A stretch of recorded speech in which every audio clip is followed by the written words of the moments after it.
Big Bad Center. Spurling. I'm an attorney here in Houston, Texas, an advocate for black men, largely because I am a black man. I'm a black father. I have black sons. Hey, man, I do what I do.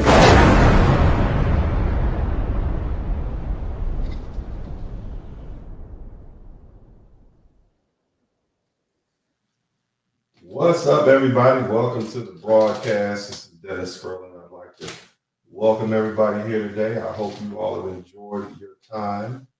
Let me get my collar straight. Let me pop my collar. It's a beautiful day today, wherever you are around the world. And I just want to thank you all for spending some time here with me on this wonderful day. I want to make sure that you can hear me clearly. If you can hear me clearly, hit the number 1 button. Let me know that you can hear me clearly by hitting the number 1 button. And also make sure you check in. Make sure you check in. Let me know you can hear me clearly. Hit the number 1 button. We have a proverbial barn burner today, this morning, wherever you are around the world. I'd like to thank everybody for being here today again. Sip a little bit of water, keeping it healthy. I want to just make sure that you all understand where we are right now. This is a very tumultuous period here in the United States. We have a lot of people who are asking questions. They are, for whatever reason, they can't keep foundational Black American people's names out of our mouth. We did everything we supposed to do. We voted for the person that wouldn't have this going on right now. Well, not me. Many of you all who care, you wonderful, beautiful Black people who didn't want to see the world in turmoil, but folks like me who are interested in maintaining and holding on and building a legacy didn't really care so much about what these other folk who pretend to be our friends want. You understand? Nevertheless, many of you Black folks voted against your own interests in hopes to stop what we see happening right now. And that, for that reason, you should be commended. Now, that being the case, here's the thing. There's a lot of Africans who have come to live in America. And there are a lot of Black Americans who are going back to Africa. We see that happening all the time with the Ghana's Year of Return and similar initiatives. It's really just drawn thousands of Black Americans, or as we call them, foundational Black Americans, the Solon people, indigenous Americans, indigenous Black Americans, to take citizenships or at least relocate to places like Kenya and other nations, and Nigeria and Ghana. And now, you see a wave of U.S. Black expats citing escape from racial tension and system failure and the appeal of starting over. And so they're leaving. And at the same time, as I said, you see a lot of foreign-born Black immigrants populations in the U.S. rising. For example, the U.S. Black immigrants grew from 3.5 million in 2012 to 4.3 million in 2022. It's a huge jump. And we hear it happening in real time. And Africans abroad, even in America, constantly complain online about how they send, or let me say it like this. I guess we need to ask ourselves, can we exist? You see? Can we exist with them? You see? Can we do that? Can our culture and their culture exist together? And see, again, we wouldn't be talking about this, but for the fact many Africans have told us we don't have a culture. And because they told us we don't have a culture, Not only do we have to prove that we do have a culture, but it requires that we take a close examination of their culture. Now, let's talk about culture, because here's the crux. We like to hear that African culture is communal. That's one of the greatest aspects of their culture. And on the surface, that sounds good. But let me unpack what communal means in practice. See, in many parts of Africa, community doesn't mean protecting each individual. It means no individual is bigger than the group. Okay. And that includes your freedom, your body, your life, and your property. So, put it plainly, if selling one man into, I don't know, slavery will save the village or the kingdom, then they'll do it and they'll justify it as being for the good of the collective. And if betraying a friend, a neighbor, a rival, okay, maybe a rival tribe, if it's seen as a strategy, then it's not sin. That is not unity. Okay, that is that is utilitarianism. Okay, they see you as a utility. It's a code where the end always justifies the means, and loyalty is measured in usefulness, not morality. Again, we hear this happening all the time. We have a lot of Africans and oftentimes Caribbeans, because they share very similar culture. They go abroad, whatever Western country in America, and you hear them constantly complain online about how they send money home to build houses or support family, only to discover the funds were reallocated. You know, they sent money home to build a house for them, but somebody took the money and they reallocated those funds to pay for some nephew or niece's school fees or to help another relative. And this isn't seen as theft. It's seen as fulfilling a communal duty, the same communal mindset that once allowed tribes to sell their own members into slavery for the good of the group. And that still exists today, just in modern form. And when you compare that to foundational Black American culture, culture born from the plantation, from bondage, from the need to protect each other when no one else would, that the difference is stark. See, our survival depended on mutual trust, individual dignity, and a collective uplift. We rise together. It didn't allow for sacrificing one for the many. And that's not who we are. It's not who we're going to be. Foundational Black Americans didn't survive on sacrificing a few. We survived on protecting the whole. We didn't hand each other over for convenience. We hid, we ran, we fought, and we died together. Our culture was built on trust. It was built on brotherhood and shared suffering, not on calculating who to trade for a better deal. So we have to be honest. Tribalism and communalism, though it's celebrated as some sort of cultural strength, it can be turned into weapons when unchecked. When the community comes before the individual, there's no guarantee that you won't be sacrificed for someone else's benefit. And that includes your children. And that's not unity.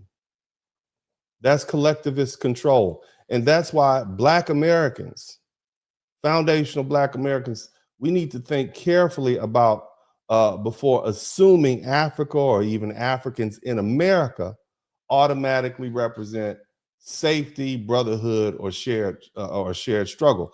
The culture itself often operates on principles completely opposite of ours. So let's stop pretending that African communalism is so superior. Okay? Let's stop pretending that what they have as communalism is superior to what we have as a Black American community. They are not the same things. And one is about preserving the tribe's power. The other is about preserving each other's humanity. That difference is everything.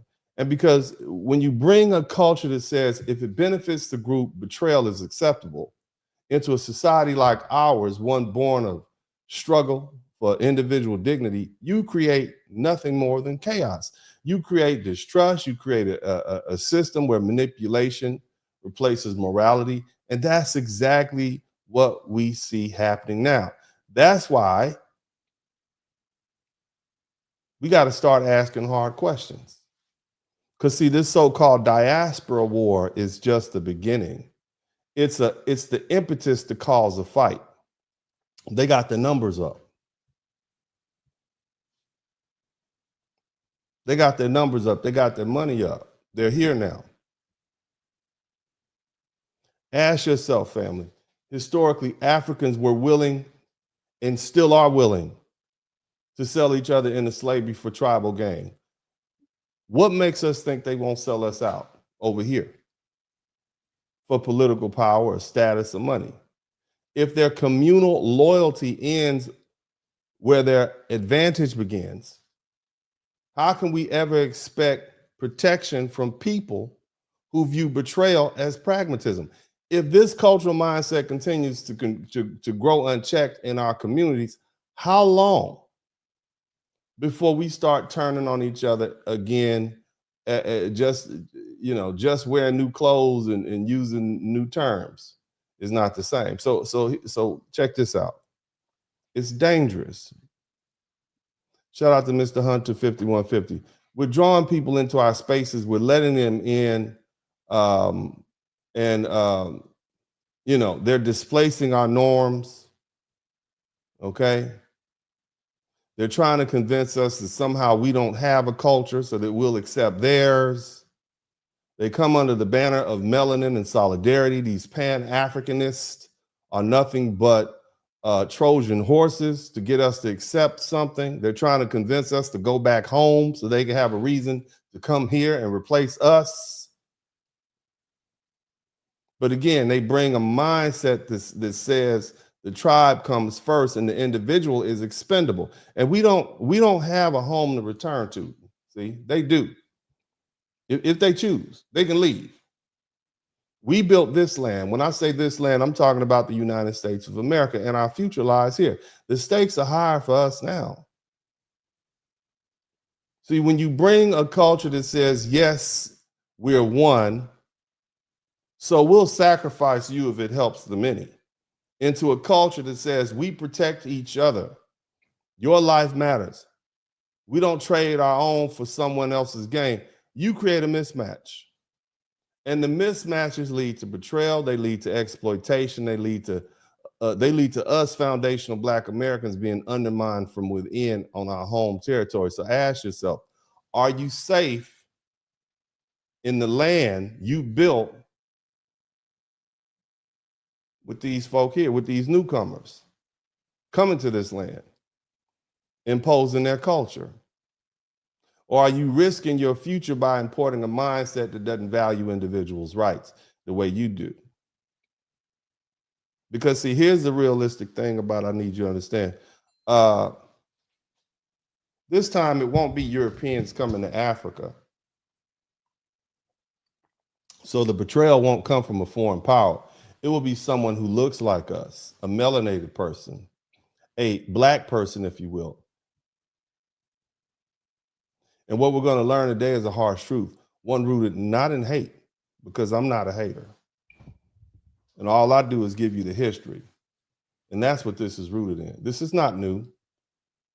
This culture that we're talking about, it's the same culture that normalizes deception, exploitation, and betrayal in modern times, and profited from selling us centuries ago. And the receipts stretch from the slave coast to the digital age. Now, again, in recent years, conversations about the so-called diaspora war have exploded online. You got many Africans and Caribbeans now claim to feel hurt. They feel as though they're being attacked because Black Americans, foundational Black Americans, are letting them have it. They poked the bear. They poked a big black bear from America Okay? And now they're getting responded to. And this is a long overdue reckoning with decades of unaddressed prejudice and hypocrisy and intra-racism and double standards inside the Black global community. And those loudest about being hurt are not foundational Black Americans. And the thing you need to understand is their discomfort isn't born from injustice, it's born from us holding them accountable. For generations, too many Africans and Caribbean immigrants have locked down on Black Americans and repeating the same colonial propaganda that once justified our ancestors' enslavement. They were taught that we were lazy. They were taught that we were violent and uncivilized, and we don't want to work. Somebody type work hard in the chat room. And these are the lies passed down by Europeans and reinforced by local elites eager to prove their distance from Black Americans. We're not like them. We are not like those Black people. Those Black, I am not Black. And now the internet has shattered that hierarchy. They're suddenly offended. But the truth doesn't care about your feelings. See, when Black Americans finally started defending our image and telling our side of the story, the silence broke and the guilt began to show. Here's a reality, family. Africans and foundational Black Americans do not share the same culture.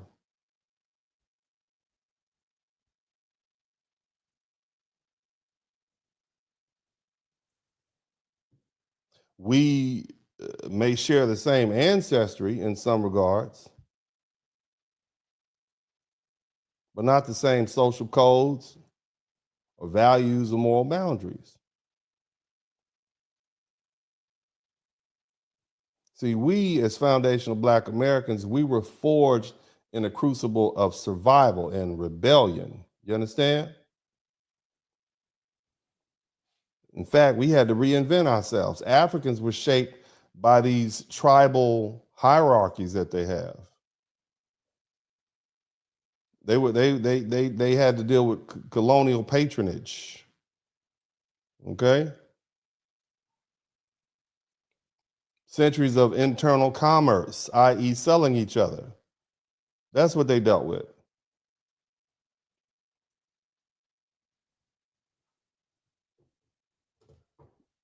Some of us just refer to it as a scammy culture, a scamming culture. Deceit, bribery, backdoor dealings, all normalized. And this has deep-seated historical roots. It's the same instinct that once turned human lives into currency. And let's stop pretending this is just about internet insults. The diaspora wars are exposing the truth that's been buried under this Pan-African idealism for too long. Black Americans have always been open-handed and generous and inclusive. We built movements that inspired the world, from the civil rights movement to hip hop, and we welcome others into our space without demanding tribute. Yet, all too often, the generosity was met with mockery and betrayal. Y'all don't have a culture. You all are lazy. Where are you from? I'm from Compton, mother. You see what I'm saying? They don't ask the Jamaicans or the Trinidadians where they're from. They just ask Black Americans where they're from. And it's a means of trying to, because see, they don't, shout out to Pam C, thank you. It's a means of trying to degrade us. Because see, they're trying to humiliate us so they can take our place. The same thing the white people do. They were telling you big booties and twerking was ghetto all the way up until they decided that white women wanted big booties and started ghetto. Now it's chic. They did it so it was a little cultural dance out of Louisiana, and they just blew it out the water. And now it's embarrassing to do it.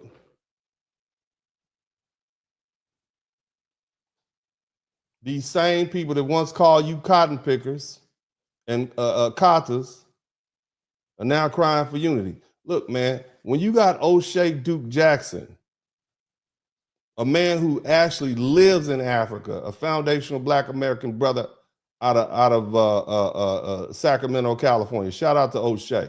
When he describes a normalized culture of gatekeeping and grifts and scams, You got to believe him. He's not lying. He's reporting from the ground, the same cultural framework, and the brothers over there in Uganda. It's the same cultural framework that made it acceptable to sell human beings for rum and rifles and still manifests itself today in fake land deals and investment tours and heritage packages. They prey on well-meaning Black Americans looking for belonging. Now let that sink in. They sold us then, and they're still selling us now. The product has changed, but the principle hasn't. And that's the uncomfortable truth. Africans have a history of selling out their own, especially when money is involved. Look, family, the first person in colonial America to legally own a Black man for life, it wasn't a European. His name was Anthony Johnson. His name was actually Antonio, but he changed his name to Anthony Johnson. He was a Black African immigrant from Angola.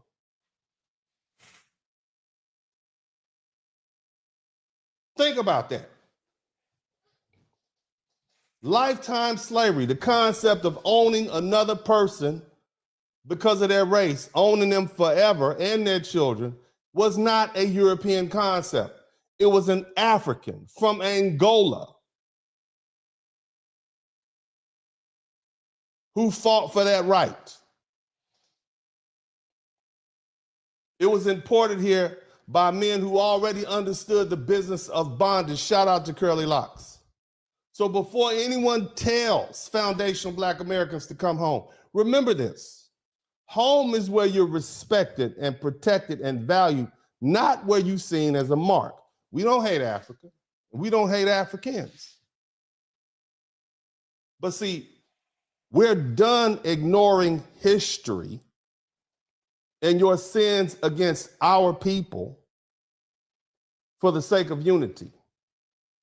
Because see, the truth is, brothers and sisters, even at the turn of the 20th century, our great scholars understood the role that African kings and queens and nations played in the slave trade, and they knew it was heavy, but for the whole point of trying to establish Black unity and trying to help us begin to love ourselves as Black people, it was more important for us to embrace Africa and embrace our Blackness, because at that time we hated ourselves. Our women hated their hair, our men were wearing conchs, and they recognized at that time if they lay that on us, if they lay the fact that these Africans are the reason that you're here in the first place, then we would have rejected all of that. So our ancestors purposely, our scholars purposely withheld this information. So we went with the Black pride, Black is beautiful, Pan-Africanism, but that ship has sailed. Because see, unity without trust is death, guaranteed. And we refuse to die twice. Now that I've cleared the air, you know where we're going. where we stand as foundational Black Americans, and if you all are with me, so everybody, you don't speak for every Black person. I don't, but I bet I speak for the ones in this chat room. How many of you all want to hear the rest of this? If you want to hear the rest of this, let the church say amen. You did? Yeah, baby. Shout out to Lisa H. Gardner. See, it's time to deal with a reality that too many are still afraid to confront. Africa is not a safe haven for us. This whole return home is a fantasy. It's been sold like tourism packages. Is all these polished brochures and smiling faces and kente cloth and hashtags, all about this healing. But beneath the marketing is a machine built to extract money, not to extend brotherhood or sisterhood. What we're witnessing now through reports of scams and deceitful business practices and double dealing, it's not a new phenomenon. It's a modern version of an ancient trade. we're what we're calling a scamming culture today is a descendant of the sellout culture that birthed the slave trade. The names and the currencies have changed, but the moral code remains the same, a willingness to profit from betrayal. For 400 plus years, or 400 years ago, our ancestors, and I'm talking about foundational Black Americans that ended up over here in the Western Hemisphere, was sold by men and women who look like them. And today you have naive Black Americans who are sold a dream, fake land deeds, overpriced ancestral tours, false promises of dual citizenship, and empty diaspora investments, schemes that end the same way, with us losing and someone else counting our money. That's not Pan-African unity, that's a hustle. Matter of fact, it's a hustle with a drum beat. Now, I'm not saying all Africans are scammers. I know some Africans I'm cool with. Beautiful people, hardworking. Just like I'm not saying all Europeans were slave traders. What I'm talking about is the culture. That same culture that they say is superior to Black culture, the culture they say we don't have, that same culture of looking the other way while exploitation happens is deeply embedded in what they in Africans. The lack of shame and deceit, the normalization of bribery, the smiling fraud, the every man for himself mindset.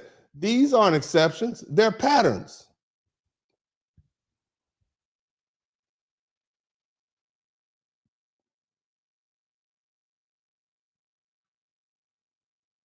Again, I'm gonna go back to the good brother O'Shea Duke Jackson. The brother is telling you all on the internet right now. The brother genuinely loves Africa.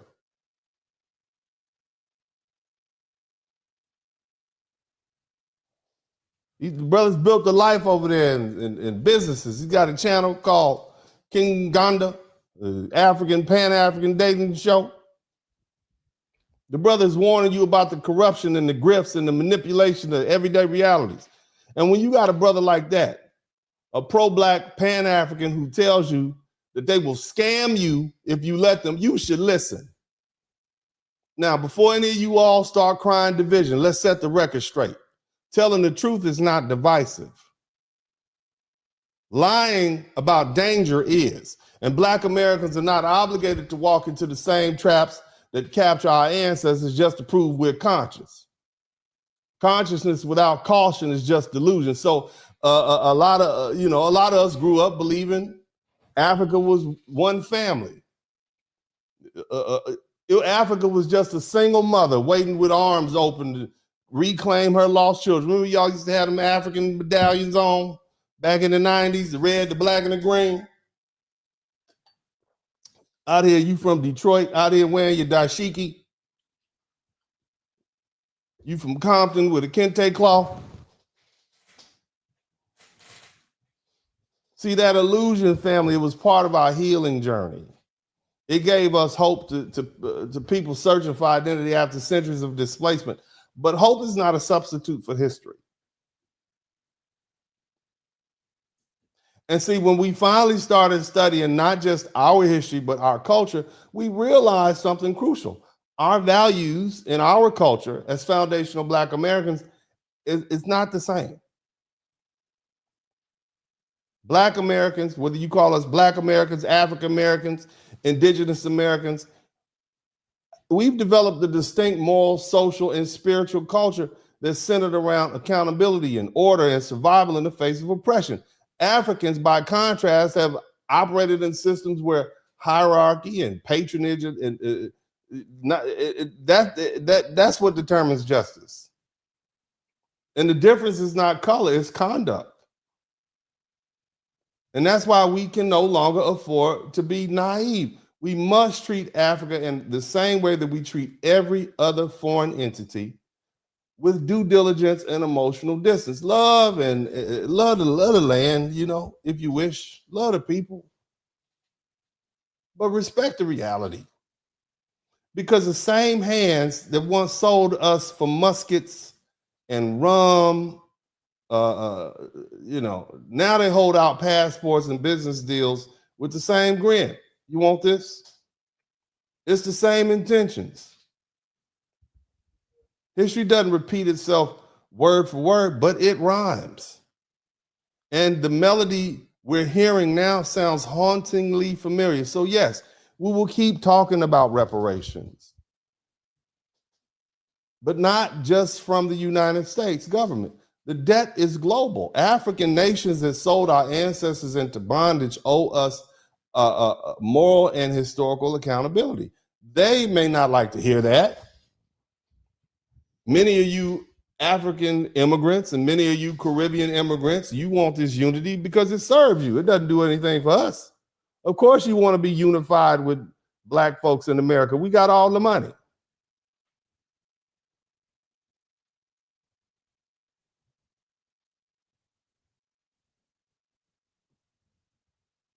course you want to be over here. You want to be able to ease on in and hide yourself amongst us. I know you don't want to hear.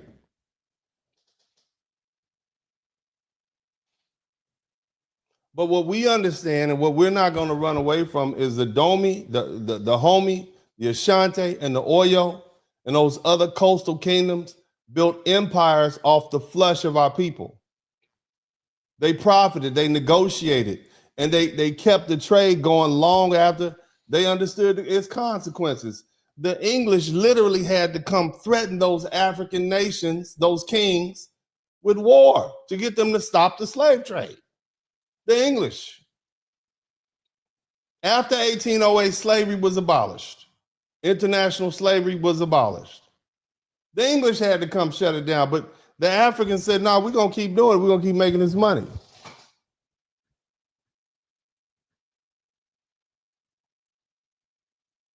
Now, years ago,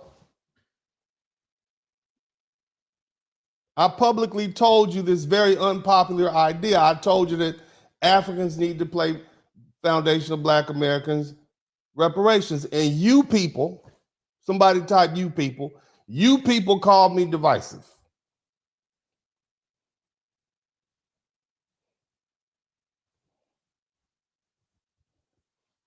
That's what you did. The cold, hard truth was too much for you at that time. And now y'all like, now we understand.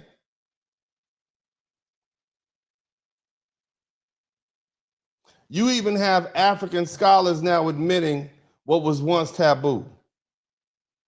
And that is that our ancestors weren't just taken, they were traded. And this is what you need to understand. We always talk about these coastal African tribes, but Africans, according to the book, Daughters of the Trade, oftentimes they were traded up to 12 times from the interior. In other words, people would go deep into the interior of Africa, steal people, take people, snatch people, trade them this time. They would just be traded dozens of times before they got to the shore. So this wasn't just the emperors and the prince, the nations. This was all the Africans were involved. That's like us looking back 300 years and trying to blame white folk for selling dope to Black folk. And we got songs dedicated to dope boys and dope girls and strawberries. We participated in it. But as to the slave trade, until we confront the fact openly, there can be no authentic unity. There can only be selective memory and continued exploitation.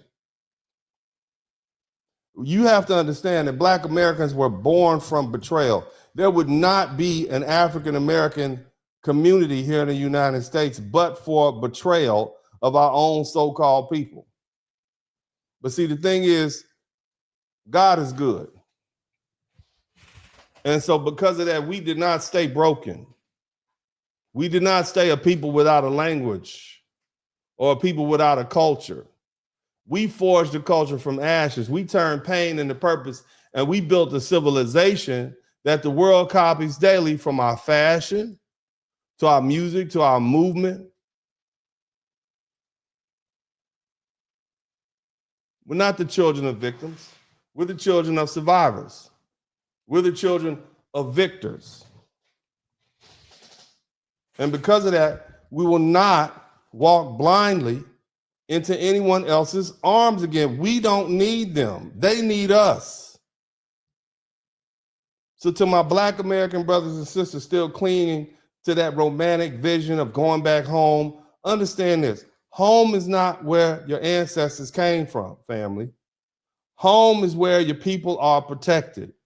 And until Africa proves that it values Black American lives more than our wallets, it's just another place with familiar faces and foreign intentions. The lesson is simple, but it's unforgiving. We can't afford to trust symbols over systems or skin over standards. The same discernment that kept us alive in America is going to need to guide us abroad, because while we might share DNA, we don't share destiny with these people, at least not yet. And to make matters plain, let me remind you, the first person to legally own another Black person in the United States wasn't a white man. It was a Black African immigrant from Angola.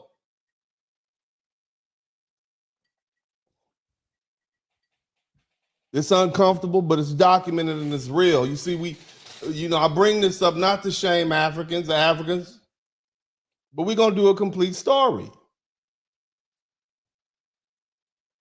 Because we can't tell the truth about where the wound began, then how can we fully heal from it?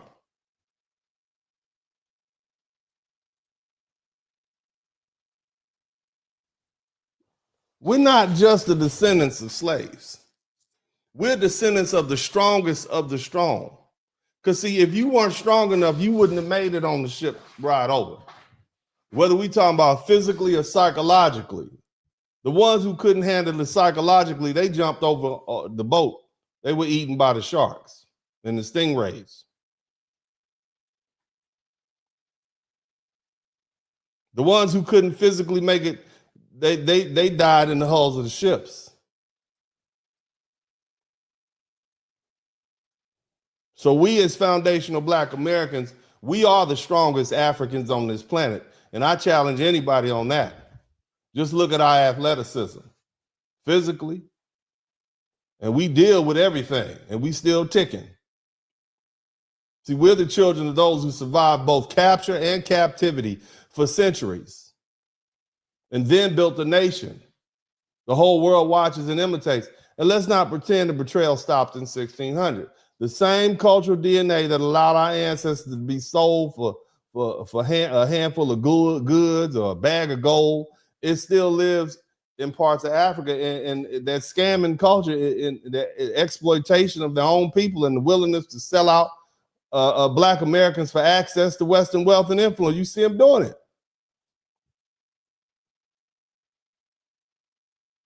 We can learn history, we can respect the culture, but let's not confuse that with blind loyalty.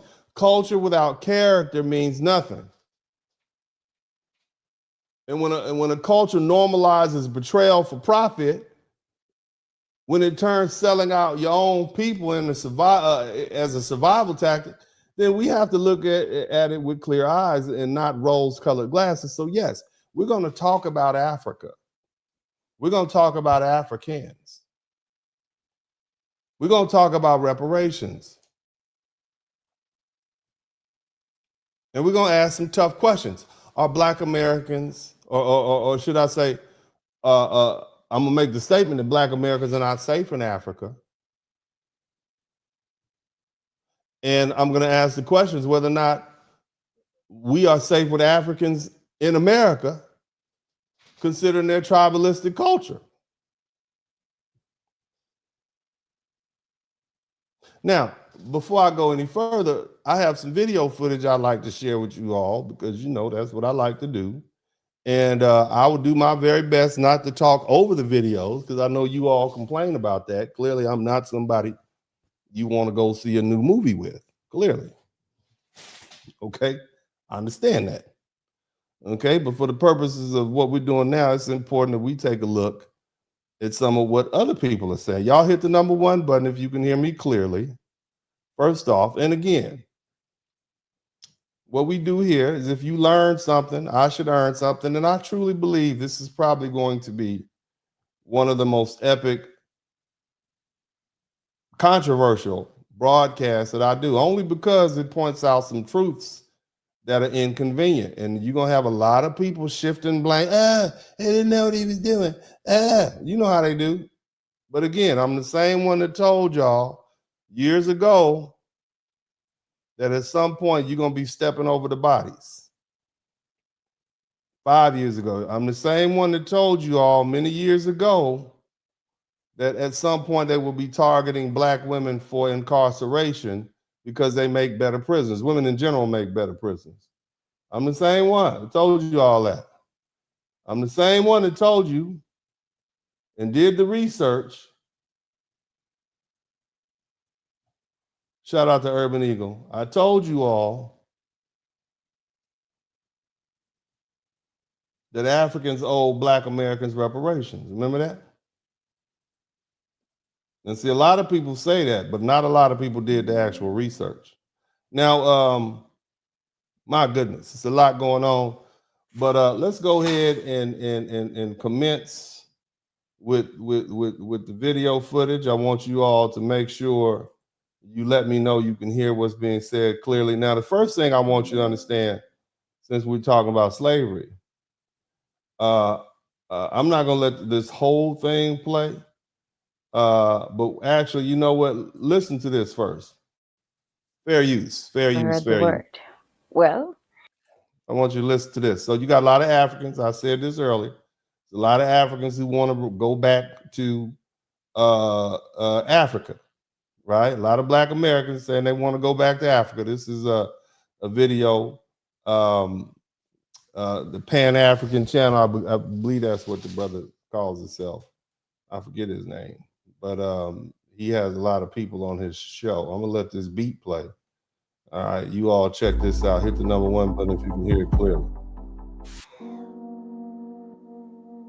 today we're diving into a movement that's gaining momentum across the Caribbean and the diaspora. Blaxit. That's what it's called. Blaxit. No, when we talk about Blaxit, we're talking about the Black exit. People of African descent choosing to leave certain places for new opportunities, or rather, to return home. But they want to return home. They're not talking about Mississippi.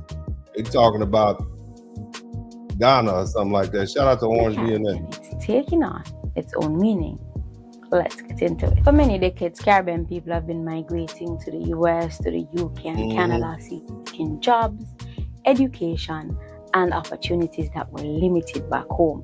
Migration has shaped our families, our economies, and even our culture. Remittances from abroad remain one of the biggest contributors to the Caribbean's economies. But the cost is often separation. Children raised without parents, families divided by oceans, and communities drained of their most talented and brightest minds. Today we're seeing a shift actually. Some Caribbean people who migrated decades ago, they are returning. Retirees are moving back, professionals are investing, and the younger generation is questioning whether life in foreign lands really offers them the dignity and security they expect. High cost of living, racism, and anti-immigrant sentiment abroad have pushed many to consider the Caribbean not just as home in theory, but as home in practice. This is the reverse migration. Data estimates indication Black person worldwide. I think if you are going on vacation to Tulum and Cabo, that's great. But if you have an opportunity, a chance, a moment to visit Africa, Ghana, Lagos, Tanzania.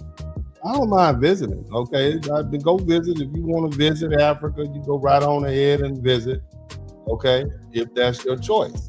Okay, but let's Ethiopia, then you should take that chance. There's nothing. But it's the difference between visiting somewhere and staying there. That's the other thing. Like being surrounded by Black people, understanding your culture. I could be surrounded by Black people in Mississippi.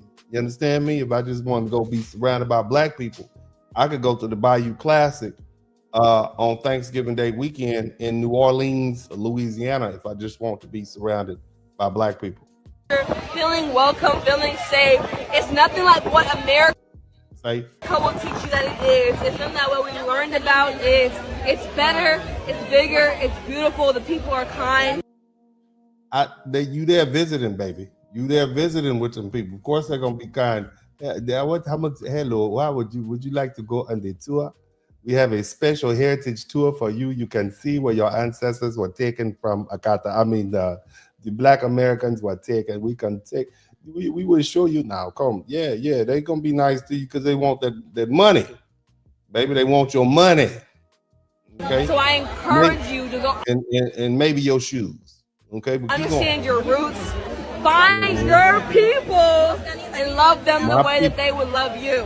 Wow. My people are from Louisiana and Mississippi.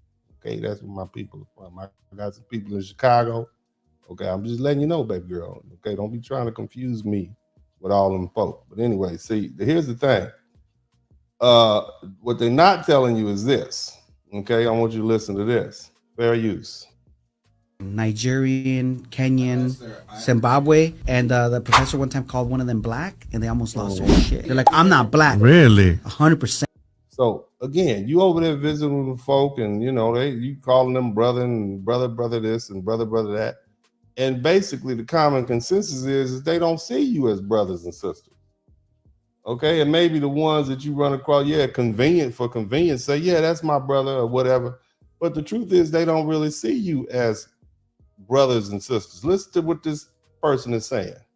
They treated it like if it was a dirty word, like them being called black was a dirty word. I'm not black. I'm from Nigeria. I'm not black. Like offended, and I was sat there and I'm like, what the fuck, like that? What the fuck is going She's on? fucking crashing out over this, and then it dawned on me: Africans, even they are racist against black people in America. Just like how there's colorism in Mexico. Isn't I that just fucking posted. crazy? So contrast that with what you just heard that little lady say when she was out and about. Okay. So again, both of these things can be true at the same time. All right. They can be racist and bigoted, but they can be nice to her at that time. You see what I'm saying? So, I'm not going to, try to, I'm not going to ignore any of that. Okay. But let's keep looking at this video footage. This is what's up now. The good brother O'Shea Duke Jackson, shout out to O'Shea Duke Jackson. He came on his broadcast and he had some things to say about his experience in Africa.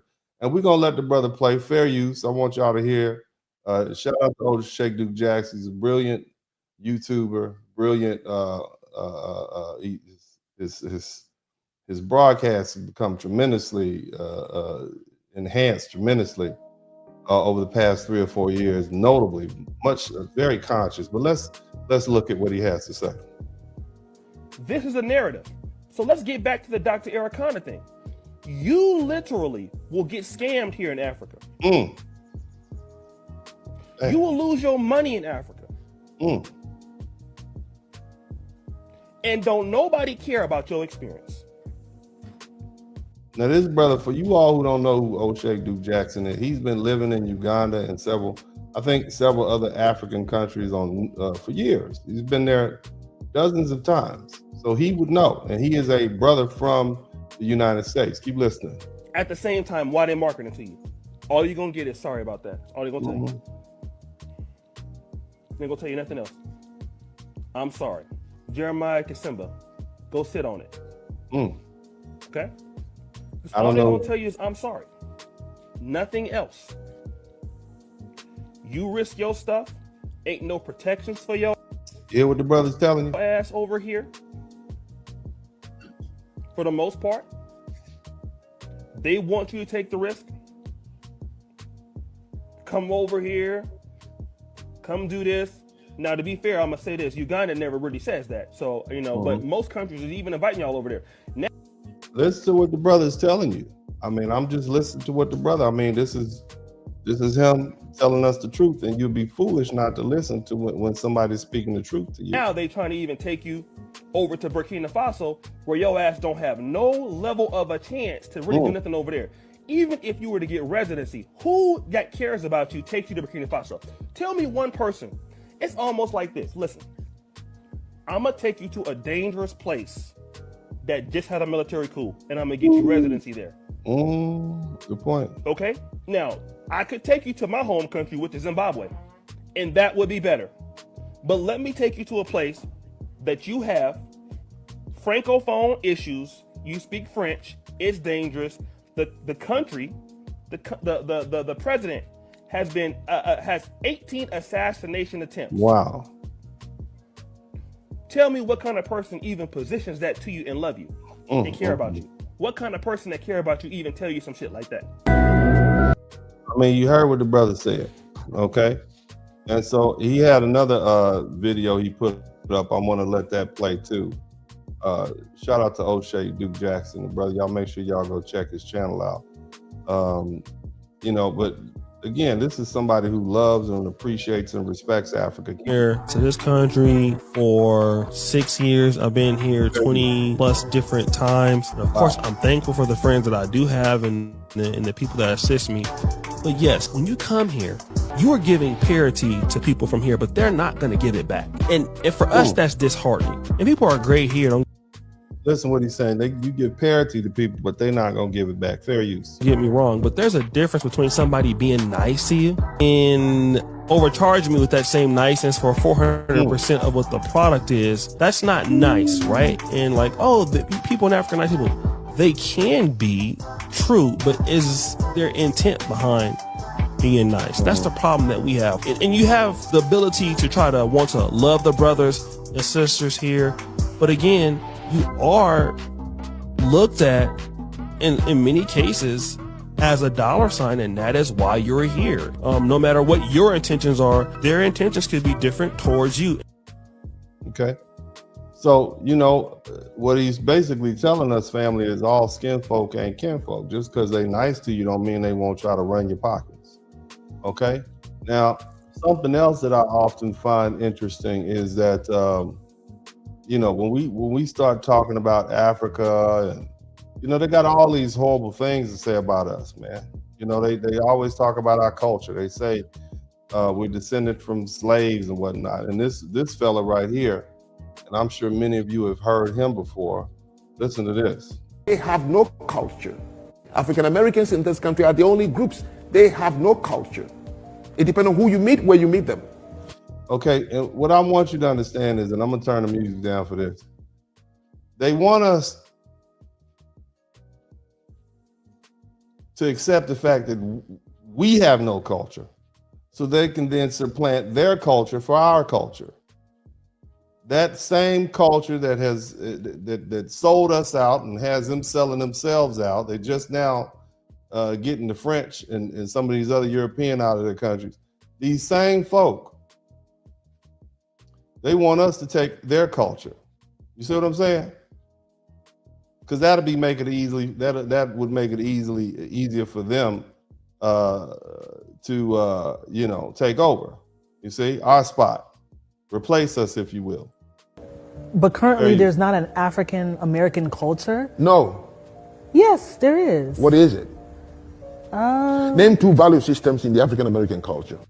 Two value systems. Number one, not selling each other out. We get chastised heavily for that. Number two is we put our values, our brotherhood over our tribe. You see what I'm saying? Because and it's something that grew up because we can't afford to have tribes out here, because out here your color is your tribe. So we'll talk about that a little more. Value system? Yes. Name two taboos in the African American culture system. Name two traditions, by the way, in the African American culture system. There is no extended family. Even if you got play cousins who you're not related to, uncles who you're not related to, you know, these people just have no idea who we are. And you got this fool up here this individual who comes off as though he knows anything, but truly doesn't. No value for freedom if you don't understand what it is. The concept of free. You have to have a foundation on which it would balance when you ask for it. Civil right, they give it to you. You have no culture. Nancy, you've been here, born here. Why would you be surprised if I say African Americans don't have a culture? What, twerking? So anything disrespectful that is. Shout out to Lance Jack. Reduce our culture down to twerking. Let's keep I feel going. like African American culture has definitely you say mainstream. No, you say the word, the African American culture. What is it? Okay, like fine. like hip hop. Oh, not hip hop. I mean, I don't want to. There you Look, yes, I feel like you haven't thought about it. It's fine. Don't make things up. I'm not making it up. Okay, I feel like then educate me. You feel, you should know. You were born and raised here. Yes, but I have a. Are you African American? I'm Haitian American. That's correct. Do you see why you were being specific with that? Because see, what I need you to understand is the Caribbeans and the Africans, they share some commonalities. They do a lot of selling out amongst themselves. So she's not even, so he's asking a culturally Haitian woman whose family's from Haiti about Black American culture. They don't run up on people who actually do these studies. This is like running up on a college student, like Charlie Kirk talking to college students instead of the professors who are right up the walkway. Okay, keep going. Anybody who encounters you already knows you before. If they know you are Haitian, at least two things comes to their mind. What is that? If they've been to Haiti, they can look at work ethics and they say, yes, Haitians, I know them.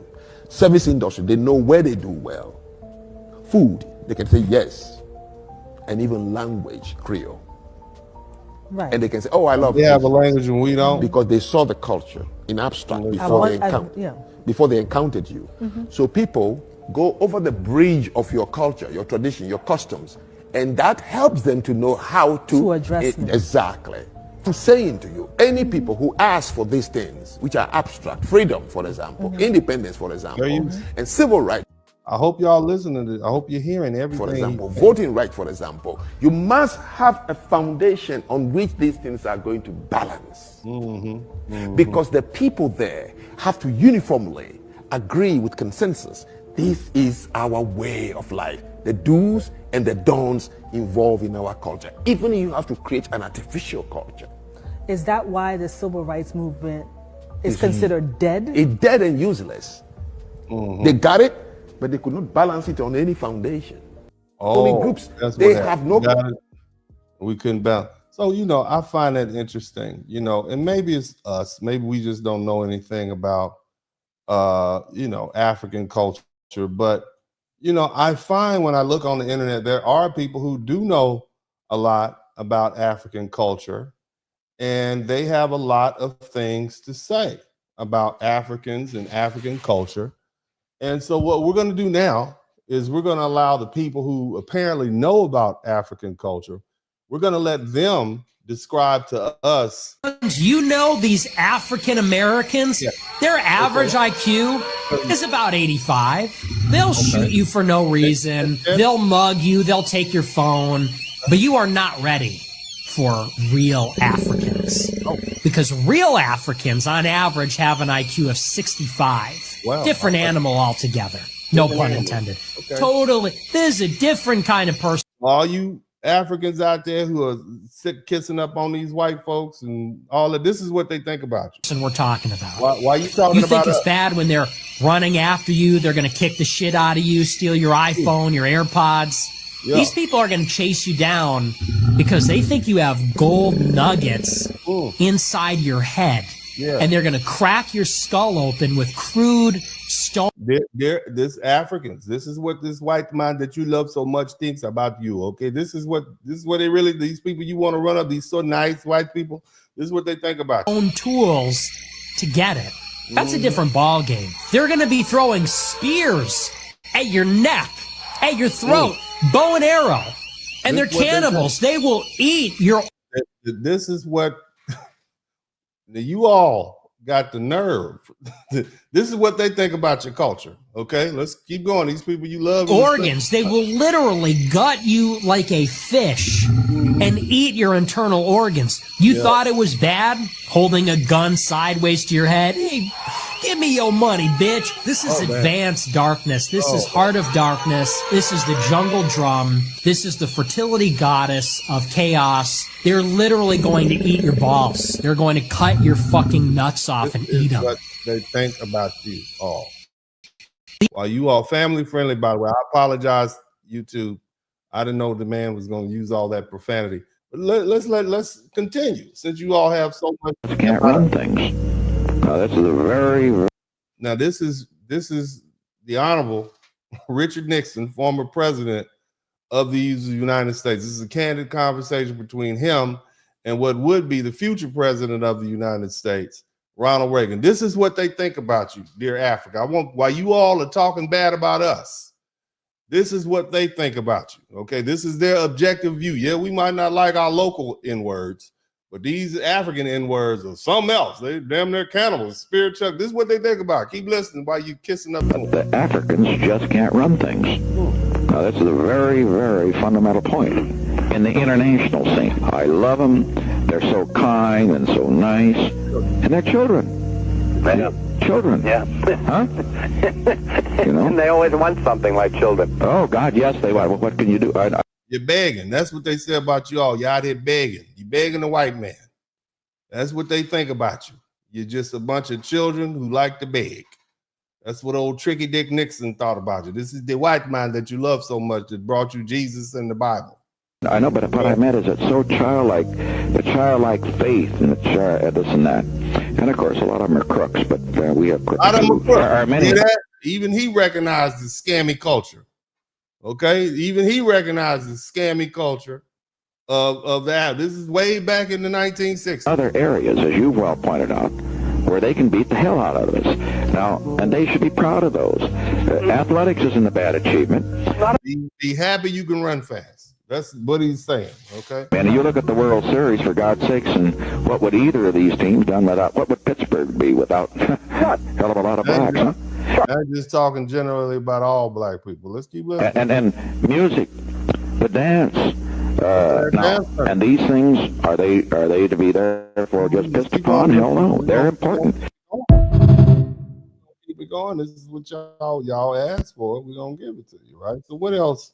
What else did they say about you all? Who else got something? You know, I found this to be very interesting, and I'm gonna go ahead and play this. Are y'all with me? Let me know if you're with me. Okay. All right. Let me know that you're still here. This is what they think about you all when you come to their countries. Let's look at that. The face of scamming. Your country and tell you what to do. Fuck that. And I'm a foreigner and I'm just visiting. You could so easily remove this problem in the snap of a finger. And by problem, they see you all as a problem. Look at this, dude. I mean these dudes. Send it back home.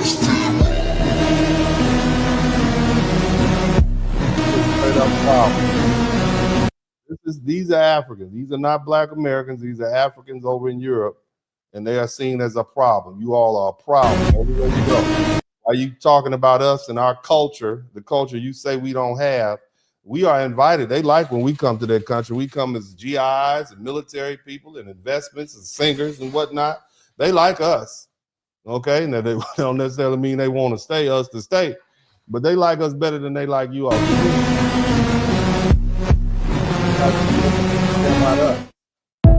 know what I mean? Since you got so much to say about black folks, black people in America, our culture is this and our culture is that. And matter of fact, let me go ahead and help you all understand. Let's get down to the nitty gritty. Okay. Let's go ahead and just, since you all have so much to say, you're so verbal. You know what I'm saying? You're so verbal. Listen to what your own people have to say. This is the same. The founding fathers of this country were of the same uniform background. I want you to understand something. He's going to basically tell you, you all are too incompetent to even run this country. Listen to what he said. White Anglo-Saxon Protestants, they have a culture, a religion, a language, a history, and they want to protect it. This is the home of their children. This is what they built for their children. And you came in as a guest. The guest will never take over a house Never happened. Number two, I really would support the white man, okay, for the dispossession of white, as he's saying, because you see, he's trying to protect you and I. Look at this black dude basically saying, I support the white man dispossessing black people of their stuff. Listen to this man. Because this is scammy culture. This is just scammy Africa. This country falls into the hands, the majority of the wrong people. Wait. Whatever attracts us to come here will be gone, and we will never be able to come here anymore. So you're saying that immigrants wouldn't The little Haitian girl is be back. able to sustain America or sustain civilization? Is that what you're saying? That we don't have the capacity to do Well, that? I'm not saying it, I'm only describing it. Have you taken a look at What are you Haiti saying? recently? Yeah, Would you, what are even you as saying? an immigrant here, want Haiti to become the majority in this country? I mean, Haiti, Have you taken a look at some of Haiti the has African its- countries, Somalia, Sudan, South Sudan, Liberia, Sierra Leone, and all these countries that are flocking to come to this country? If they could maintain where they are to look like this place, then they wouldn't be flocking here, right? So the point the gentleman is making actually is in my interest, in the interest of people from outside who should still have an America they can come to. You know what I'm saying? Listen to that. Okay. All right. So you know, this is we getting down to the nitty-gritty. Here's another one. Let's check this one out.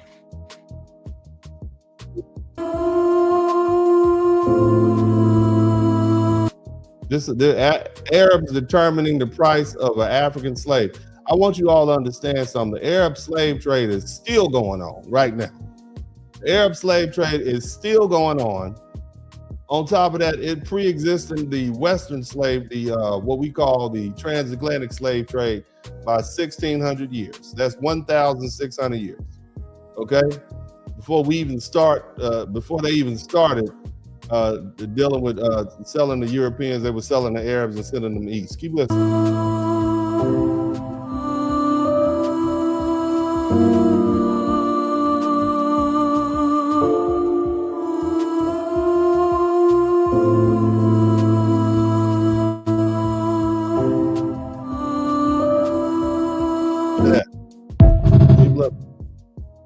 As we talking about who cultures, and we talking about cultures, right? Let's keep talking about these cultures. Here's another one for you, since we talking about cultures and whose culture is what. Listen to this. Shout out to Blue Bagger. The Arab slave trade never ended. The Arab slave trade is going on right now, and I would personally fault many African American Sunni Orthodox Muslim leaders for hiding the Arab slave trade under the umbrella of their religion. One of the reasons I left the masjid, because I was raised Muslim, Sunni Orthodox Islam. One of the reasons I had to abdicate from the masjid is there was too much cultural imitation going on. I'm not. Hear that? Fair use. Not an Arab. And black people didn't leave the white man's Christianity to go to the Arabs' Islam. Now, Muhammad ibn Abdullah was a blue, black, purple man. None of them people like y'all, and y'all running up behind them. And just like Jesus, son of Joseph and Mary, you understand? So we don't have to imitate. They always talk about their religions of this and their religions of that. These people these Arab people who are Muslims are still enslaving black people. Arabs. But when you don't know who you are, you automatically pick up somebody else's culture. And every religion was incubated in a culture. So Islam was incubated in Arab culture. Although the Arabs of that day were black men who evolved into pale and yellow, still we sucked up the culture more than the religion. It is a hadith from the Prophet Muhammad who said, give them religion, don't take away their culture. Because he understood that my 23 years of being a prophet cannot compare to 200,000+ years of African culture. Yeah. Muhammad was only with you 23 years. Jesus was with you 3. So I'm going to throw out hundreds of thousands of years of African culture for 3 years of Jesus and 23 years of Muhammad. I got to be insane. And my problem with the Muslim brothers and sisters who I love, I'll still go to the masjid and pray. I love them. But I cannot tolerate the Arab cultural imitation. There's no such thing as Muslim food. Show me Muslim food in the Quran. The Quran does not mention anything about no Muslim food. That's Arab food. And you're taking Arab culture and you're putting it in your religion and you're making it divine. And that's why I agree with Dr. Yusuf bin Yakin, Garveyite scholar, ancestor now, grandmaster teacher, when he said, religion is the deification of culture. Listen. Scammer in Barcelona, Spain. Calm down, back up. Hey, watch out, watch out. It all started when I flew here to. I mean, everywhere Africans go, you know, you all cause problems. I mean, I'm just saying, look, you here's the thing. we wouldn't be on you all. We were all brotherly in the 1960s and 70s and 80s, but see, you all decided to pick a fight with Black Americans, and you got the right one. You all decided to come over here and try to make our lives harder by disrespecting us in our own skin. Instead of coming over here and respecting us and having our back, you wanted to call us lazy and tell us we work harder. We need to work harder and this, that, and the other. And now, since you started this fight, we're fighting now. And this is not a battle that you're going to win. Let me just tell you now, you are looking at a group of people who fought against white supremacy racism and won, or at least we fought it to a draw. We got everything we wanted. And when we were done with it, guess what? It was you all's turn to step up and hold. I'm talking to all you immigrants. It was your job to step up and hold the line, and they wiped you all out in less than 4 years with Supreme Court cases. Now they rounding you up, straight violating the Constitution of the United States. And the best you all can do is a No Kings rally, which nobody gave a damn about. This is the best you can do.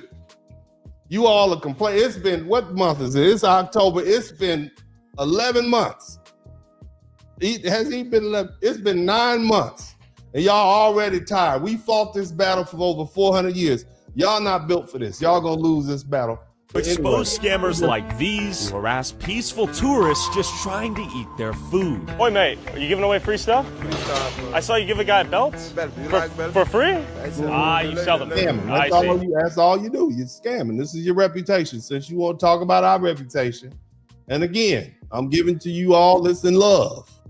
Since you want to talk about Black Americans' reputation, this is your reputation. This is your reputation, not just with Black, around the world. This is your reputation. Since you got something to say to us. Give me something for my family. These are for free? No, you do the camera, video. Listen. I thought it was for free. What is he doing? Is he offering it to you for free? No camera. Well, why do you harass people while they eat? Just go, move. Come on now. He's shooing you away like a horsefly. You see? How you doing, man? I'm from Kenya. Oh, Kenya. Welcome, Barcelona. Okay, thank you. What's your name? Tyler. Oh, good luck for you. Thank you, my friend. It's so nice of you. Something brief for my family, Africa. A long time you know that. How do you afford these? Money, some money. I gotta give you money. Yeah. They didn't get this scamming culture from colonialism. This is their culture. This is the same culture that they bringing over here to the United States. I know you all don't like what I'm saying. I don't care. They picked the fight with us. They're making our lives hard by coming over here disrespecting us, and same as the racist Latino immigrants, same as the racist Indian immigrants. You supposed to be our Black brothers and sisters. You have the nerve to fix your lips to come over here and talk bad about foundational Black Americans while you live and exist under the umbrella of protection and blackness that we provide? Oh no, respect is paramount. You're gonna learn today. Your scammer got scammed. Try some shit, I dare you. Little does he know, I hired a bodyguard in case things got violent. Hey, watch out. Back up. Hey. Actually, I hired 2 bodyguards. Hey, back down. Hey, get the fuck away. Hey, buddy. Stay down. We're good. Let's call it a day. Look down. You too scared to fight. You too light to fight, sir. You too skinny. You can't fight that big old white boy. Leave him the fuck alone. Spray your ass. Move the fuck away right now. Why they not wearing dashikis? They need to be. Don't be wearing our clothes. Don't be wearing basketball jerseys from the Charlotte Hornets. You're not from Charlotte. Don't put your dashiki on. Don't try to represent us, homeboy. Yo. Nah, get on up out of here. Now, get out of here. We're taking a stand. No more scammers. No, that's what they think about you all.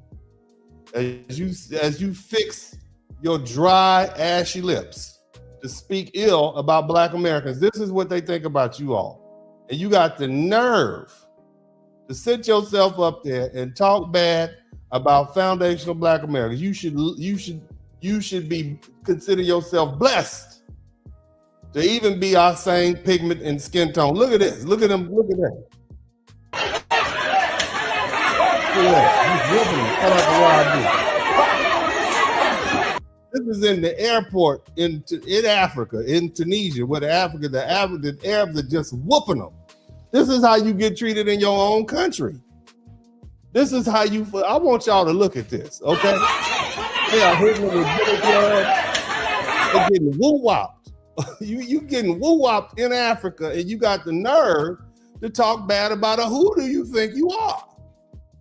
Who on God's green earth do you think you are to come over here and talk bad about us? Just choke slamming people. You just out here getting choke slammed. Shoes off, he done lost his shoe.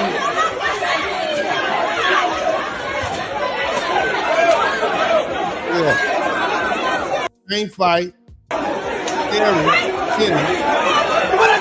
Just look at over there, hold with your foot up. Look at the dude with his foot up. You guys got the nerve to talk bad about us. How dare you?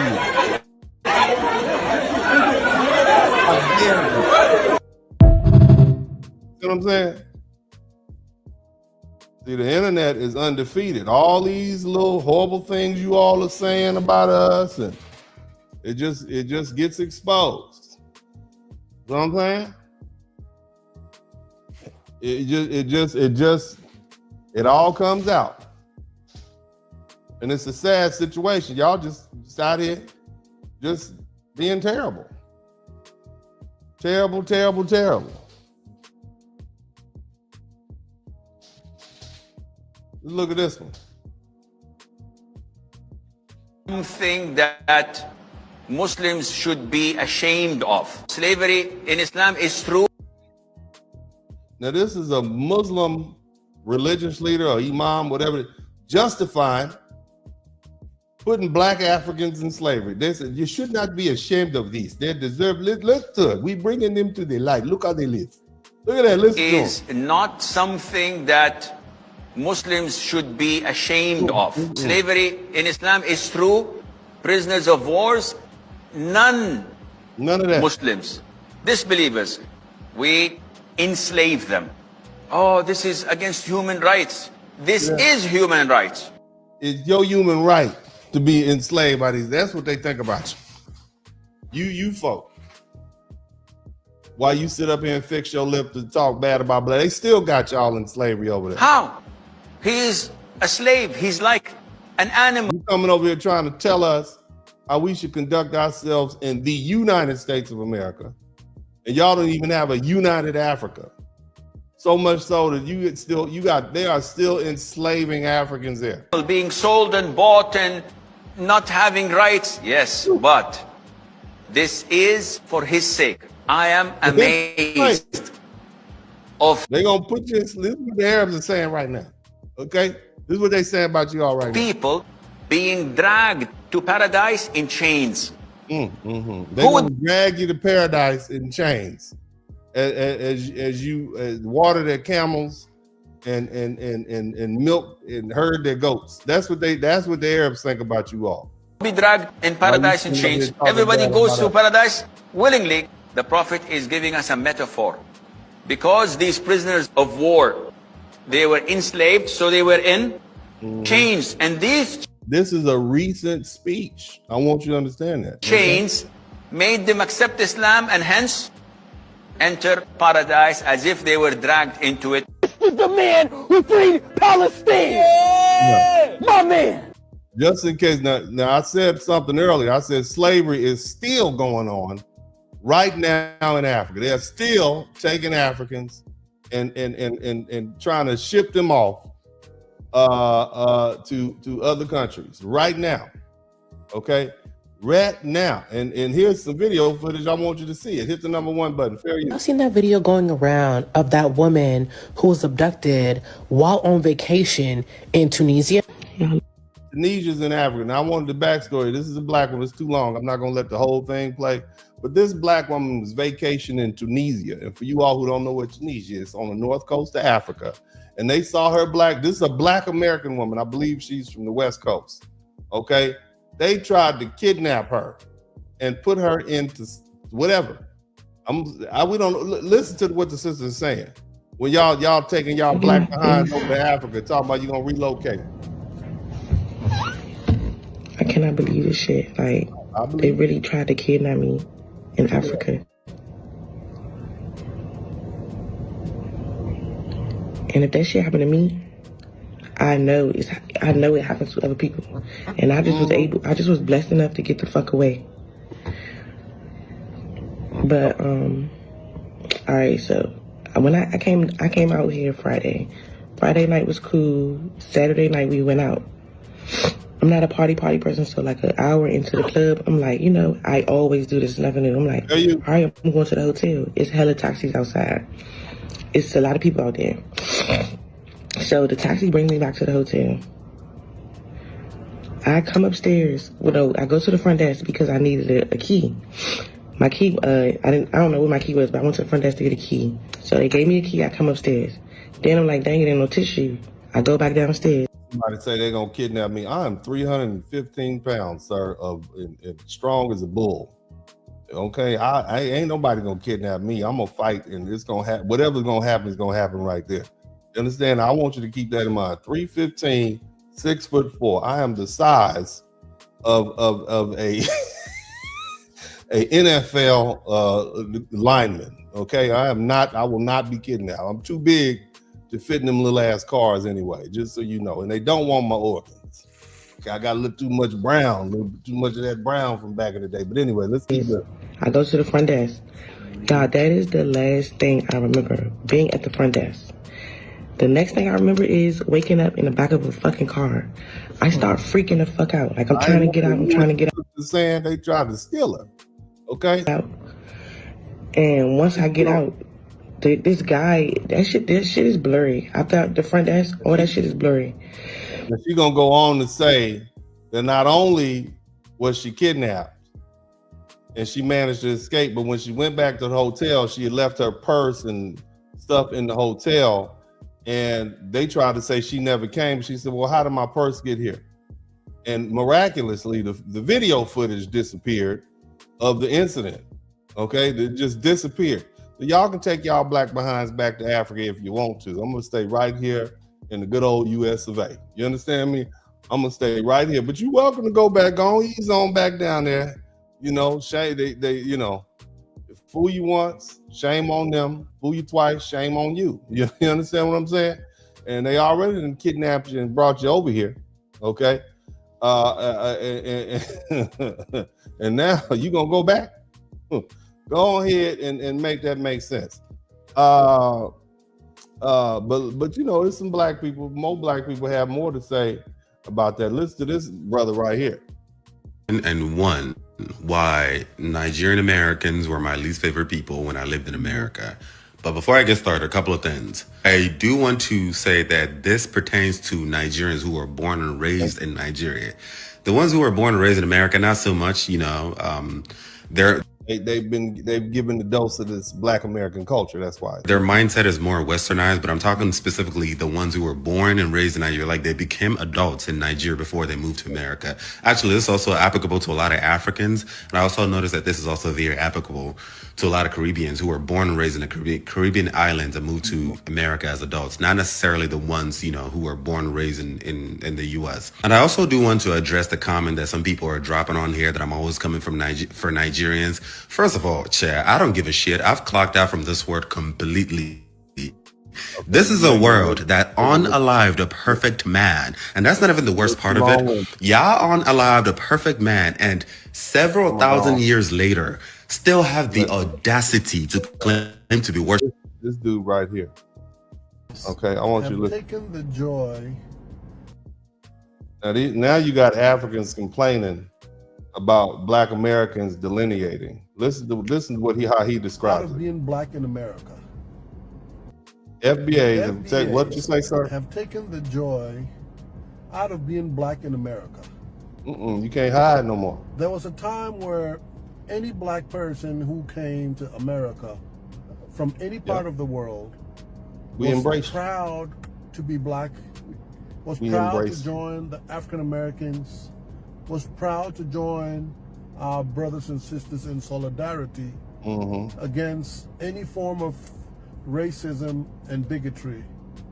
Yes, but y'all decided you all basically what you did, you got the goodies and you delineated. You said, oh, I'm Nigerian, I'm Ghanaian, I'm whatever. Your flags start coming out when you got your PhDs and stuff. Oh, he's not black, he's Nigerian or something like that. Or whatever, okay? In America. But because of the FBA. You mean because of the indigenous black people who've been here? You mean those of us who can trace our lineage back to slavery? Because that's all foundational. They just say we've been here since the foundation. That's it. The joy of being in solidarity. You can stand on your own now, sir. Break your flag out. I want you to whip your little flag out as, you know, when ICE is driving by and sing your country's national anthem. That's what I want you to do, sir. Very easy. Our brothers and sisters in the fight for freedom and justice. The fight you would not fighting. You would not fight. Has basically dissipated. It has. It's a sad turn of events. Because you all keep reaping the benefits of it and not putting in the work. That's what's going on. Okay, that's what happened. And now you suffering the consequences. Let's hear what the rest of the people have to say about this. Let's keep going. History, like they don't even want to acknowledge these are their people. This is their homeland. Go look this bitch. This shit is 8 fucking days ago. Y'all are sitting here. Y'all bring y'all ass over here to America and try to literally get so much arrogance and. I want you all to keep in mind that they are the ones that opened the floodgate for this. You all were complaining about, oh, y'all called us African booty scratchers, so now we're gonna call y'all cotton pickers and lazy and all these. So you open this, you open up the door. Okay, you're not going to win this battle. You're not. We do this all day. This is culture. This is that culture that you all say that we don't have. This is part of our culture. Capping, roasting, and boycotting, and clicking up. And we Black Americans are coming together just to whoop up on y'all and anybody else who got something to say. And false confidence till you forget that this is what you come from. This is where your fellow people, your blood people are. That's not our history. That's not where we come from. That is not our history. Okay. You see, this is 8 days ago. This video was captured. Like, I don't know what the fuck. They think we other Africans or something. Like, we have money. The same way y'all was talking about Section 8 housing. Y'all fucking country is stealing y'all. Y'all politicians don't give a fuck about y'all. That's why y'all don't have Section 8 and y'all have to live like this. That's why these people are very fucking hungry. And your continent does not care about any of you. That's their culture. See, that's that same culture that they say is superior, that scammy communal culture. Okay, that's it. All the 54 countries in that bitch, they don't give a fuck, and y'all mad. She was going off. Wasn't this system going off? Let's see. They didn't just leave it. They didn't just, And see, the question we have to ask ourselves is, what happens when these folk come over here with that culture? Okay, and what happens when they come over here? That's the question we have to ask ourselves. What happens when I'm not gonna lay that one play again. What happens when they come over here? Huh? What happens? You see, and here's the cold part about it. It's not just Black Americans. Look at what the Jamaican dude has to say. Jamaican dude. That's the history. You sold us. This is up in Canada. You heard what the brother said? You sold us. Listen. That's the history. You sold us. You sold us. I am a Jamaican. See, the Jamaican, here's the thing. Low-key, the Jamaicans have been talking about this for years. See, they don't have that false unity that we have here in the United States. Because, they had a certain level of cultural pride. So they were cool with expressing what was going on with the Africans and how they betrayed us many years ago, okay? Before we decided to pick this thing up. Let's keep listening. Not the Africa. We were here with the Canadians. You guys fuck it up with witchcraft, voodoo, black magic. Man said that the Africans have brought voodoo and witchcraft and all that. He said we were cool with the Canadians till you Africans showed up. So basically, this man is saying the Africans in Canada are like the Venezuelans are to the Latino community. Everything was cool till the Venezuelans came up. Y'all remember that? Everything was cool. It's the same thing with the LGBT community. Everything was cool until the T showed up. Once the T showed up, everybody like, oh no, y'all doing too much. See? Believe in Jesus Christ, not dark ages. We are Jamaicans, not Africans. I'm not illegal. I have my status. I'm not illegal. I'm on the public sidewalk. Yeah. And what? So, you know, I mean, again, Peace, brother. Salam. Freedom of speech. Stop your you and the superior culture. This is superior culture, right? Okay. This is your superior culture. Let's keep listening. Are coming and they're embracing your birthright, because America is your birthright, O'Shea. Family friendly, fair use. This is your inheritance. America is the richest nation in the world, the most powerful nation in the world, and it's your inheritance, paid for in blood by your ancestors. Yet, you want to throw it away, turn your back on it to go to Africa, where Africans want what you got. So they come and they take your inheritance. And they become the judges, they become the prosecutors, they become the police officers, they become the bankers, they become the preachers, they become the teachers. They really create an infrastructure in cities where they lord over Black Americans who've turned their backs on their own communities. And so the problem that I have with Black Americans who call themselves African is that it's so destructive to us, because let's just be real. Your boy Amin Ra was talking about how we need to leave the United States, and he used the words in mass. He said we need to leave in mass. Man, there's 40 they can replace us, but go ahead. million Black Americans in this country. Just leave. But here's the thing, man, and I'm gonna keep on hitting it. I'm gonna get to the broadcast in a minute, but these people don't leave their culture over there. It's that same culture. To tell you this, what Delta? Non-FBA woman attempts dumping African Delta employees scamming the airlines onto blackness. Listen to what she says. That was the caption. This is what Delta in Minnesota, they fired like 500 people. Most of them were Africans, right? This is what these motherfuckers did. So Delta has this thing where when you have bereavement, they give you up to like $2,500 to like $5,000, depending on the person that died to you and the significance, right? So everybody. She's talking about Africans working for Delta coming over there scamming the job situation. Delta Airlines, apparently. They was dying. Everybody has somebody dying. Black people are so horrible. You know what they did? No. She's talking about Nigerians, ma'am. Don't put that on all black people. It's not a catch-all situation. Come on, put your flag up. Motherfuckers was using the same death certificate. They were passing it around. And they were just changing the name, not the number. No. Nigga, they fired all of. This is a superior African culture that they want us to inherit, black folk. This is a superior African culture. Go ahead. So now, no blacks working at Delta. Well, there'll be blacks, but no Africans. Ain't gonna be no Africans working at Delta. Are you guys serious? What y'all done fucked up? Like, fucked up the church's money. You guys was really passing around the stuff. Gotta do better, Kenya. Liberia. No, it was the Africans. It was like Liberians and Nigerians. Oh, see, yeah, that's terrible. Better. Come on, man.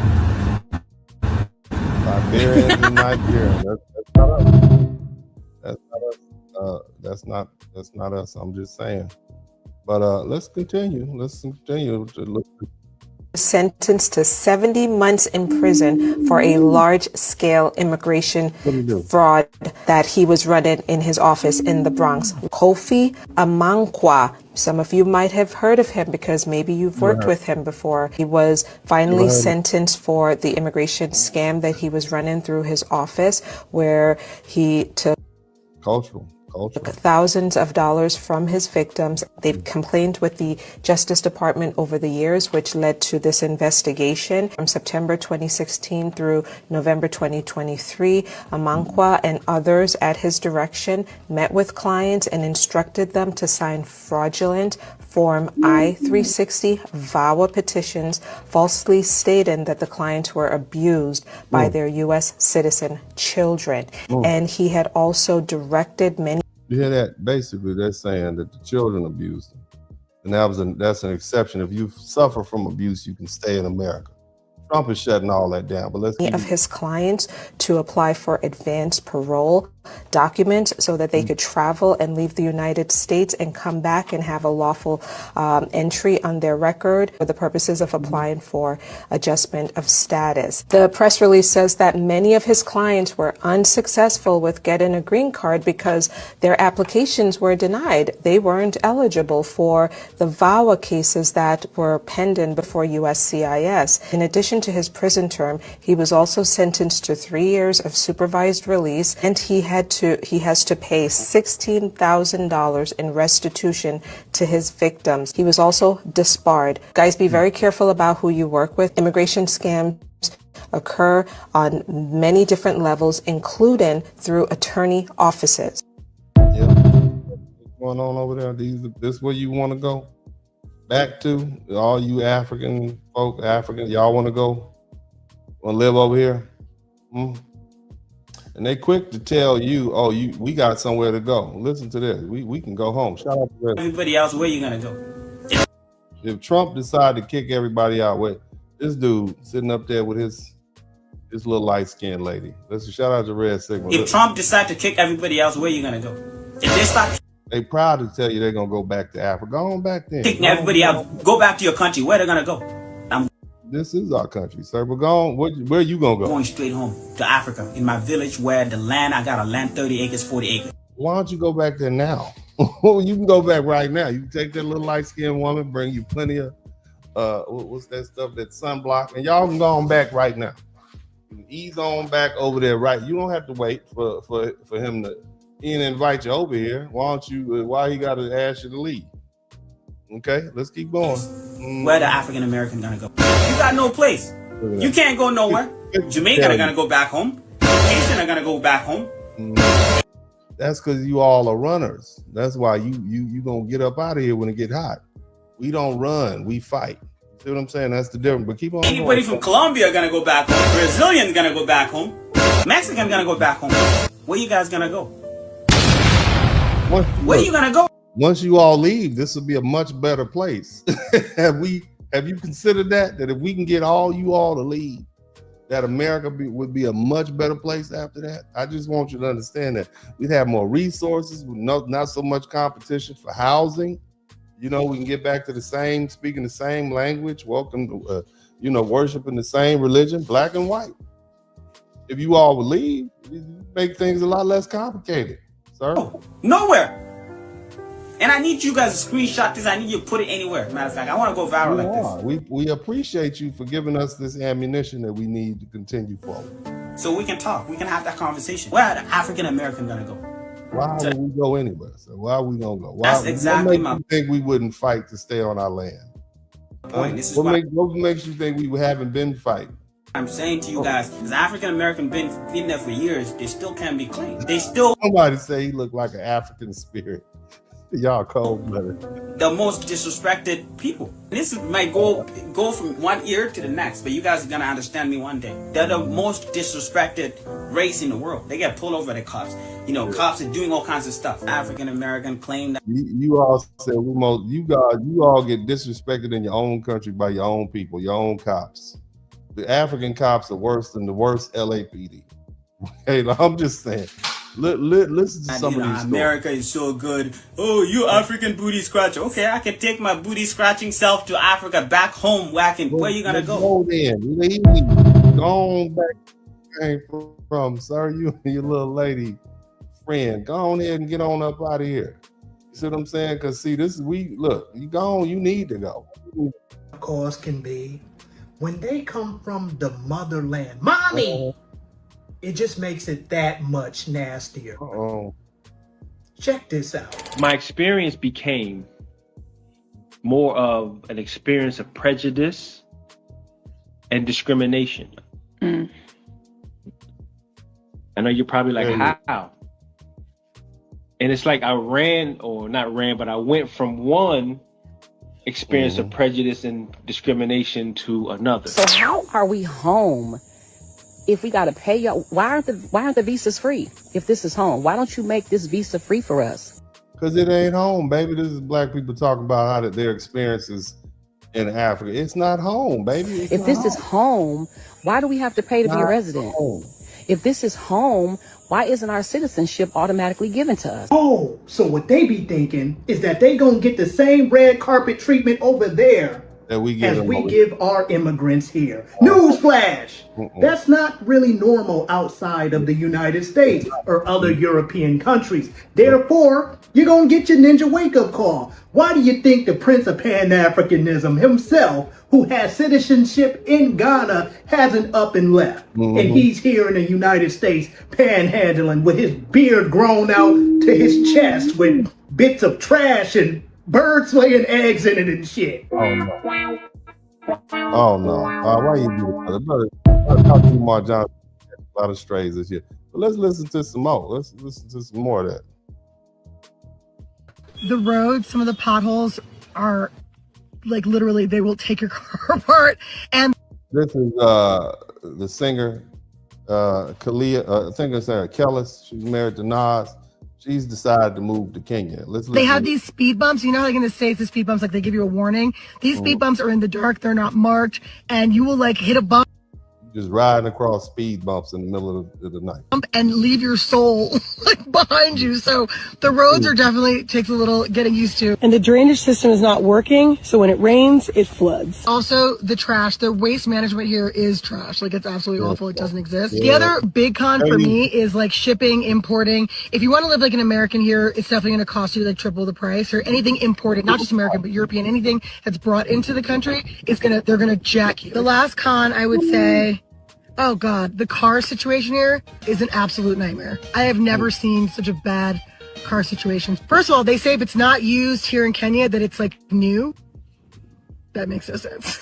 So it could be like 20 years old in another country, probably Japan, which means that all of your digital stuff is going to be in Go ahead, baby. Go ahead. Keep telling me. Japanese, which is very annoying and no one knows how to change it. They'll still charge, they'll be like, oh, but that's $65,000. I'm like, USD? And they're like, yes, that's a good price.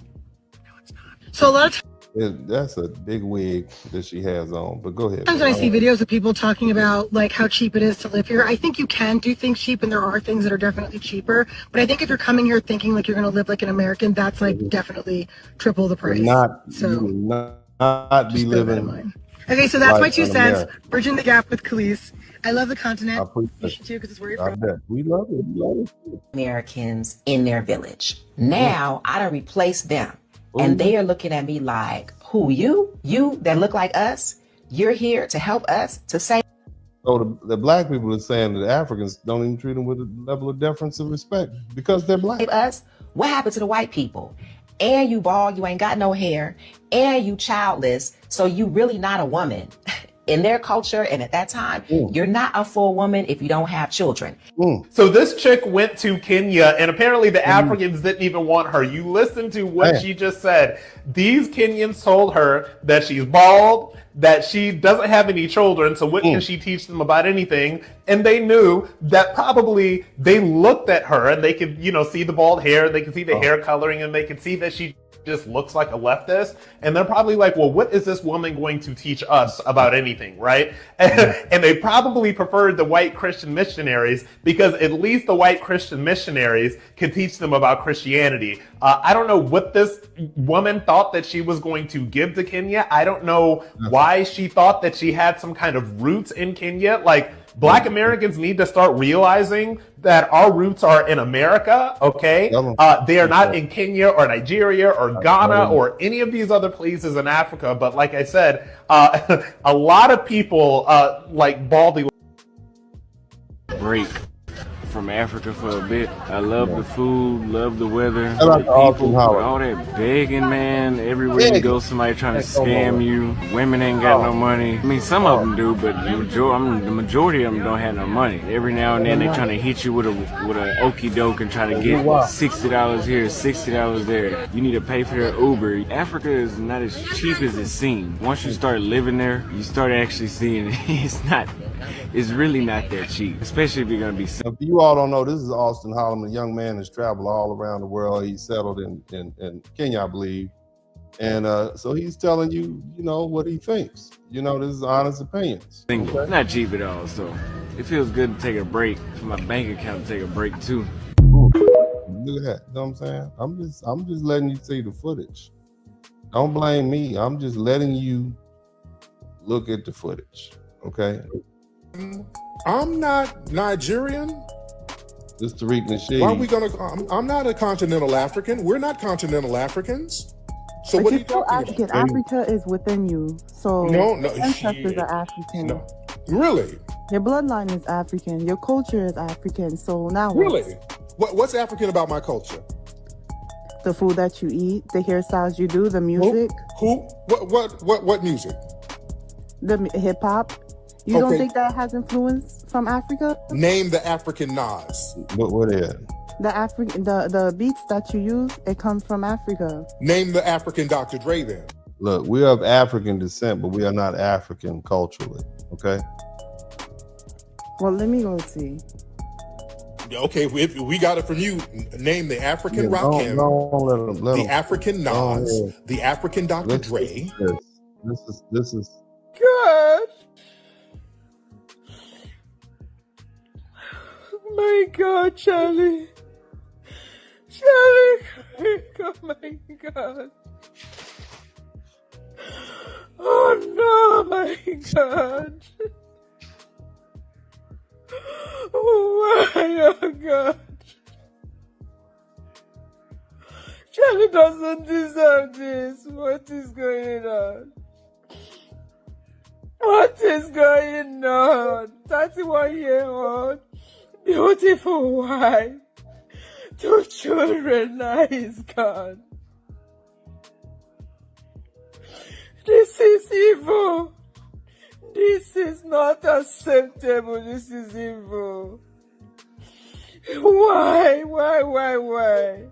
So we have become so divided in this country that people don't have political opinion.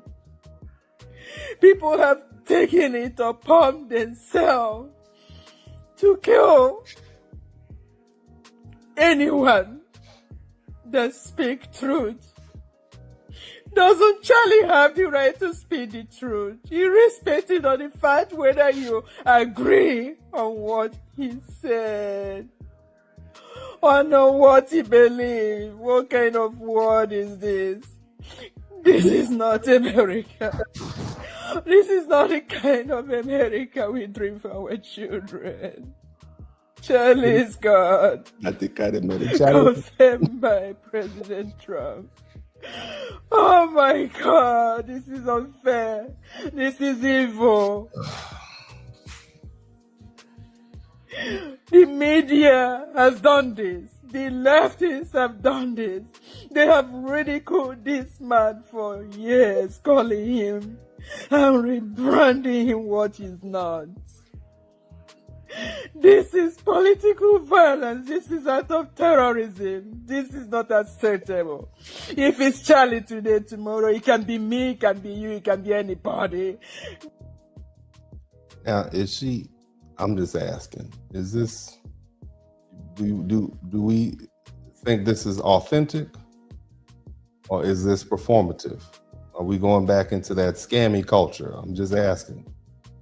I'm gonna let you finish. This is unacceptable. Oh my God, Charlie. Rest in peace. Oh my God, I pray for the family. This is evil. This is bad.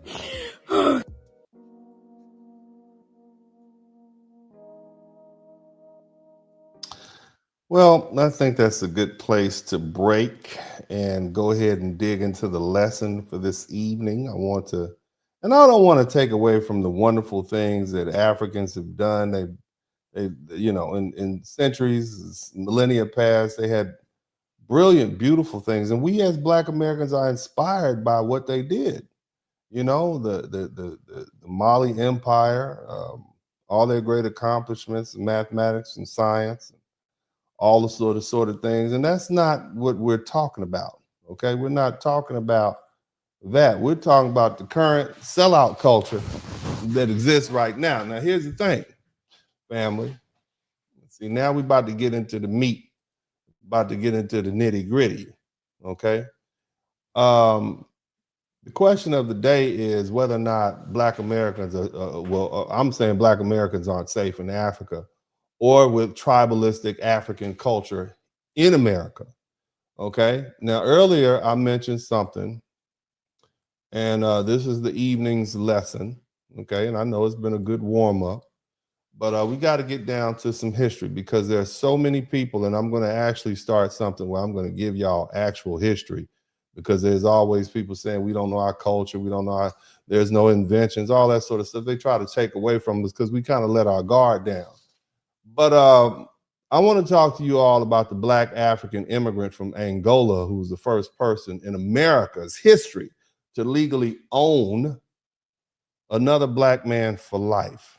Okay, and we're confronting one of the most profound and unsettling truths in our story. Think about it.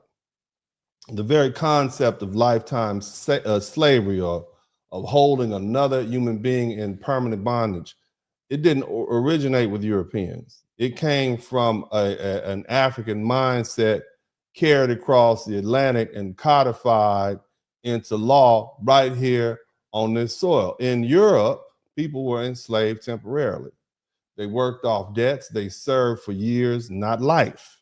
But Anthony Johnson, a Black man, a Black African immigrant, born and raised in Africa, he brought with him a cultural understanding where enslaving another human being indefinitely was normalized. And when he convinced a colonial court to make that servitude permanent of another Black African, he planted the legal seed of chattel slavery in America. And that one decision by a Black African immigrant born in Africa changed the course of history. It transformed servitude into a system of forever bondage that would ultimately destroy millions of lives and shape the entire Western world. Now, you see, again, Europeans, they didn't invent lifetime slavery.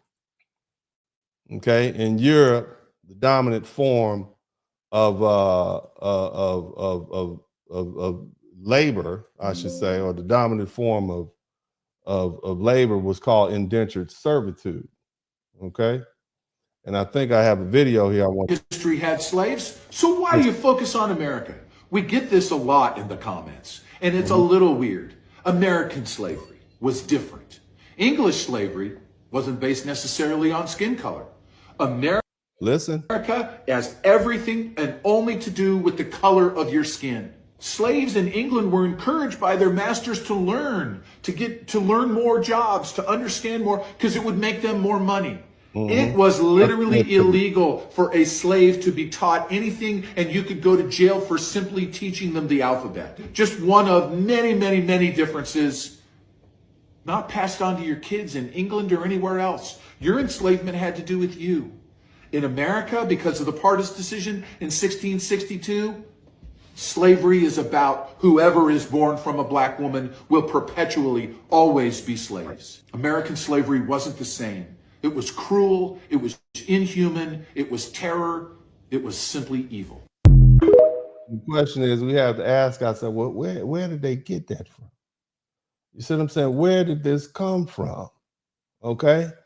And see, this is not something that we don't know. This is not something that is not part of American history, but nobody wants to talk about it. Last video, many people commented that the very first legal slave owner in America was a Black person. And I was like, I have seen this comment enough that I will look it up myself. I'm sure that this is completely untrue, But let's see where they're getting this from, where they can feel like they can say such a thing. You guys, I have breaking news from the year 1621. I feel like 1621 is true. And that was the case that the white fella just mentioned. This is the case, that very same case. 1621. Keep listening. Idiot. If you already knew this, leave me alone. I'm doing my best. But apparently, I'm going to tell you a story. I'm literally shook. Anthony Johnson was a slave brought over from Africa. Okay, so what I did know that many people... Let me rephrase that. Anthony Johnson was an African from Angola. Okay, who was brought over as an indentured servant. All right, don't just throw the term black out there. That could create confusion. There's a lot of black people on the earth, and not all of them are from Africa. Anthony Johnson, whose real name was Antonio, was brought from Angola, okay, which Congo. People don't know is that Black people were not just, or Africans were not just stolen by Europeans and shipped over to America. They were sold by other Africans. I did know up to 12 times sometimes. In other words, somebody would go way into the interior of Africa, get somebody, trap them, sell them, put them in chains, sell them to somebody else, sell them to somebody else again and again and again and again and again and again and again and again and again. And they finally end up in a pen somewhere close to the shore, and some Europeans would pull up, load them on the ship for a certain price with the approval of the local chief or king, and send them off to South America, Central America, the Caribbean, or North America. You understand that? Let's keep listening. This is a scammy culture. Somebody type scammy culture in the chat. Know that. A lot of people don't know that. So this was not news to me. But he was sold and he was brought over as an indentured servant. Now he was brought over. Anthony Johnson, the first legal slave owner, was brought over as an indentured servant. So he worked his way out of slavery. Oh yeah, but let's keep listening. And he was freed because he served his time. An indentured servant serves for a period of time to pay off a debt or to earn their freedom, and then they get to be free. Yes, and that was the model that was meant for the Africans in America. Hang with. Listen, you listening to what the little sister, because I know y'all don't believe me. I know y'all. Y'all think Uncle D don't know. He too light skinned. He work. What y'all say? I work for the Boule. I got a job getting a check from the Boule or something like that. Keep listening. Because this gets crazy. He was an indentured servant himself. He earned his own freedom. He bought land, and then he owned slaves. He was the first. I'm going to get there. Okay. He owned slaves, black and white slaves, on his tobacco farm. He had 4 white indentured servants. Okay. She's using slave and indentured servant interchangeable. He had 4. This man, this African from Angola, white people were indentured servants too. This black African had 4 white indentured servants. I'm gonna talk about that in a minute. Are you kidding me? I'm not. He owned white people. It's amazing, huh? Okay, so he owns white people, and there's this guy named John Casor. John Casor earns his freedom through indentured servitude because that's the model. And Anthony's like, no. Actually, you're my slave for life. I know that nobody's ever heard of this, and this is not the typical model, but you will actually not be earning your freedom. And I'm going to break down the case and explain why in a minute, okay? Now, keep in mind, these people were not related. Castor and Anthony Johnson were not related. You will be my slave for life. So he goes to court, and he pleads his case, and he's like, you guys get back to me with a ruling on whether or not I can keep John forever, because I don't really want him to be let go. There are other reasons. There was a neighbor, whatever. It doesn't matter. The reason he wanted, because he didn't want to have to pay John the cows and other financial burden that went along with having an indentured servant free. But let's keep listening. He's like, he's going to be my slave for life. And the court rules in Anthony's favor, and it's like, we love this for you. Keep him forever. So Anthony Johnson is the African from Angola. Was the first legal slave owner. It's the first legal acknowledgement in English America that an African could be held as a slave for life. And he was owned by a black man who he was owned by an African immigrant.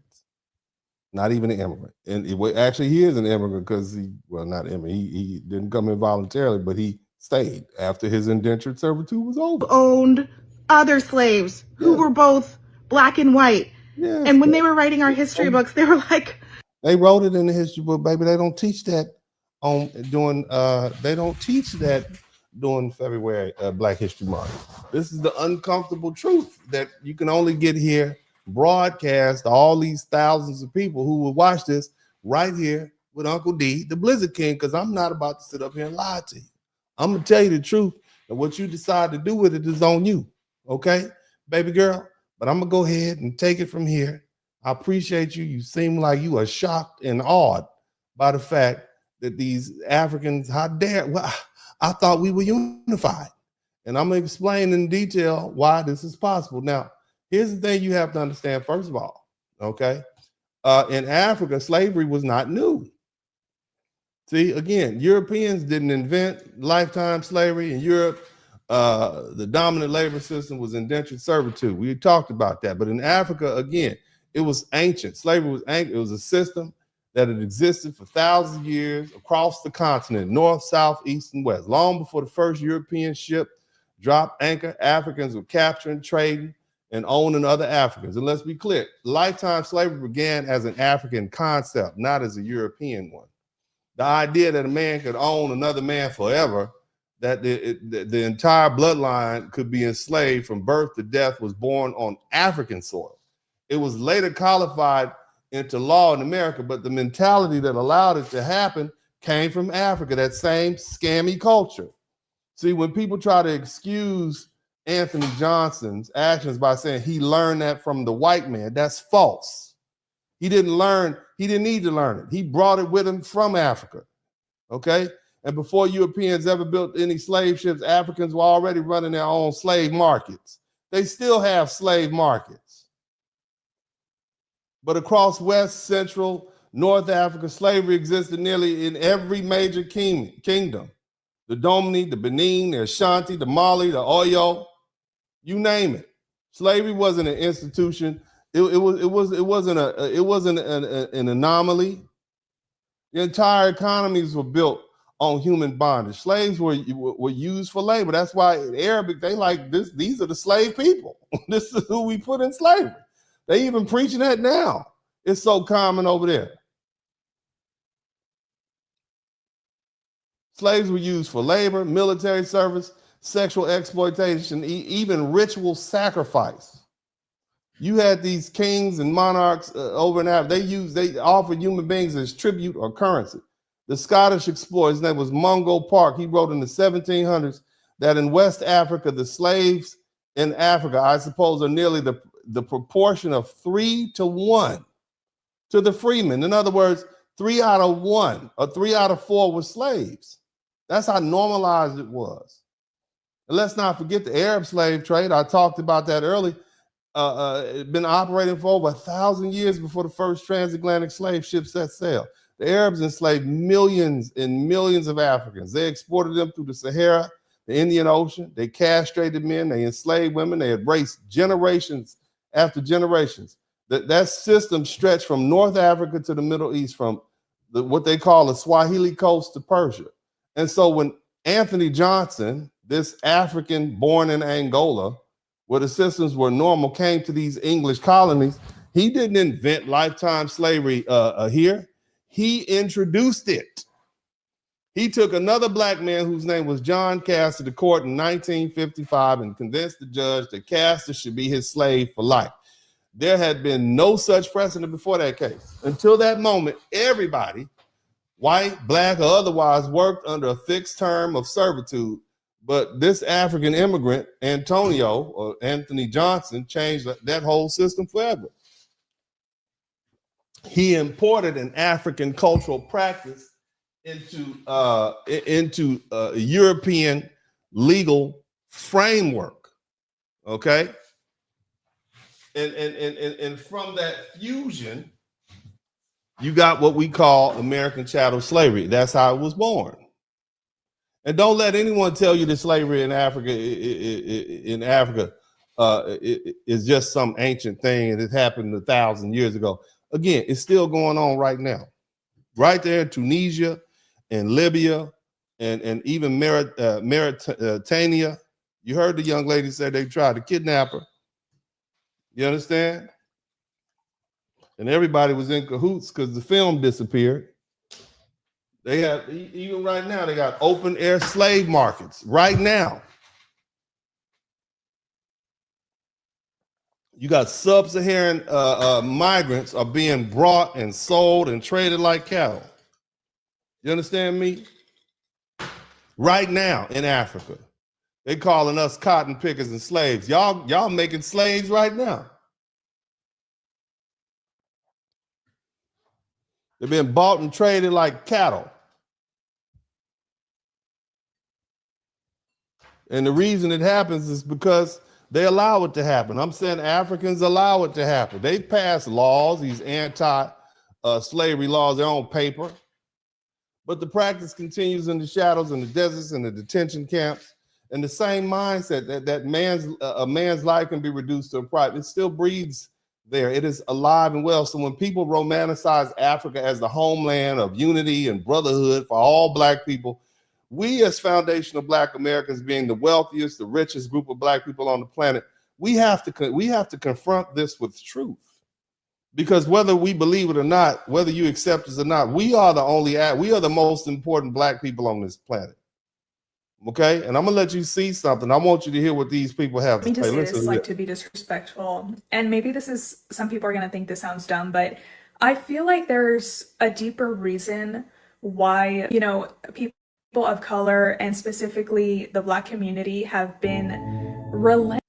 She is not talking about Africans. She is talking about the Black community in America. Listen to what this little white woman has to say about you Black people. Persecuted, like, I mean, just the things that happened during slavery alone, like, were insane. But I don't know, the more I learn about Black history and the ways that, you know, people who literally worked in the government, like the CIA, all these different people in power were Listen to what this little lady is saying. This is why we as foundational Black Americans are the most important. This is why they open the floodgates and let all those immigrants in to try to dilute our numbers and disempower us. Listen to what she say. Ruin the Black community, and it makes me think, dude, I feel like, is there something more going on here than just racism? Because it's like, come on, you're telling me you're doing all— Yeah, God's chosen people. I don't care what you say about it. We have to be.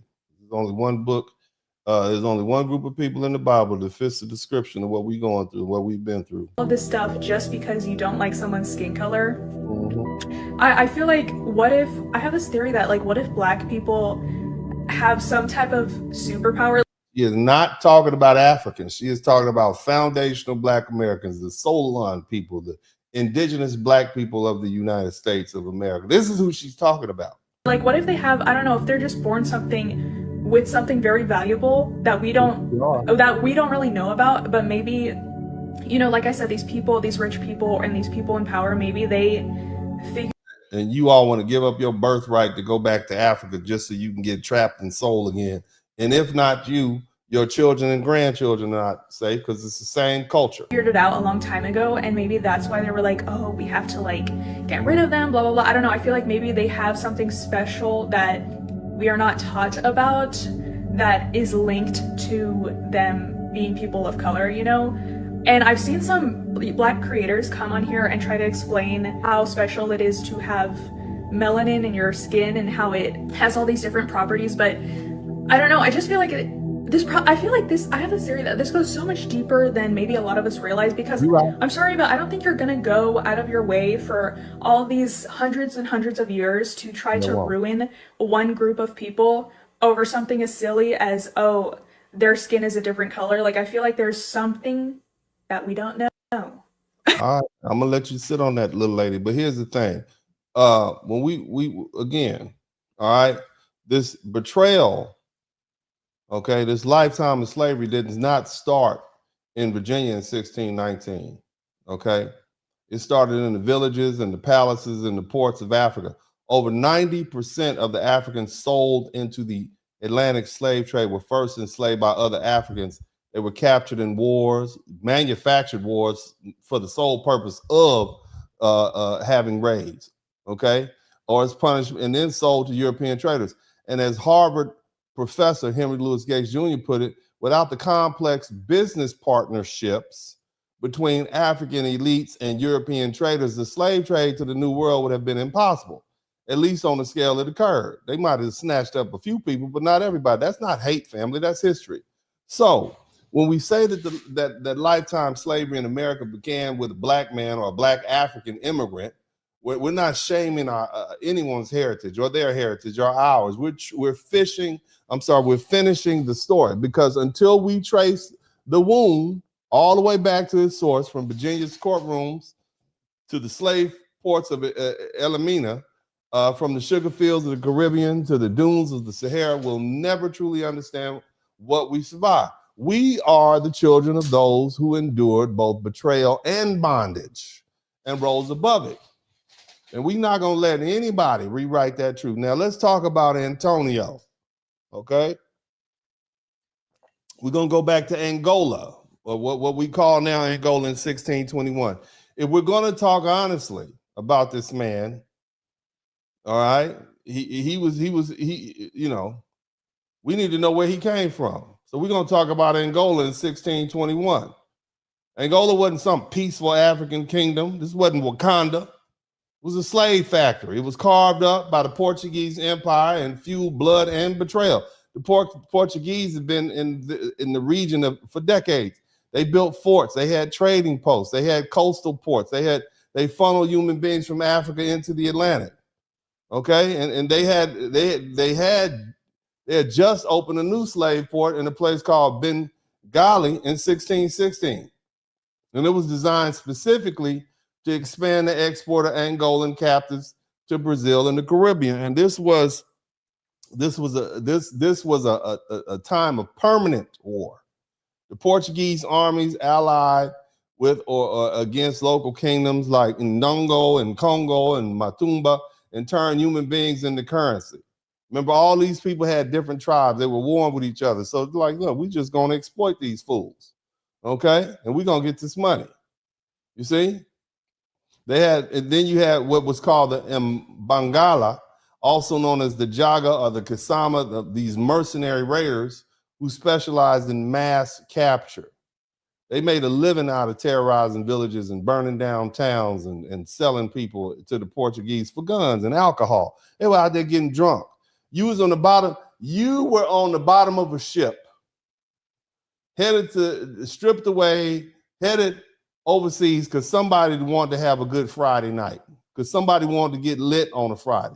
So they sold you for a cup of rum and some old dirty rags. This is what they sold you for. See, this wasn't random brutality. It was business.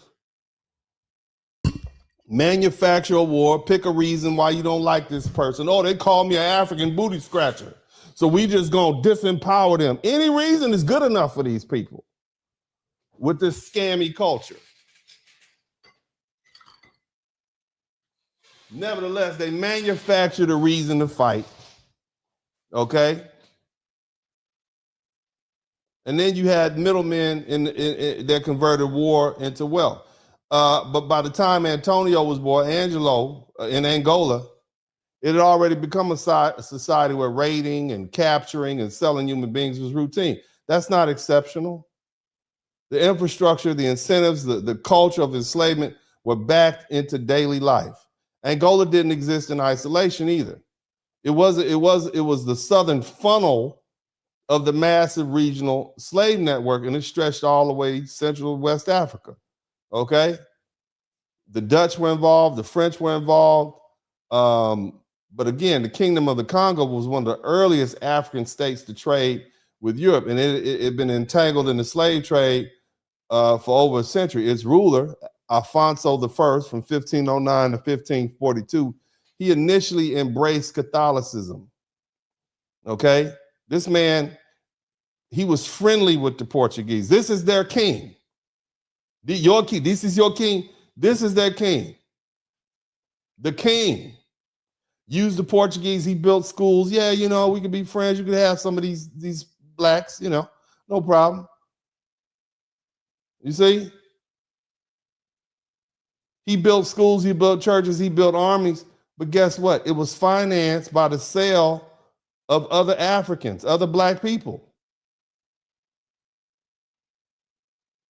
Now, later on, towards the end of his life, this man who was so infatuated with European culture realized that he had made an error.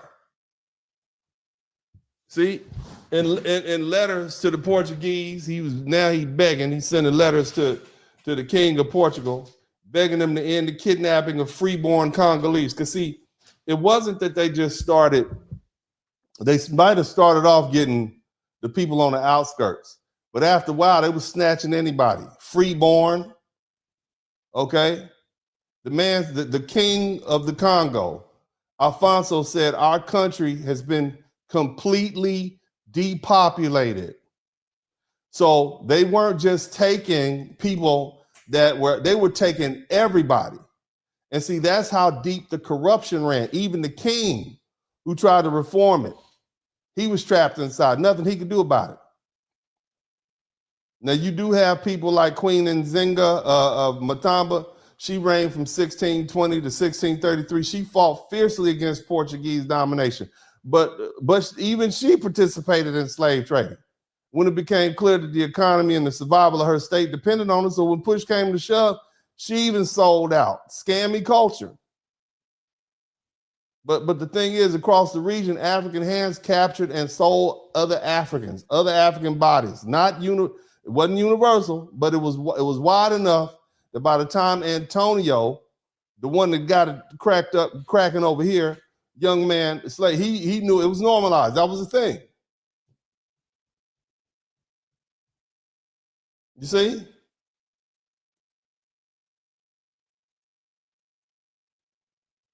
Now there was chattel slavery where you and your children were permanent property. Okay? There was domestic slavery where house-born slaves had limited rights but no true freedom. Okay? And there was pawnship. That was debt bondage, military slavery, and sexual slavery in some kingdoms. So all these forms of slavery existed in Africa. See, slavery in Antonio's world, in Angola, it wasn't just one thing, it was many things. It was all brutal, but it was different. So when they started talking about, slavery was different in Africa, that's a goddamn lie. A slave is a slave. You had in the kingdom of Dahomey, you had people being sacrificed for royal ceremonies to honor the ancestors and gods. You understand me? So you telling me that you telling me that wasn't bad? Are you trying to tell me that these people who were being sacrificed to somebody else's gods who were slaves, that's not as bad as what we were dealing with in the United States? And I'm not, it was horrible here in the United States, but it was just as bad over there. You don't think being sacrificed and being a sex slave is bad? Just because it's a black person doing it instead of a white person? Are you kidding me? That's just stupid for you all to imagine that. Just stupid. Stop falling for it. But let's go ahead and skip ahead. Now, when Antonio arrived in Virginia in 1621, the English colonists, they had no concept of permanent slavery. The labor system in the early America was indentured servitude. You worked for a fixed term, most 7 years, and then you were free. Okay, and that was a European model. Antonio came from a world where slavery was permanent, it was inheritable, and it was racialized by culture. Okay? To these people, your culture and your tribe is just as bad as your ethnicity or your race over there. Outsiders could be enslaved for life, their children born into bondage. So in 1655, when he went to court and argued that another black man, another African actually, named John Casor, should be his slave for life, he wasn't inventing something new. He was repeating what he already knew, what he had grown up seeing. He came from a society where slavery wasn't a temporary contract. It was a permanent condition of existence. The concept of lifetime servitude, okay, it wasn't new. He was repeating what he already knew, what he grew up seeing. Now, to be fair, there's no record showing that Antonio himself ever raided villages or sold captives before being brought to Africa or America, but his historical record is clear. The world he came from was built on the capture, use, and export of enslaved people from Portuguese forts in Launda to inland markets in Dongo and Congo. Antonio's entire society revolved around human trade. He didn't need to be a trader to understand it. It was part of the reality. Did you not hear the king of the Congo, Alfonso, say, "You all have depopulated our whole nation"? You understand that? So when he stood up before English court in 1655 and demanded lifetime ownership of John Casor, it wasn't some foreign idea. He learned it.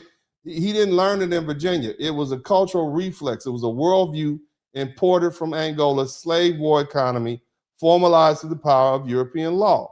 And that's an uncomfortable truth. You see? Now, again, people love to say, well, Africa's 54 countries. That's fine. So we can't blame all the Africans, right? Okay, but we're not talking about Africa of today. We're talking about the Congo and Angola in the 1500s and the 1600s. They didn't have states like that. They had nations. They had territory. All right, but we're talking about the world that produces this man. Okay. Again, that world, that slave order wasn't some accident. It wasn't tribal chaos. It was policy, a deliberate top-down system enforced by kings who thought they were modernizing the nations. Let me give you a little bit more insight on the King Alfonso I. This is not some man who's sitting in a hut somewhere, bamboozled by Europeans. Okay, King Alfonso I of the Congo. He's also known as Mvimba Ninzinga or Zinga. He reigned from 1509 to 1542. That's a long time. And he wasn't some illiterate warlord hiding in the jungle, okay? He was an educated man. He was baptized. He was fluent in Portuguese, African. And he was determined to make his kingdom a global power. The man was educated in European scholarship. Okay, he was raised and advised by Portuguese clergy in his capital. This man was surrounded by white Europeans from Portugal. He converted from whatever his religion was to Catholicism. This man made Christianity the state religion and even created a coat of arms for the Congo based on what he saw in Europe. This man was infatuated by Europe. He sent his children, his sons, his noble youth to Portugal to study in their universities. One of them, whose name was Henrik Kinu Mvimba, became a bishop in 1518. First black bishop in Catholic history. And so under Alfonso, the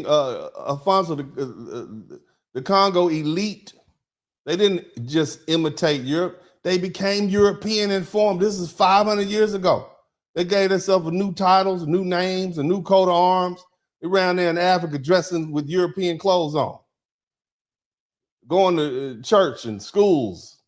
More than 1,000 students were educated under this early reform. The aristocracy joined religious brotherhoods and they modeled themselves after the Portuguese. They blended African governance with Catholic hierarchy. And this wasn't forced assimilation. They wanted to do that. They desired it. They wanted the white man's ice. The white man's ice was colder. This African king, being an African king wasn't good enough. He wanted to walk like a European, talk like a European. He wanted to pray like a European. He wanted Congo to be seen and validated by Europe. But that never works. Now, some say he was a brilliant man. I think it was foolish. Yeah, he could read, he could write, he could debate. He knew theology. This man built the first truly literate African Christian kingdom in the 16th century. But his motives were rooted in seeking white validation. He wanted respect. He wanted recognition from these white Europeans. He wanted the Congo to stand shoulder to shoulder and be seen as equal with his white Christian allies. This fool played the European game thinking thinking they were gonna play fair. It's stupid. And the thing is, in 1520, the King Alfonso, he began to see the horror unfold. His people, his freeborn Congolese people were being kidnapped and sold into slavery. You were a prince, you were born free, you had land. Next thing you know, you in Barbados somewhere picking sugarcane, sold into slavery. Sometimes his own Portuguese agents and the corrupt local nobles, the same African nobles, okay, were working with each other. He even wrote a letter to the King of Portugal, who's King João III. What did he say? He said, every day the traitors kidnapping our people, children of this country, sons of our nobles and vassals. But we're Christian, you know, they grabbing them and causing them to be sold. So great, sir. He called him the King of Portugal, sir. Is the corruption that our country has been completely depopulated. That was more than 400 years ago. You see? You see? That was 400 years ago. But nevertheless, what you have to understand is King Alfonso's story shatters the stereotype that Africa was ignorant or his leaders were ignorant and passive. The Congo people were educated people. Okay, they were connected globally. The children were being educated in European university. You don't think that they studied slavery in Portugal and that was a big business there? You went up there to study economics, and the economics were based around them selling your people into slavery. Come on, man.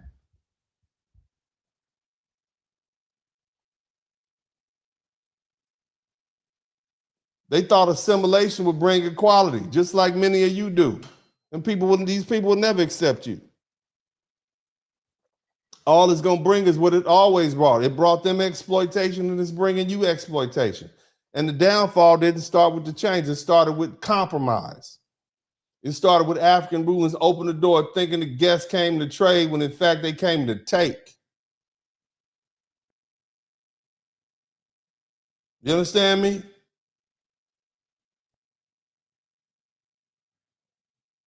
We need to kill this myth that Africans were victims only. These people, the Congo's elite, they were not powerless. They were partners in profit. Royal wars produced captives. The crown decided who lived and who died and who got sold. You had Portuguese soldiers and Congolese nobles. They ran a joint campaign, you know, and the letters to the king prove it. This man talking about his own children being seized and sold into slavery.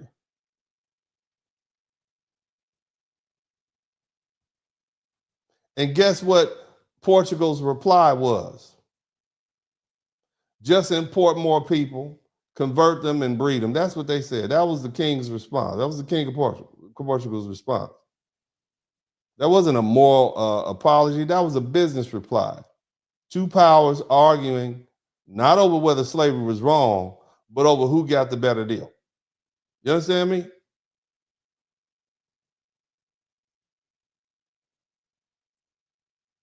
I need y'all to understand that. These people, they adopted Portuguese names, clothes, manners. They thought that was civilization. Okay? This is what they thought. We've arrived. We moving on up. Shout out to Fitzgerald. This is what they thought. And they did it voluntarily. So what I'm trying to explain to you all is colonization that these Africans complain about. Oh, we were colonized. Colonization happened before colonization. The classroom, the church, the court had already reshaped the elite's imagination, and in slavery, slavery was part of the modern system. Now, why that matters? Why does this matter to what I'm explaining to you all right now? Okay? Because the man who became Anthony Johnson in Virginia came from that exact world, a kingdom where bondage was normal, where the crown partnered with Europeans, where the elite mixed theology with commerce, and where enslavement was legal, it was structured, and it was sanctioned. Okay? So when Antonio later fought in court to own another African, a black man for life in what is now known as America, he wasn't inventing the idea, he was replicating it. He brought the logic from the Congo to a courthouse in Virginia, in a colony. So servitude for life is not an accident. It was a policy. But this is a lesson, you know, you make a deal with the devil, you become the devil's tools. You see, he invited European, he made slavery a royal industry, he tried to keep it under control, but the system he helped build and sanction outgrew him. And the Congo was bled out. His sons, his daughters scattered all across the world, his nobles robbed, his people stolen. And you can only do that if you got a scammy sellout culture. That same culture that persists today.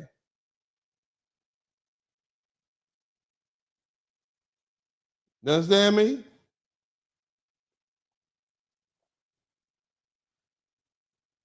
And Africa has never recovered.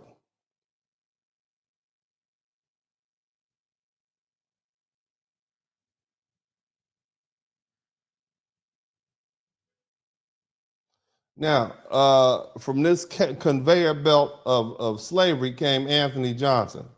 Now, again, he was born in Angola and he was shipped to Virginia in 1629.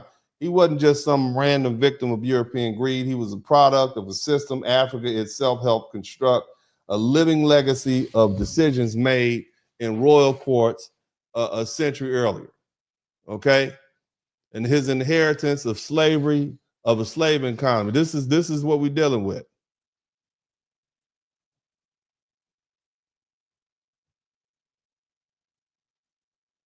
This is where we are. Now, I want to talk about 1619 really quick, but I want y'all to look at this video. Just check this out. I want to make sure you all understand the context, because some of you all may have missed this video. So I want you to see it again so we can all be on the same page. And I'm going to let it play uninterrupted because I want y'all to see and understand. History had slaves, so why do you focus on America? We get this a lot in the comments, and it's a little weird. American slavery was different. English slavery wasn't based necessarily on skin color. America has everything and only to do with the color of your skin. Slaves in England were encouraged by their masters to learn, to learn more jobs, to understand more, because it would make them more money. It was literally illegal for a slave to be taught anything, and you could go to jail for simply teaching them the alphabet. Just one of many, many, many differences not passed on to your kids in England or anywhere else. Your enslavement had to do with you. In America, because of the Pardis decision in 1662, slavery is about whoever is born from a black woman will perpetually always be slaves. American slavery wasn't the same. It was cruel, it was inhuman, it was terror, it was simply evil. And all of that started because a black man wanted to hold on to his slaves. So let's go ahead and dig a little deeper. I want to talk about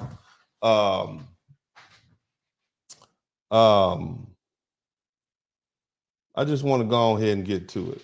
Okay. So Anthony Johnson, you know, I talked about the kingdom of Nyango. I told you what happened. So he was kidnapped and he was brought as an African slave by slave traders. Okay. He was sold to the Portuguese and he was shipped across the Atlantic Ocean to Virginia. He was one of the earliest documented Africans to arrive in the English colonies, and the ship's record lists him as Antonio. Okay, they don't give a last name. He's a Negro. That's basically what they say. And at that time, slavery as a legal institution, it didn't exist in Virginia. Most Africans, including Johnson, were classified as indentured servants. Okay, people who work for a fixed number of years, often between 4 and 7 years, in exchange for passage, food, shelter, after which they would be free. So Johnson's early years were filled with hardship and survival. He narrowly escaped death during what was called the Powhatan Massacre of 1622. Because remember, back then, you still had the Native Americans. They was like, y'all got to go. And so they was out there trying to put that work in, okay? And so the Native Americans in that Powhatan Massacre, they attacked the plantation of Edward Bennett, okay? The merchant who held Johnson's indentures, his paperwork on his indentured servitude. Out of 57 men, only 5 survived. So that lets you know, okay? And Johnson was one of them, which probably meant the Indians let them survive. But a year later, a black woman named Mary arrived at the same plantation as an indentured servant, and so the two of them decided to get they married, and they remained together for 40 years. So Antonio now had a wife, okay, and this is one of the first recorded African marriages in colonial America. So that lets me know there must be something about this man, okay. Now, after completing his years of service, Antonio took the English name Anthony Johnson. So I'm finished. Okay, so now I'm going to fully embrace this European thing. I'm going to take the name Johnson. Okay, so he took up the name Johnson. So he went from Antonio to Anthony Johnson. And the thing is, when you gain freedom, the colonial government, once you gain freedom, okay, they gave you 250 acres of land under what was called the head right system. Somebody type head right system. Okay, and that rewarded planters who financed the transport of new laborers to Virginia. Johnson's achievement, it was extraordinary for a man of African descent in the 1600s. He became a successful tobacco farmer in Virginia on its eastern shore. He employed both, I'm not going to say employed, but he had both black and white indentured servants, including his sons, his own sons. So by 1651, Johnson was recognized as a free black landowner.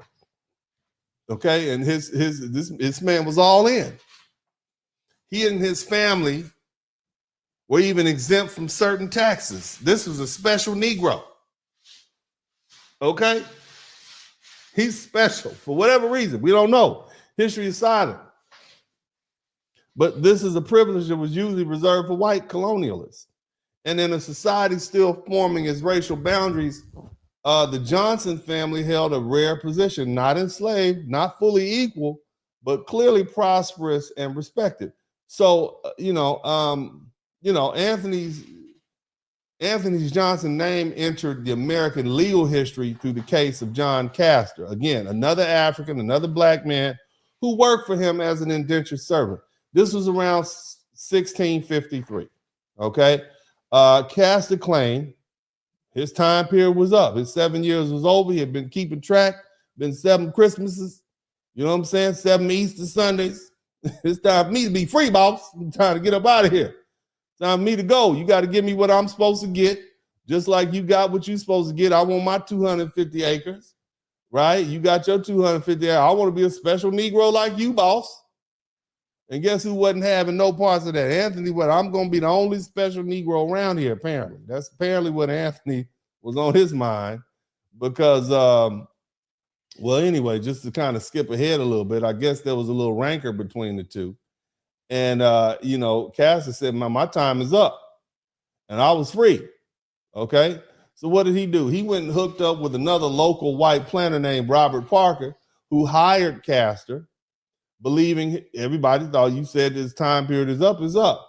But Johnson okay, the black African from Angola, Antonio, he disagreed. He claimed no, Casor still owed him service.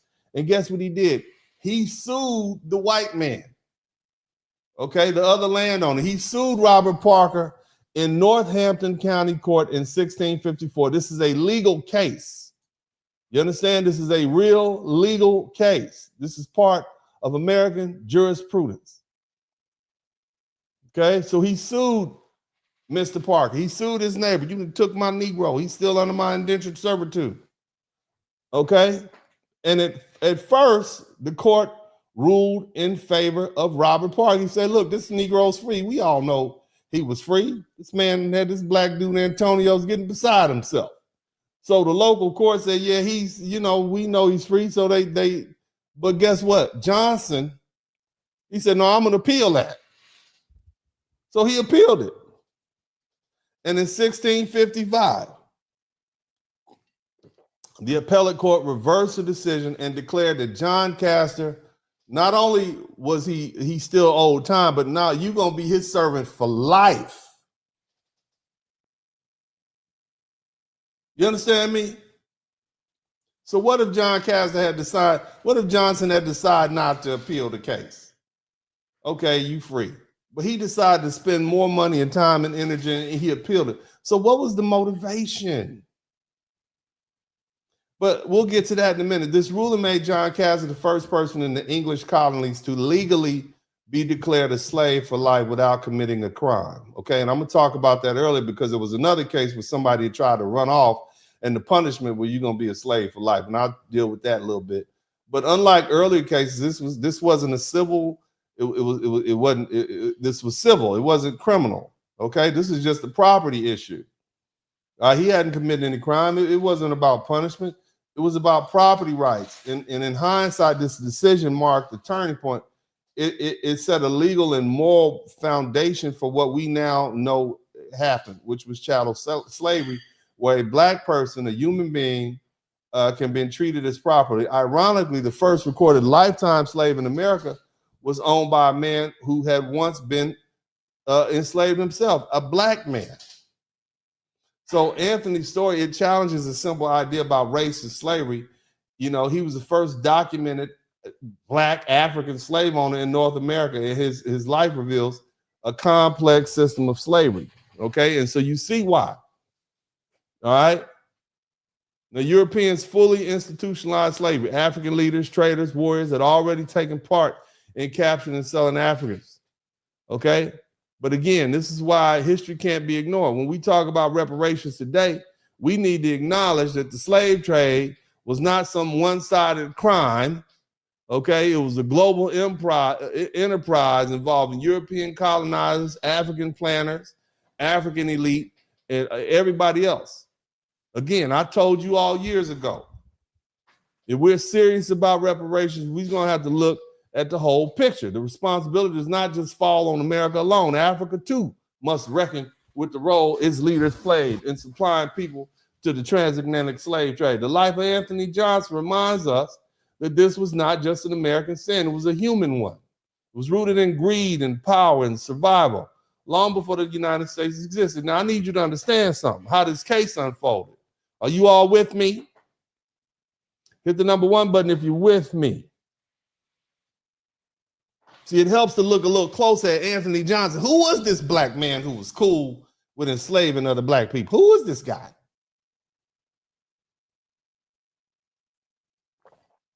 Okay. They call him, history refers to him as an Atlantic Creole. And that means he was a person of African origin who had learned to adapt to both African and European cultures across the Atlantic world. Born in Central Africa, in what is now Angola, Johnson was captured, brought to Virginia, did his servitude, converted to Christianity, and he learned the laws and the business of the customs of the land. He got in, he fit in. By 1651, at the time this case came about, He owned 250 acres of land.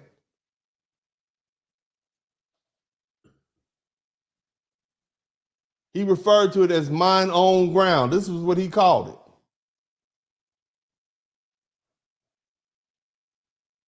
And let me show you what he looked like,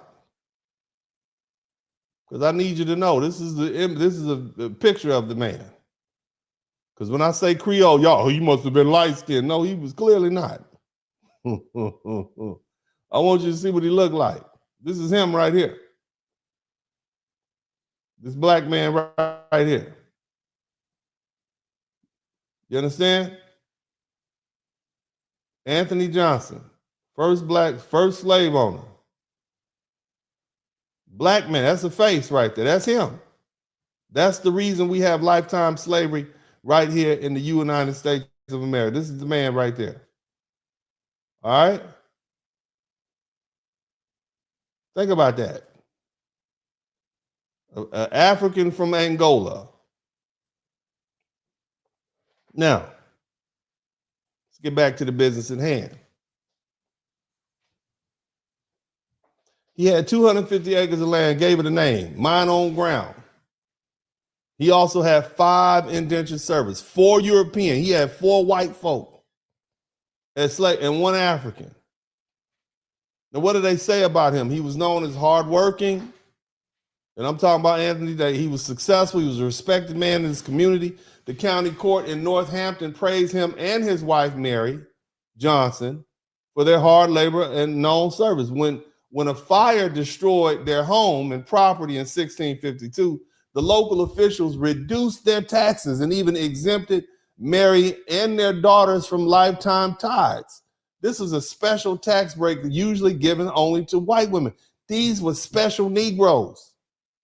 And see, again, this type of, you got to look, what was he? You see? We know people we know special Negroes like this. Again, this type of favoritism was unheard of for free black families in the 1650s.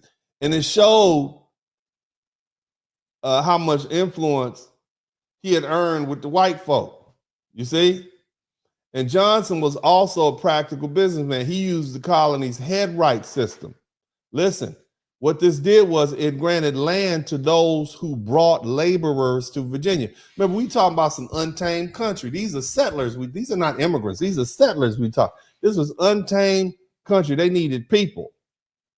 All right? In the head right system meant if you brought labor, we'll give you land.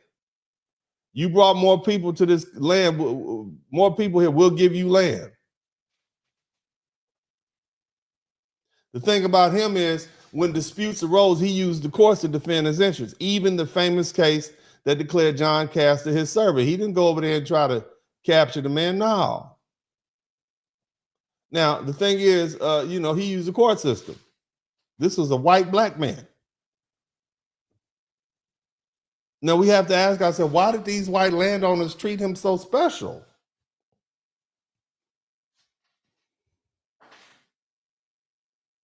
You see? Well, one thing we have to consider is that, or should I say the historians point out that Virginia's eastern shore, it was different from the big plantations along the James River. Okay, the area had smaller farms and a constant shortage of labor, which made people more dependent on one another. So Johnson was an integral part of that community. It was a small community. It was a small-knit group. Okay, he had lived there for decades. He had a good reputation. He was a Christian, right? Because remember, where he came from in Portugal, they had already converted to Catholicism. So it was just a quick step for him to become a Christian. But nevertheless, it made him part of the local community. And at the time, the courts were more focused on property, productivity, and loyalty than on enforcing these strict racial divisions, which became much harsher in the later century. They needed him at that point. You see? Again, in 1652, after a fire, they didn't make him pay taxes. His wife, he owned land. The case, the Johnson v. Parker case, ordered John Casor to return to his servitude. Okay. Now, the question we have to ask ourselves, well, what was it? Why did he want to keep this black man as a slave?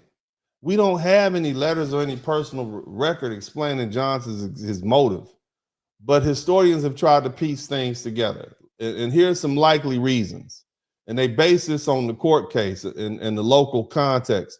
And most agree it came down to economic survival, labor shortages, and the value of the property. I want you to understand something. This man did it because he wanted to keep his money right.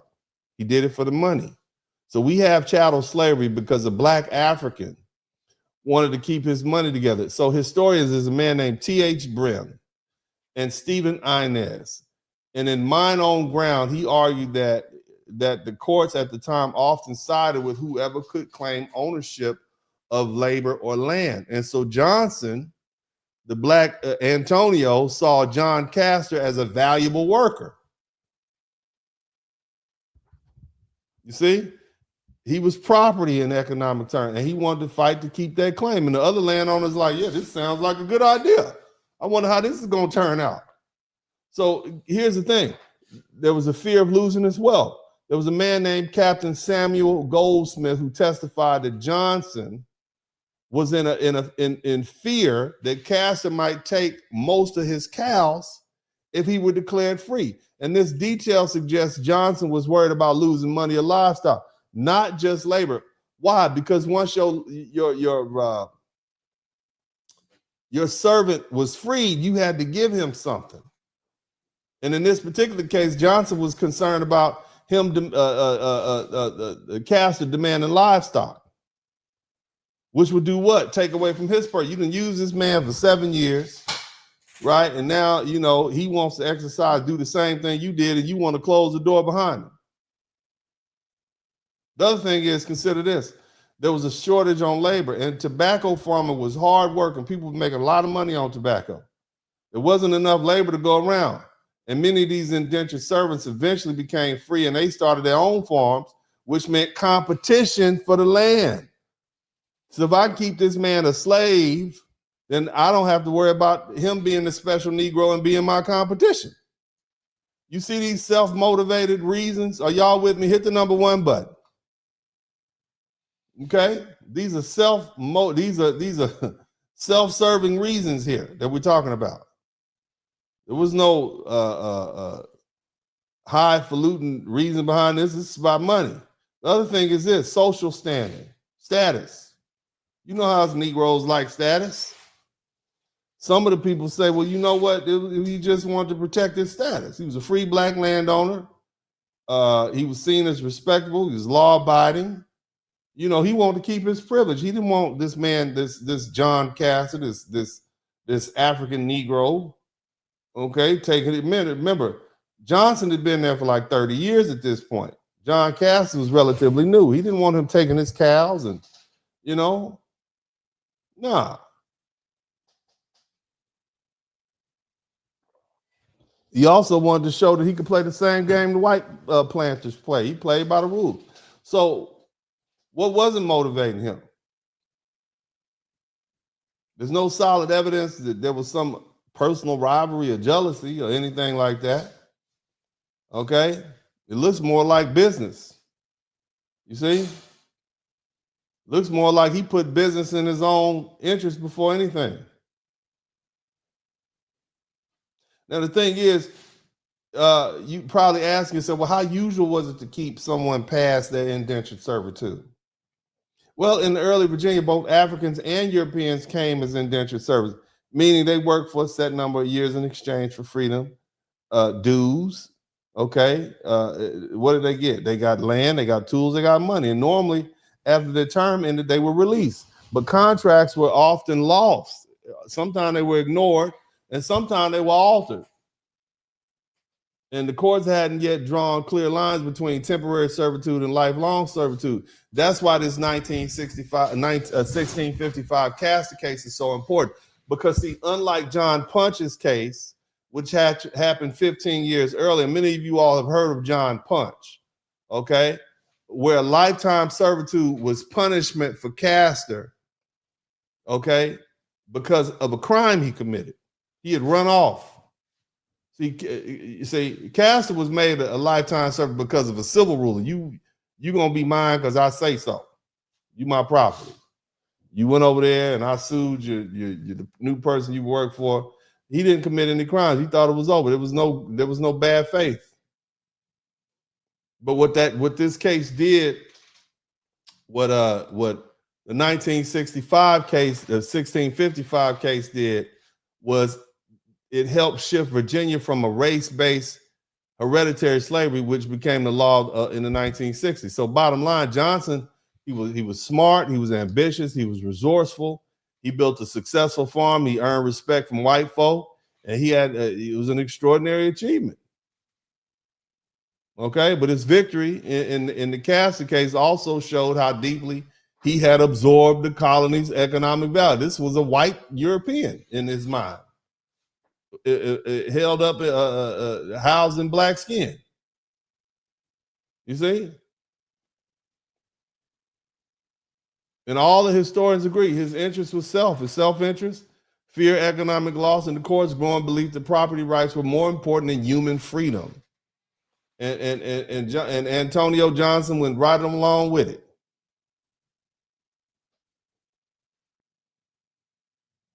This is one of the most overlooked cases in American history. They don't teach this in law school. You literally have to dig this up. I want you to understand what it looked like in Virginia, all in America in 1650. It was young, it was rough, it was uncertain. There were only 30,000 colonialists there. There was only 300 people of African descent, barely 1% of the population, and the colony hadn't yet even written clear laws. It's just people living on the land. The idea of who could be enslaved and how long and under what conditions was still being debated. This is Survivor Island, you see, North American style. And at the time, most Africans in Virginia, like many poor Europeans, were treated as indentured servants.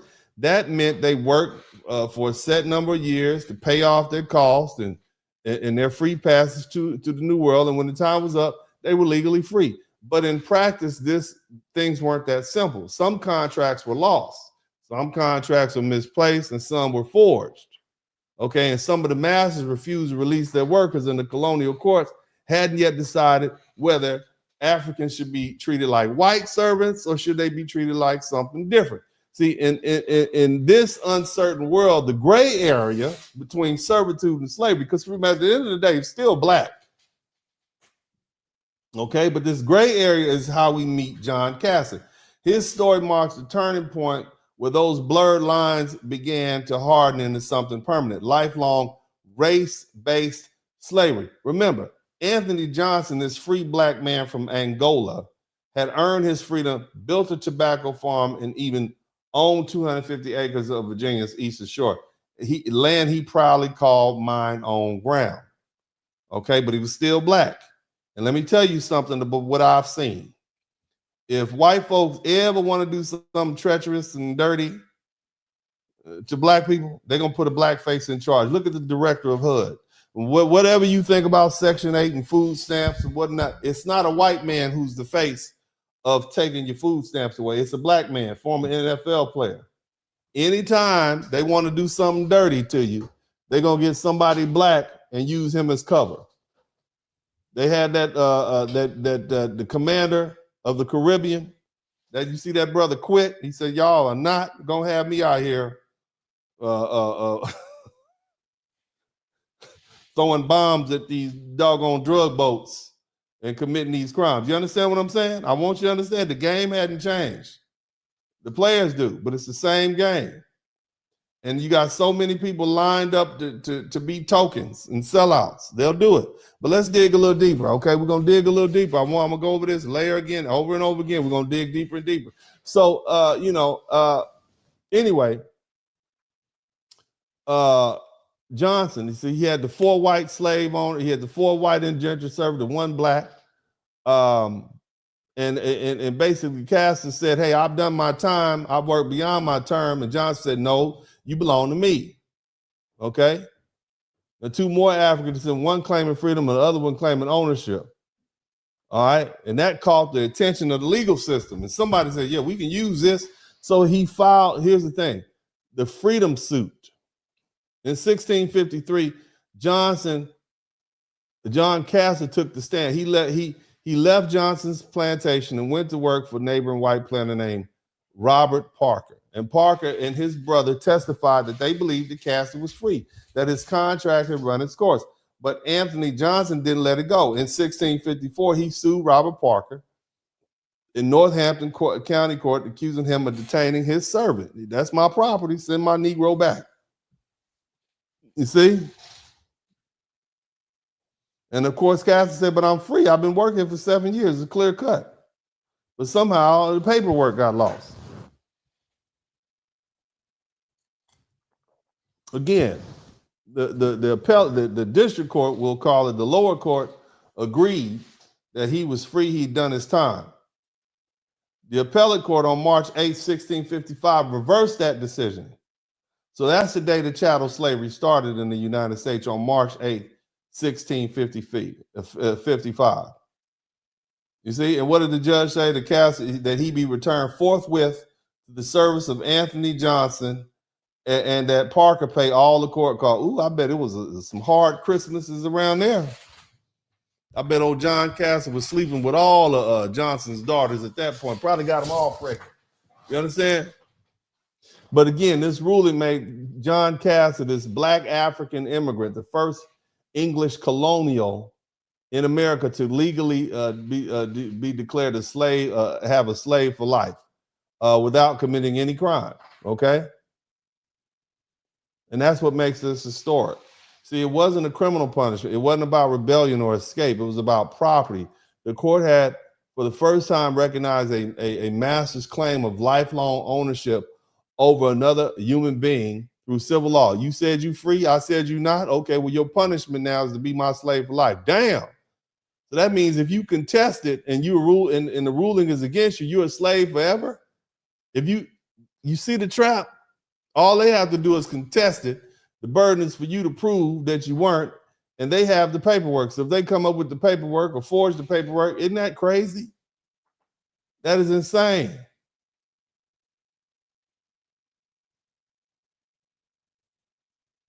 You had the court protecting property rights, even when the property was a man's life.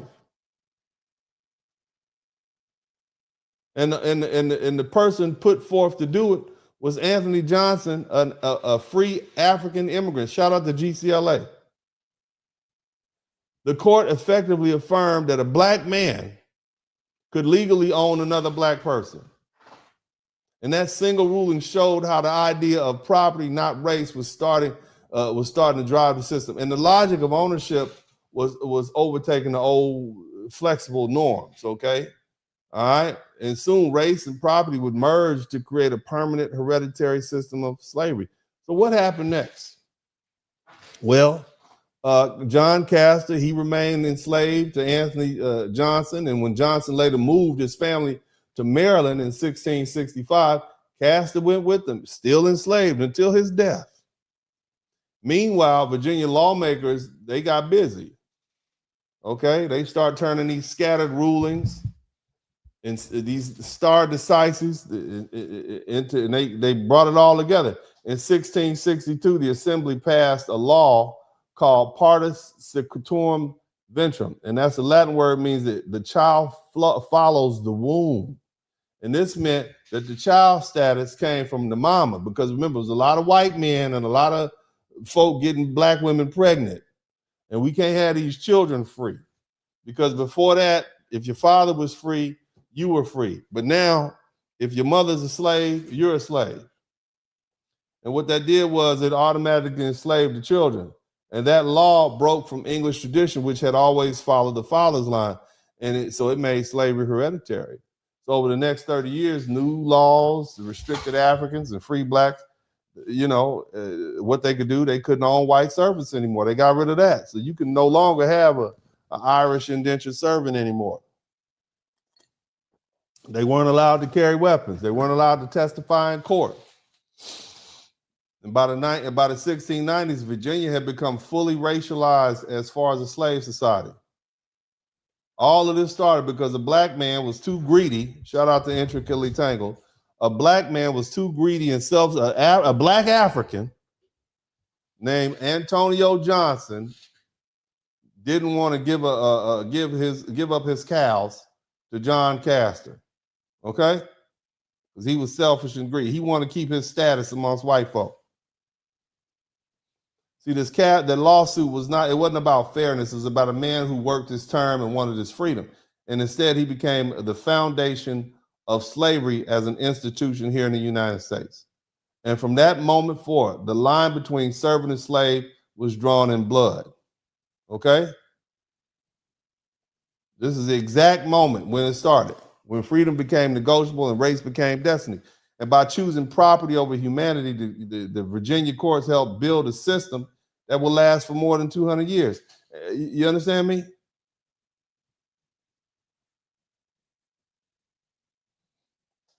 John Cass, he said, I've done my time and I've earned my freedom. He said that. And it didn't work out.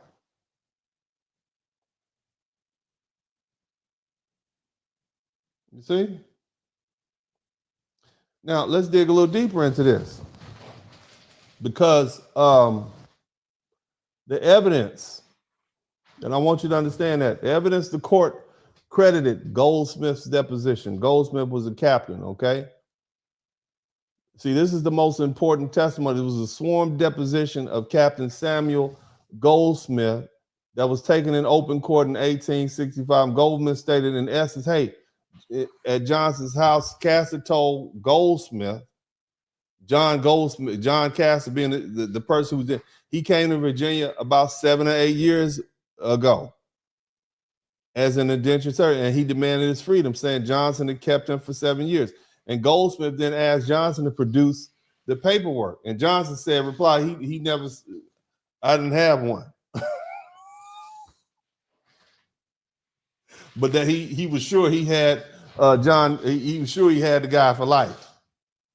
And then Goldsmith added that Robert and George Parker, who were the next door neighbors, they knew Castor had it as an indentured servant, and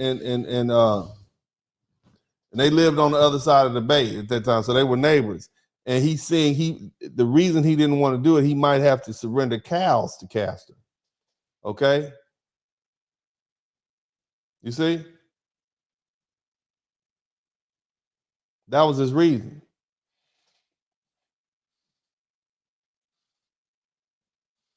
You see? He was fearful of that. The Captain Goldsmith said the idea that he would have to surrender cows to John Castor because he'd done his time as an indentured servant. He said he appeared fearful when he said that. And the family members, and when I say family, I'm talking about Antonio Johnson's family members, his wife Mary and his daughters, they urged him to free Castor, which Johnson apparently did informally at the moment and let him go, but then he went back on it because he didn't want to have to give up them cows. So he said, no, I'm going to take you to court. You see?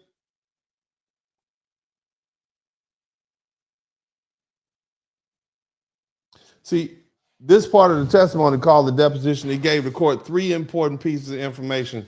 Antonio Johnson admitted he was claiming John Castor as his servant for life. Okay, not just for a few more years.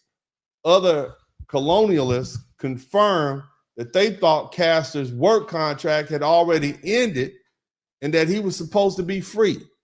The testimony also showed that there had been a lot of back and forth between Johnson and Castor and the colonialists or the colonists, which promises, with promises made and taken back, which left the judge to figure out who actually had the stronger claim over Castor. You see? Johnson, who said he owned him for life, or Castor, who said the time was up. So let's read the book. This is what the judge said. The day Anthony Johnson, Negro, made his complaint to the court. He was still a Negro. As much as he wanted to be white, he was still a Negro. Okay? Still.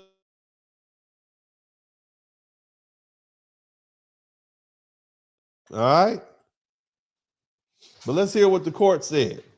And I'm going to break this down too. Let me know if you're learning something. If you learn, I know it's long-winded, but this is important. This is our history. This is the history that they never teach. We got to learn it. Because we talking about this scammy African culture. We need to know. We need to see. This man brought this to our country. Okay? All right? What y'all? This is the first tether. Is that what y'all? The first tether. That's what we should call this.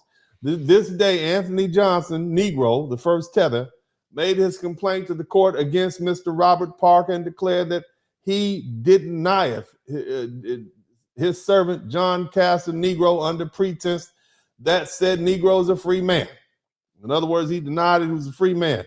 The court doth find that said Mr. Robert Parker most unjustly keepeth said Negro from Anthony Johnson, his master. It is therefore the judgment of the court in order that said John Casor, Negro, forthwith return unto the service of his said master Anthony Johnson, and that Mr. Robert Parker make payment of all charge and suit, also execution. In other words, bring him back. So Casor was ordered to return to Johnson's service. Parker had to pay the court costs. So that was a deterrent for anybody else. And the court enforced Johnson's claim of lifetime service, not a fixed term. Basically made him a slave for life. Now, why did Anthony Johnson? Why did Anthony Johnson? Why is it so historical? Why is it controversial? Is it controversial? Okay, we need to talk about this in context. Let's unpack this step by step. The court order the court order itself doesn't cite any written contract or physical proof that the man hadn't, done his time. There's no proof. It's just, it's just Anthony Johnson's word. You see, so now as an attorney, I know that the judge also has to consider public interest. What did I say before? It wasn't a very populated place. It was work to be done. So the public interest says, yeah, we want to keep as much labor as we can. Now, here's the thing. In the 17th century, Virginia, written contracts weren't always required for labor or indentured servitude. Most indentures between poor laborers and planters, it was an oral agreement. You work for me for 7 years and you good. And it was witnessed by neighbors or some local official. Okay. In this particular case in Northampton County, where the case was tried, these disputes were decided by word of mouth. They were decided by community reputation. They were decided by testimony of credible men. What does that mean? That means the judge, okay, the judges were not expecting a written contract of indentured servitude. They relied on testimony and reputation and what the community believed to be true. You understand me? That's some hell of a hearsay. So that's what, and the judge was like, well, they're saying this, you're saying that. Okay, cool. Next, the record that I quoted, okay, Anthony Johnson, the Negro, made a complaint, is all that survives from the county order book. And the full transcript, it doesn't exist. But you have historians like T.H. Brim and Warren Billings and Edmund Morgan. They reconstructed the likely evidence from surrounding entities and depositions. And so from the research, they said that Johnson claimed that Casor had been his servant for life, not just a term. Casor claimed he had served his time, was now a free man. Robert Parker, the white neighbor who had given Casor shelter and agreed with him that he was a free man, and even offered him wages, right? That was evidence. And then Johnson complained to the court, arguing that Parker was harboring his servant and depriving of him of his property. The proof the judges accepted was Johnson's sworn complaint. And it was backed by witnesses, probably other planters, right, who had a vested interest in seeing this happen. Hell, the judge was probably a planter. You see? Okay? They said we knew Castor had been with Johnson for years and had heard Johnson claim lifetime ownership. That was it. You understand what I'm saying? Credible men. Yeah, he said he was for life. So you saying if y'all say I say that I was going to be his indentured servant for life, that's it? Damn. You see?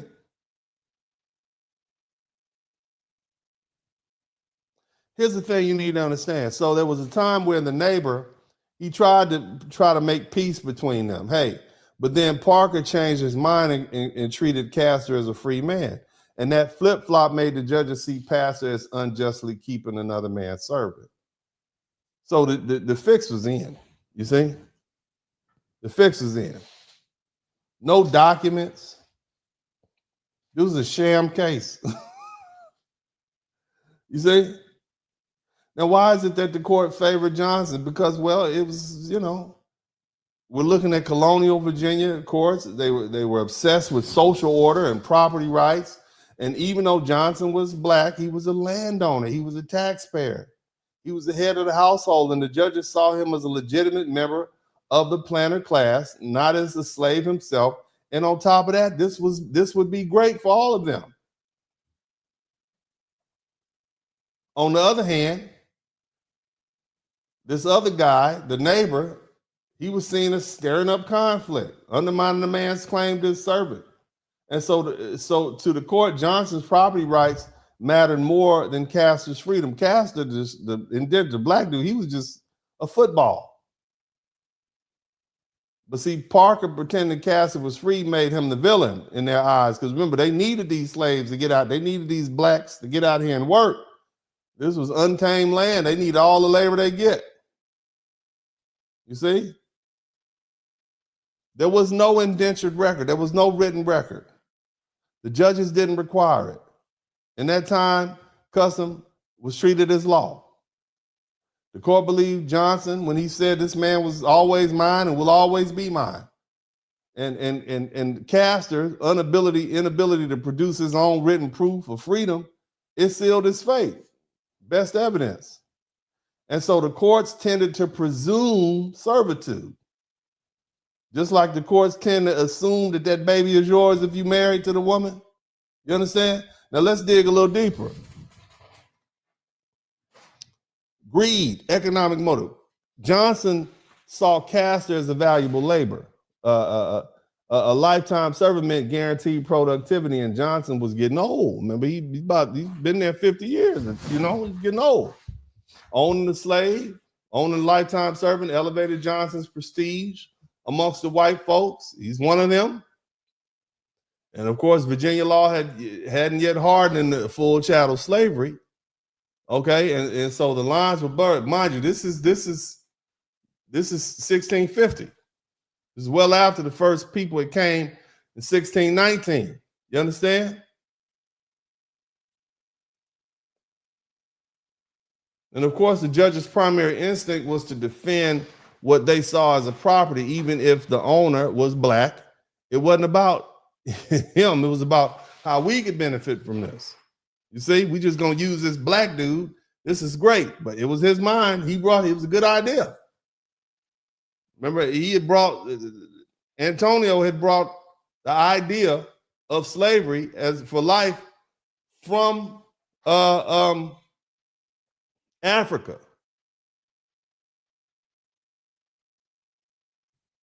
See, the court believed Johnson's word and valued his right to own labor more than Castor's right to be free. And that proof was custom testimony and local power, not documents. You understand?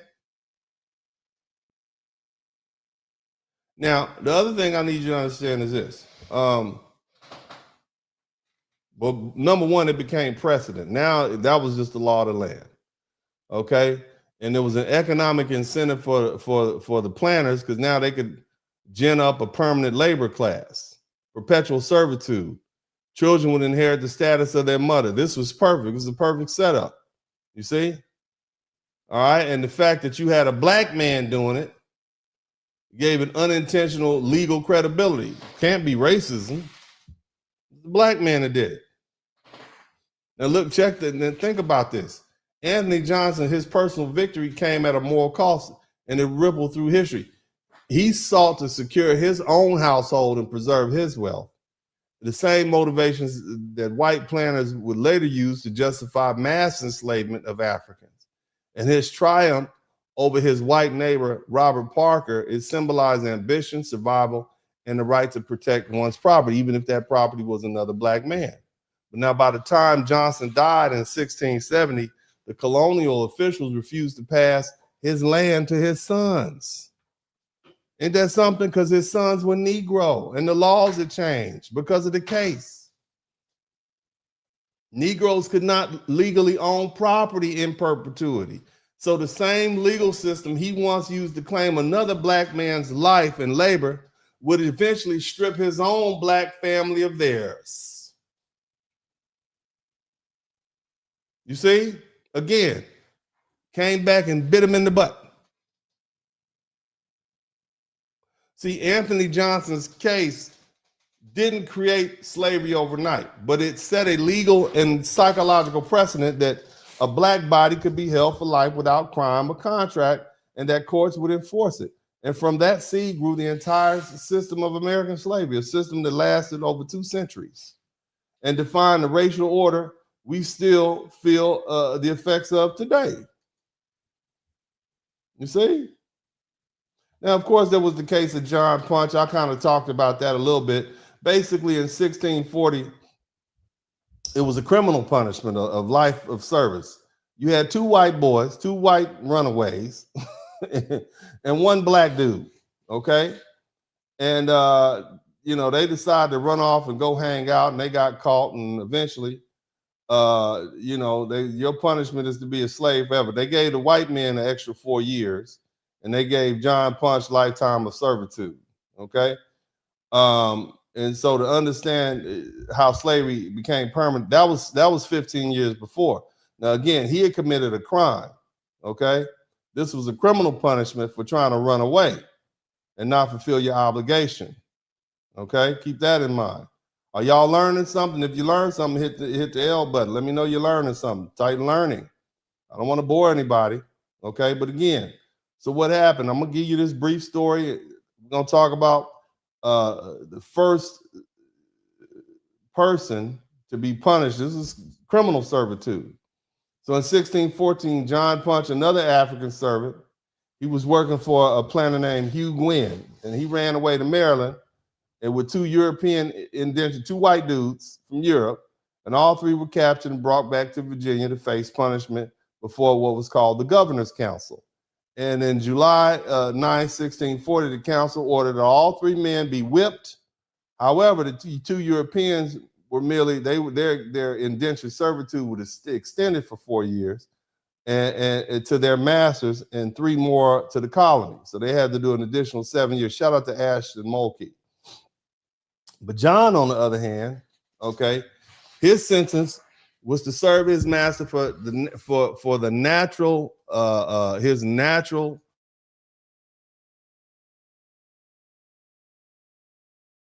said to serve his master for his natural life. And this ruling is cited as the first documented instance of lifetime servitude in the English colonies. It wasn't yet slavery. Slavery wasn't hereditary, but it established something radical. Africans could be punished more severely than Europeans for the same crime. And that's something that we still deal with today. And that disparity in sentencing marked one of the earliest legal acknowledgments that blackness could justify permanent bondage. So here we are 15 years later, the John Casor case in 1655, we go a step further. We introduce lifetime bondage through civil law rather than criminal law. Remember, John didn't do anything. John Casor didn't do a damn thing. I'm free. I'm gonna go over here and work for this white man, Mr. Roberts. Hey man, give me my cows. Okay? No. Anthony Johnson, another free black man, another African immigrant from Angola, substantial landowner, owned 250 acres by 1651. Shout out to Johnny. He had employed John Castor. Shout out to Urban Eagle, a black man. He claimed he was his indentured servant not just for 7 years, but for life. Okay, and Casor said, no, I've done my time.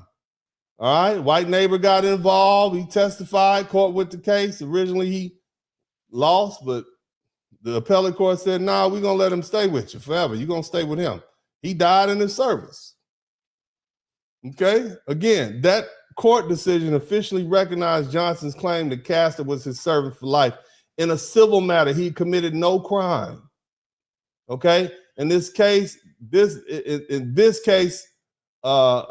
the first known civil judgment in an English North American court to hold a lifetime servitude without a criminal cause. Whereas John Punch's case reflected a radicalized punishment, Casor's ruling enshrined racialized property rights, acknowledging that a master's ownership of a man's labor and in effect his person, his humanity could be for life. You see?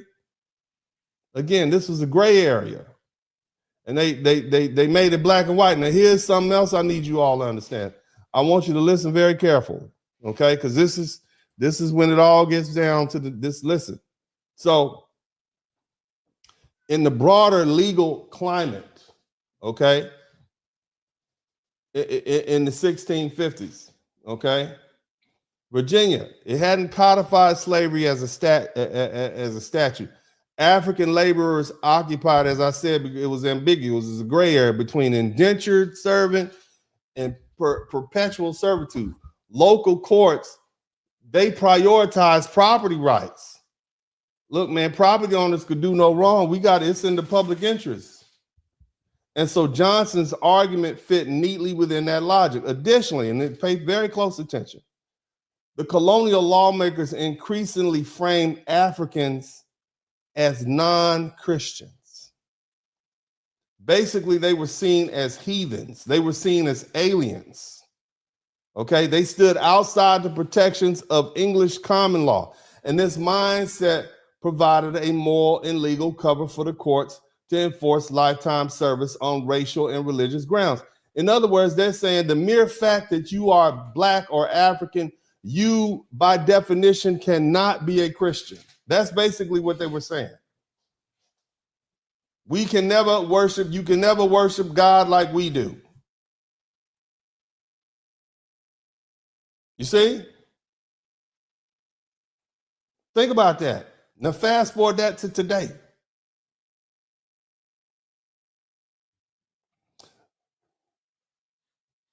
In 1662, they passed a law that basically said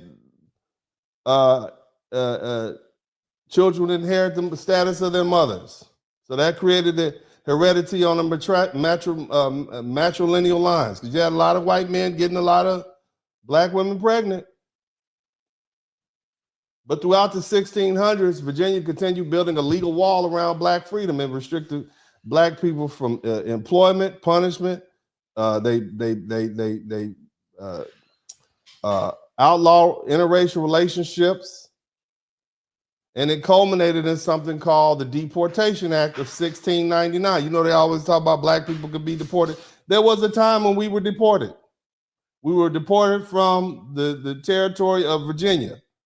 Okay, but what it did was it sought to remove free Black people. So you had free Black people in this country, in Virginia, and they were forced to leave, or at least on paper, you're supposed to leave, you can't be here. But it didn't play out like that because it just wasn't enough ways to enforce it. People found ways around it. But again, the Virginia had, it hadn't erected these full statutory architecture of race-based chattel slavery.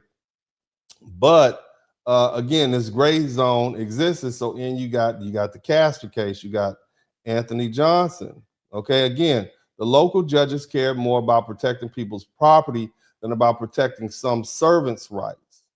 Okay, and that's what you need to understand. This was the overriding force. It was necessary. Now again, and I know you all are tired, but I need to get this out. Okay. Again, theology played a lot in how things played out. See, when the English colonialists in Virginia and other colonies, they thought about law, and rights, many of those ideas flowed from Christian theology and English common law. But those systems were originally built for Christian English-born people. Africans were seen as non-Christians. They were seen as heathens, okay? No matter what. They were considered outside the protective circle of the law. Why is this? Why was Christianity a dividing line? Well, the colonialists tended to believe that only Christians, okay, especially English Christians, were fully human in a sense of having moral and legal rights. Remember, they thought the Vikings were savages too. They didn't think they were human either. And so as far as Africans thought to be non-Christians or heathens, and were thus placed outside the full umbrella of Christian moral community. They were foreigners. They had limited legal standing because Africans were viewed as foreigners and non-English and non-Christian. They were sometimes treated as aliens under the law, not English subjects with full rights. And so English common law protections that would apply to the English, like due process or property rights, were argued not to fully apply to them. And so when you deal with people like Charlie Kirk and the like, this is what they're saying. This was a white nationalist country at its inception. And you blacks don't have rights because by nature, you cannot be Christian and therefore you cannot be a full citizen. This is what they're saying. Even though we know that Christianity existed on the African continent 100 years before it ever hit Europe. In fact, African Christianity itself is an African religion. Yeah, we call the place, the Middle East, but darn it, that was just Africa East. The Suez Canal don't change nothing.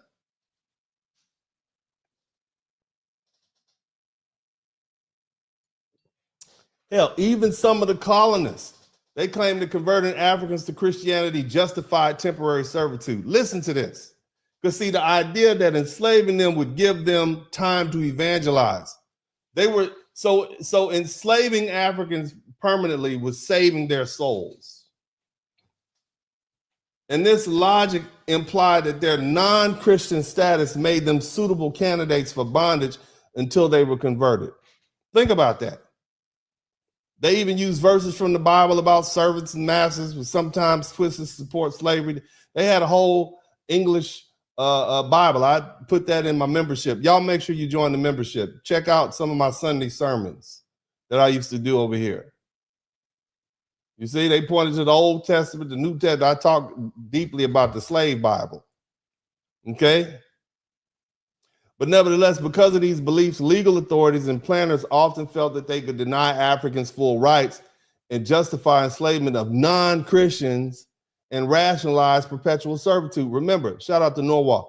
They saw us slaves as heathens, not human in the full legal sense. Europeans and colonial writers, they described Africans as heathens, as barbarous, as pagan, as lacking Christian civilization. That language was used to argue they were morally and legally inferior, making it easier to claim power over them. So they used Christianity to hit you upside the head and strip you of your humanity. You're an African, therefore you cannot be a Christian, therefore you cannot have rights. Even when ministers wanted to convert enslaved Africans, many slaveholders resisted granting them full religious participation or acknowledging their spiritual equality, because guess what? That would mean now they're Christians and now we got to free them. It's going to mess up the money. And so in some colonies, laws even prohibited slaves from Christian education. We talk about the reading and they wouldn't even let us become Christians or worship services that might stir ideas of equality. Think about that. Because see, you had people saying, if we convert these people to Christianity, they should be freed based on Christian equality. Those were the liberals, right? And over time, the colonial legislators passed statutes to override that idea. That they made it the law that conversion did not guarantee freedom. Because at the end of the day, they needed black people to do their labor.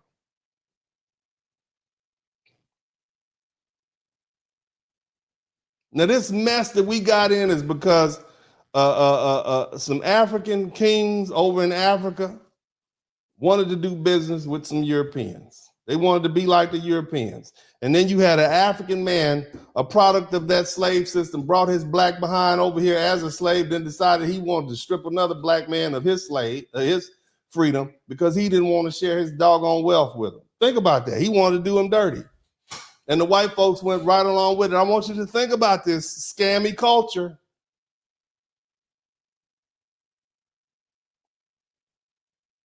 Let me tell you what some of these legal scholars said, how serious these people were. They said, it's God's plan to bring heathens into Christian bondage so they might learn the gospel.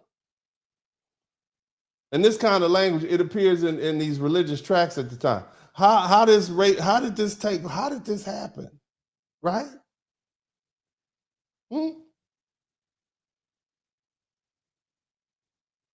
See, again, the courts were more willing to accept the master's claim over an African servant because Africans were deemed outside the usual protections. That's why a white man can say something that a black man did it, and yeah, we just gonna go with that, even today in the court of law.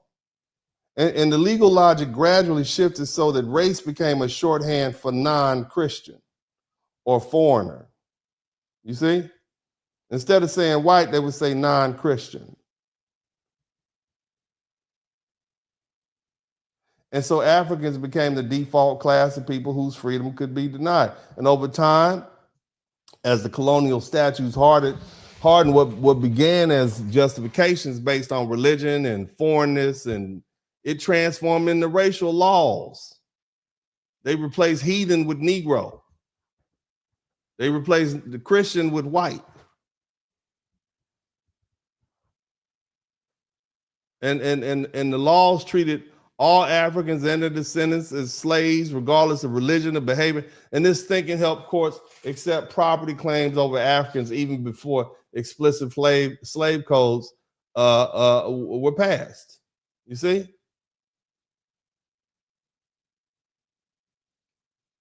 So by 1770, you know, the courts at the time, or what they called the assembly, it limited whom free blacks and native people could purchase.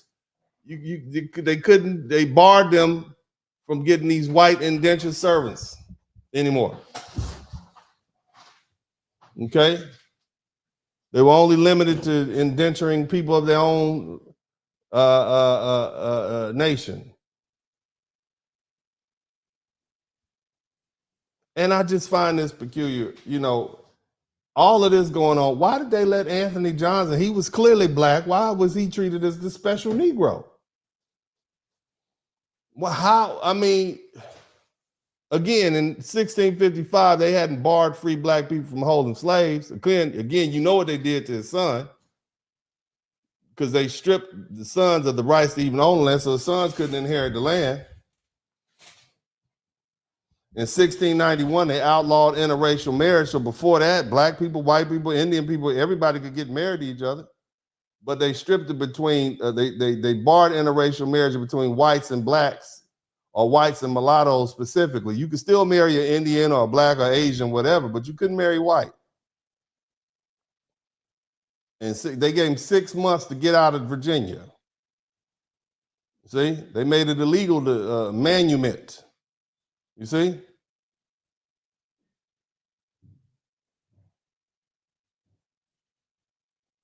That's free somebody. Black. And so over time, they just cut back the laws. Restricted black people's ability to own property, testify, carry arms, etc. You see what I'm saying? And then we had to go all the way up to 1865 before we got our rights back. It's peculiar. And we don't talk about this because, so you saying back then it was okay for black people to marry white people before that? Yep. So from 1492 all the way up to like 1691, you had a lot of interracial marriage. That's why you got a lot of so-called white people with sub-Saharan African DNA and Indian DNA in them. See?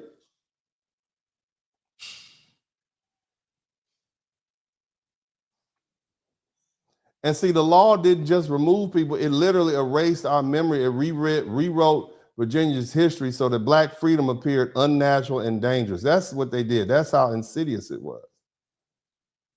You see?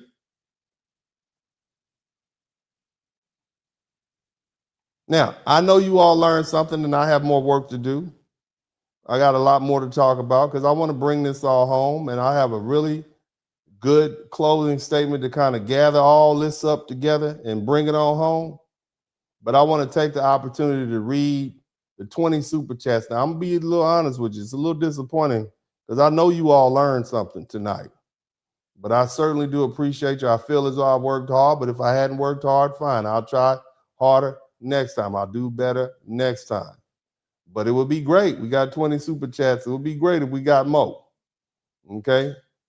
But let me take the opportunity to thank the beautiful people who contribute to the super chat, the Cash App, and the PayPal. Let me go ahead. Now, the Cash App is running across the bottom of the screen as we speak. Okay?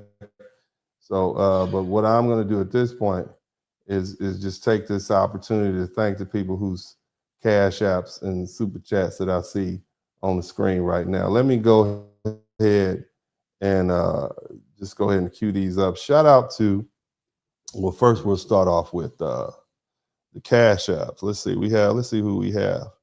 Man, I've been here for almost 4 hours. This has been a minute. Okay.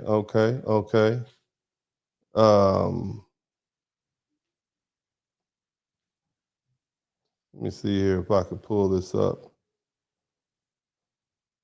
All right, we got a $10 super, got a $10 Cash App from Tangelina Scale. What a beautiful name, Tangelina. Thank you so much. Let's go ahead and get this music playing. Okay. And I'm going to read these super chats. We got 20 super chats. Shout out to Mr. Hunter, 5150. Again, it would be great to get, let's say, 25 super chats for this lesson, but only if you learn something. If you didn't learn something, I shouldn't earn something. I'll do better next time. But Pam C, thank you for the $10 super chat. I appreciate you. Who else we got? Curly Locks, thank you so much. Lisa H. Town Gardner, thank you. I appreciate you. Urban Eagle, good looking out. We got 21 super chats. We might get 25. That'll be live. EAV, thank you for the $9.99 super sticker. Orange DNA, thank you for the 300. I don't know what that is. I don't know what kind of money that is. I can't tell you. Lance Jackson, thank you so much for the $19.99 Blue Baggins. He said, I've spent 15 years as a digital nomad, dealt with many Africans, mostly Nigerians, but the Cameroon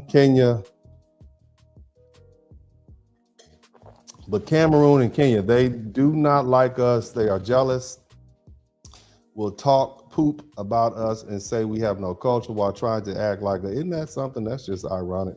We got 23 super chats. Let's see if we can get 25. That'll be live. Robert B, hey, I have to chip that in.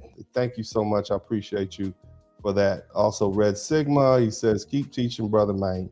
Shout out from South Alabama. Shout out Duran J. Thank you so much. He says, a few dollars for the collection plate. Good looking out. Red Sigma, learned something already. All right, cool, man. I appreciate that. Fitzgerald, great lecture. Who else do we have here? DT, thank you for the super sticker. GCLA, thank you so much. And also, Intricately Tangled, thanks for breaking the Johnson Castor case. You're welcome. You're welcome. Johnson Muley, Knowledge Gain. Urban Eagle, thank you for the $5 super sticker. I really appreciate tonight's broadcast, as I do all others, but this is especially informed. Yeah, this is something you're not going to learn everywhere. Nobody talks about this. And that's amazing. All these people, and nobody wants to talk about it. It's uncomfortable. Shout out to North Hill. Thank you for the $10. Saga, a Sage Talk Media. What's up? Great show, Uncle D. Man, good looking out, family. Dolphina Pearl, beautiful name. Dolphina Pearl, beautiful name. Thank you so much, Dolphina.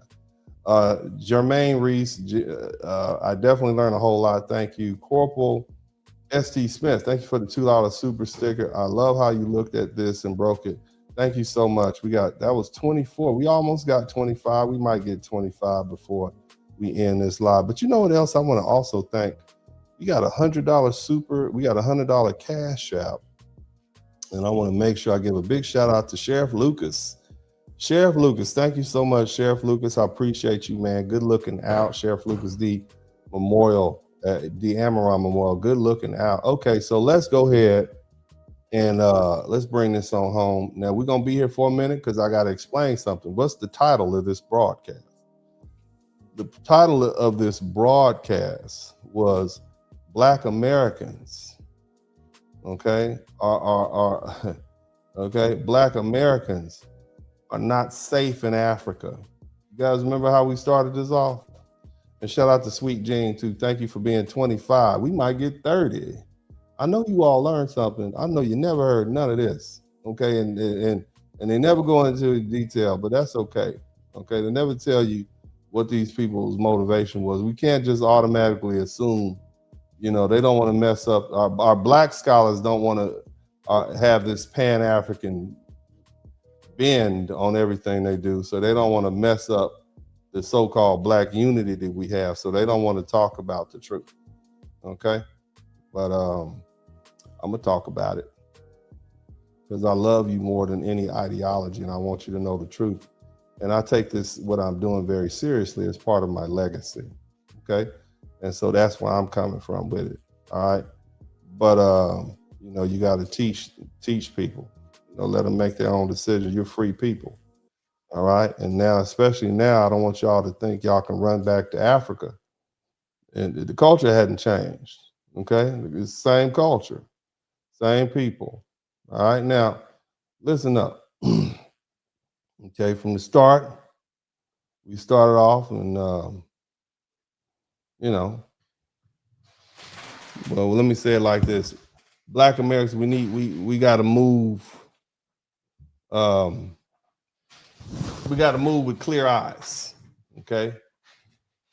Systems of exploitation didn't vanish. Many just changed uniforms. Here she shows that these royal courts and merchants and militias and colonial partners, they all collaborated to traffic African bodies, our descendants.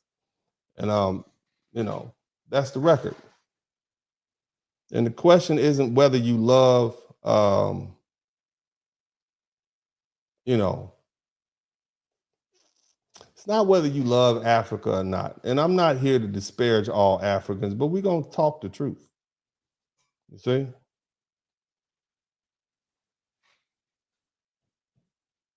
We can love people and culture and still demand accountability from institutions and elites.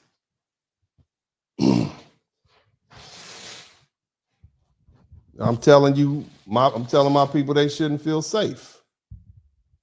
They shouldn't feel safe with Black Africans in Africa or over here. And safety is not a feeling, it's structure. If those structures are weak or predatory, your family isn't safe, and that's it. And I'm telling you now, you all see that exploitation did not retire in 1865 when we won the war. That today's global modern slavery shows up as human trafficking and debt bondage and forced labor. It's still there. Whether we're talking about the Middle East or Europe or Asia or whatever, they're still trafficking Black bodies. So if you travel to relocate anywhere, especially Africa, you need to understand the real risk of assessments. You also need to understand the visa traps and the property fraud and the police shakedowns and the scams and the structural vulnerabilities. These are not individual misunderstandings. This is system-wide. This is culture-wide. You need to protect your family like your future depends on it, because it does.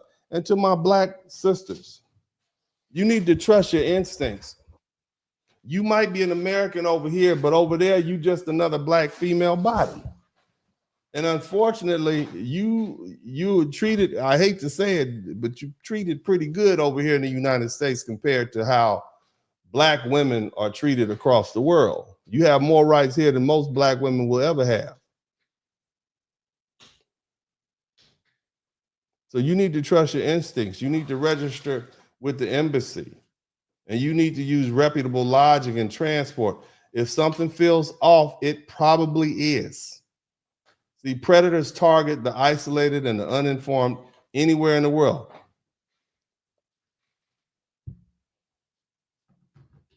You see?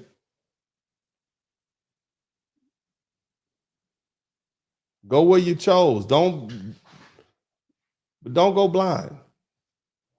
The mentality that monetized black bodies in 1865 is the same mentality that monetizes vulnerable people today. Shout out to Hassan Irby. They choose profit over people, face over truth, and partnership that becomes dependency.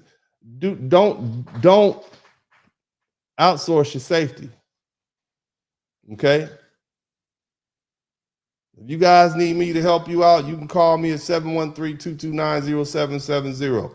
If you're going somewhere foreign, I have a lot of connections in this country and around the world. I'll be more than happy to try to clear the path for you, at least hook you up with some people, whether we're talking about South America, the Caribbean, Africa, Asia, whatever, even Europe. Let me know. I'll provide that service for folk, for elite level travelers, so to speak. I got connection. Uncle D is the plug. But I want to get back to this thing. So, we need to stop lying to ourselves about Africans. Okay? They didn't learn betrayal from colonialism. Colonialism didn't create division. It capitalized on it. And here's something else you need to understand. European control over Africa only lasted about 100 years. Africa is 100,000, thousands and thousands of years old. From the 1800s to 1960, that's a blink in history. It's a brief century of occupation made possible only because the groundwork had already been laid by African hands. The forts, the ports, the slave routes, the blueprints of domination all existed before the Berlin Conference in 1884. When Europe carved up Africa like a carcass, the Europeans didn't build the door. They simply walked through the one that was already open. What are you talking about, Uncle D? I'm talking about the fact that what we know as Nigeria, or the kingdoms of Benin or Oyo or Dahomey, before Britain arrived, the Yoruba, the Igbo, and the Fon kingdoms were already trading flesh for profit with the same Europeans. The Oyo Empire, shout out, I see y'all contribute to the super chat, but let me do my thing. These people made a fortune capturing and selling rival tribes through ports like the Badgery and Lagos and the Kingdom of Benin. Okay? They had a direct involvement. They later permitted to trade through vassals. So by the time Britain seized Lagos in 1861, the Portuguese, the Dutch had already been on the same coastline for 300 years. They'd already surveyed the land and built the forts. Britain declared Nigeria a colony in 1914. My grandmother was born in 1914. And by 1960, that's 46 years later, it was independent. So you telling me that colonialization did all this to y'all in 46 years and y'all got a 10,000 year history? You saying less than half a century of colonial rule. One generation, Britain didn't have time to build a new culture. It simply inherited a slave trading infrastructure Africans had already built. They just did it better than the Africans did. They made it more profitable. Colonialism was a merger, not a conquest. Same thing for Ghana. They built the Alima Castle. It was built by the Portuguese in 1482 and later became the Dutch and then British. Same building, 3 empires, one purpose, one continent, Europe. The Ashanti people. Powerful and organized. They expanded through war and slavery, trading captives for European firearms. Officially, Britain declared the Gold Coast a colony in 1874, and Ghana gained independence in 1957. That's 83 years. That's barely a lifetime. Again, colonialism here didn't last long enough to teach civilization. It only industrialized betrayal. They offered Africans a few trinkets, and the African did what they did best: treachery. Same thing goes for Togo, Benin, and Sierra Leone. 153 years for Sierra Leone. Togo, Benin, 70 years. Senegal, somewhere between 65 and 70 years of colonialization. So when you Africans start talking about how bad colonialization was, you're lying. It lasts between 50 to 80 years. Again, colonialism did not teach betrayal to Africans. It simply rewarded it. And across the continent, European rule averaged 50 to 80 years per nation, less than a human life. That's not enough time to rewire a civilization. It's only enough time to exploit the cracks that were already there. The same castles, the same coastlines, the same royal families cooperating with new masters. The only thing that changed was the flags. Europeans didn't conquer Africa with brilliance or morality. They conquered it with permission.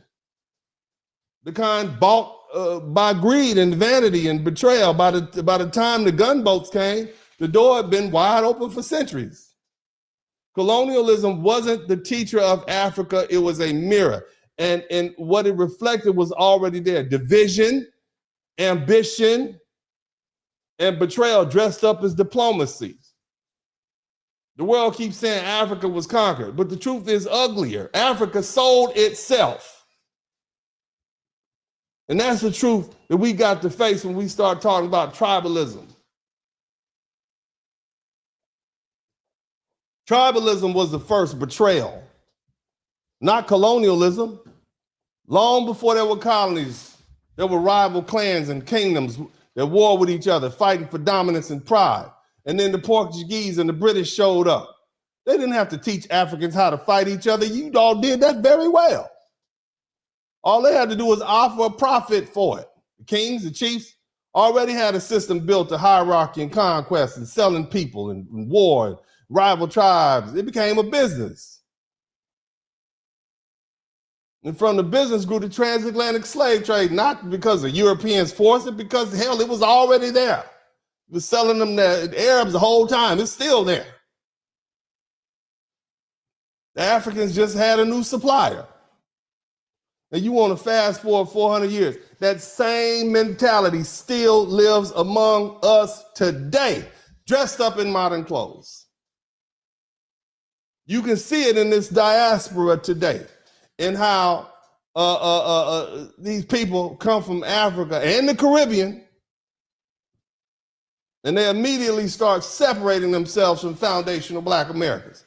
They brag about how they're not like us, how they're more disciplined, how they're more educated, how they're more respectable. You don't think those people in the Congo did that during the time of King Alfonso? You don't think that's what Anthony Johnson did when he looked at John Castor? They repeated the same damn stereotypes white America invented and to demean us, because they inherited this tribal mindset. If I'm not on top, I'll find someone to look down on. Let's be honest. Let's be honest. That didn't come from colonialism. That came from home. That came from generations of Africans taught to see themselves not as one people, but as separate tribes. Even today, they will tell you we were not the same people, so they can't be held responsible for selling Black people into slavery, because they were African foundational Black Americans into slavery, because they would tell you we are not the same people. It's the same thing.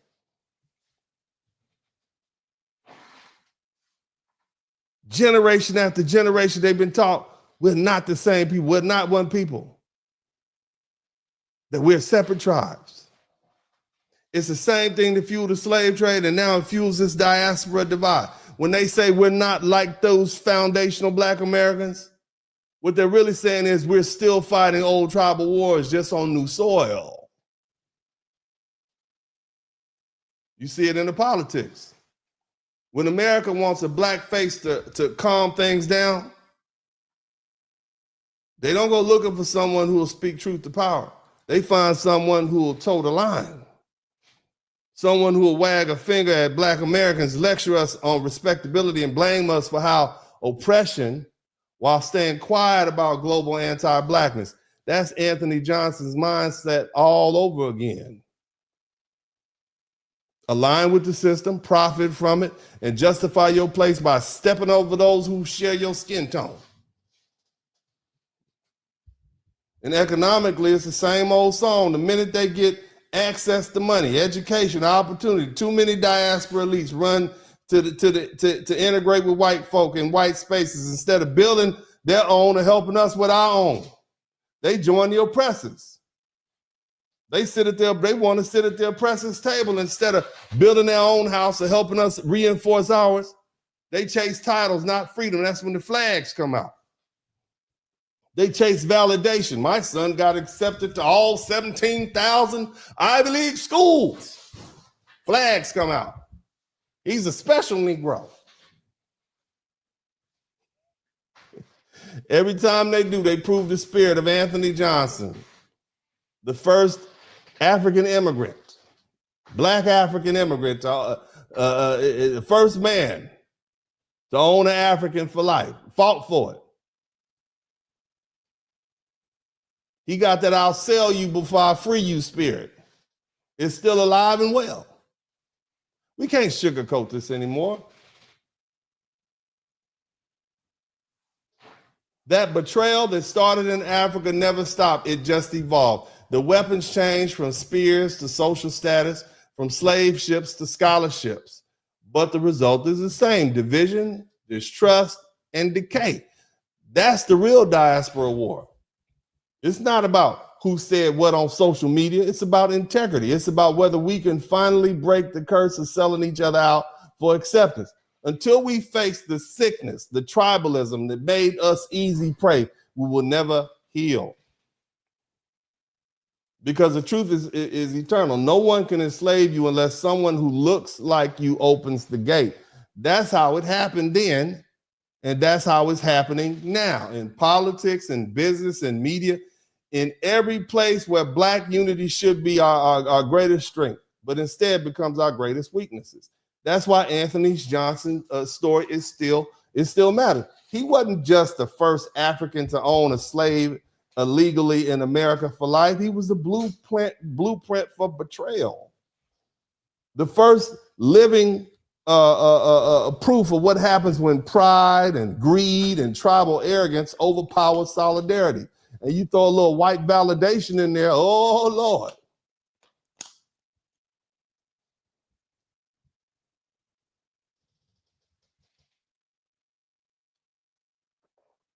He was a mirror of treachery with a familiar face.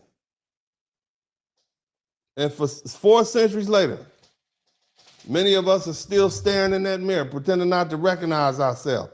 And now the question we ask is this. Something that most folks are too afraid to whisper. Our foundational black Americans, our African Americans, our black Americans, are the indigenous black Americans here in this country, are we safe from this treacherous culture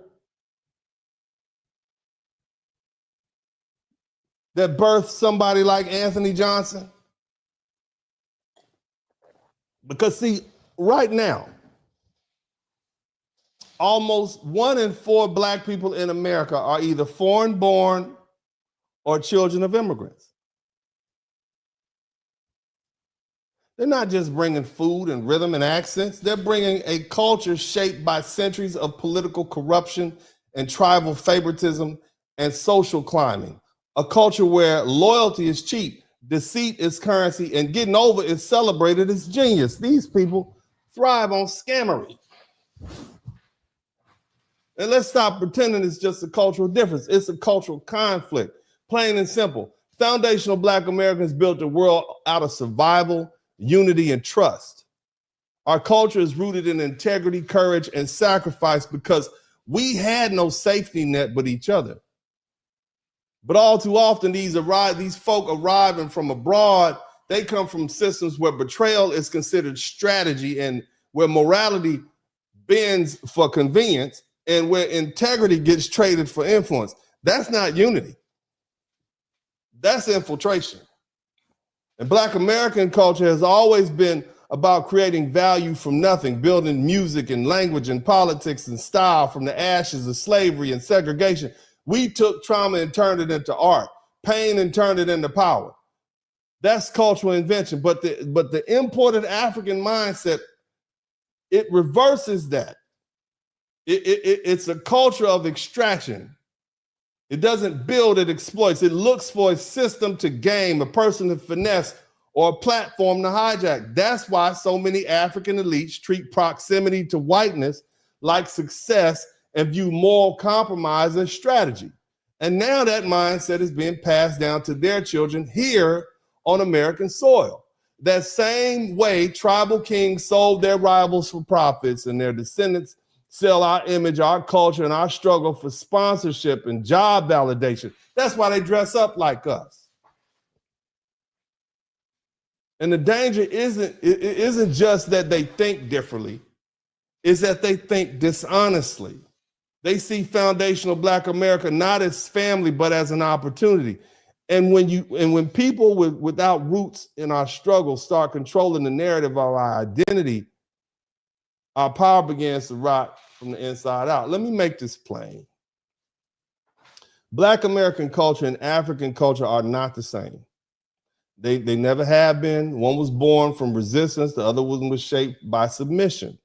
One was forged in the fire of oppression, the other was modeled by centuries of hierarchy and exploitation. We share the same skin,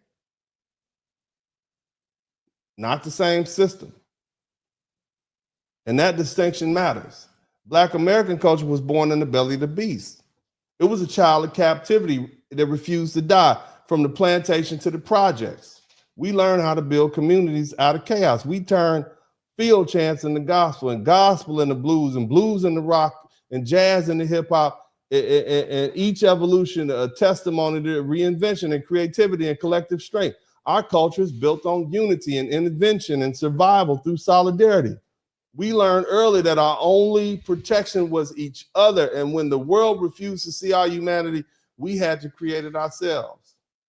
That's why we emphasize brotherhood and shared struggle and mutual uplift. That's why Black American culture birthed freedom movements, HBCUs, spirituals, civil rights, and entire genres of art that shape the global consciousness. You see, Black American culture is of transformation. We take pain and turn it into progress. We take oppression and turn it into opportunity. We don't measure success by how well we manipulate others. The African culture, look, listen to me, since y'all wanted, because they brought the culture thing up. Remember they said we don't have culture? This is why you getting this smoke. You all said we don't have culture, so I'm gonna tell you about your culture, African culture. We're talking broadly here about traditional modern political culture. It's not monolithic, okay? I'm not gonna castigate all of them, but it is definitely tribal by nature. It's built on lineage and clan loyalty and ethnic hierarchy. From ancient kingdoms to modern states, the organizing principle has been my tribe first. And that mentality worked in isolated systems, but becomes poison in multi-ethnic or diasporic settings. You got Black people going over there who observe the African social scene, and they've said it bluntly. Too much of Africa today runs on tribalism and corruption and self-interest disguised as leadership. Politicians buy loyalty instead of earning it. Communities rise by exploiting others, not by collaborating with them. Even among educated elite, you see competition over cooperation, that same crab in the bucket behavior that keeps the entire nation stagnant. It's a culture that often mistakes cunning for intelligence, hierarchy for order, and deceit for diplomacy. And when the mindset migrates, it does not adapt. It colonizes. It infiltrates spaces meant for unity and turns it into battlegrounds for ego, status, and control. Look, the fundamental difference between Black American and African culture is this. Black American culture is collective. African culture is competitive. Black American culture is centered on shared survival. We rise together or we fall together. African culture is centered on tribal dominance. My group must win even if everyone else loses. So what we're looking at is their tribalism versus our brotherhood. And these are two different tribal models. Tribalism in the African context is exclusive. My clan must dominate. Brotherhood, as we describe it in foundational Black American context, is inclusive. My people must survive together. Both are tribal in structure, but they are opposite in spirit. Let me give you some examples. When we talk about African tribalism, the root principle, they're loyal to the bloodline and the hierarchy. What's the outcome? You end up with competition and fragmentation. Foundational Black American culture. The root principle is loyalty is a shared struggle and justice. Okay? What's the outcome? You got unity and cooperation. So we're not rejecting the tribe, we're redefining it. We took the raw tribal instinct that came with us from Africa, okay? And we redefined it to something higher. Solidarity through struggle. We built unity under oppression because we had no choice. Africans built hierarchy under independence because they could. And we forged brotherhood out of necessity. They preserved tribalism out of tradition. And now the tribal mentality has crossed the Atlantic and repackaged itself as Pan-Africanism. But beneath the surface is still the same competition for power, status, control that divided that continent for centuries. Okay?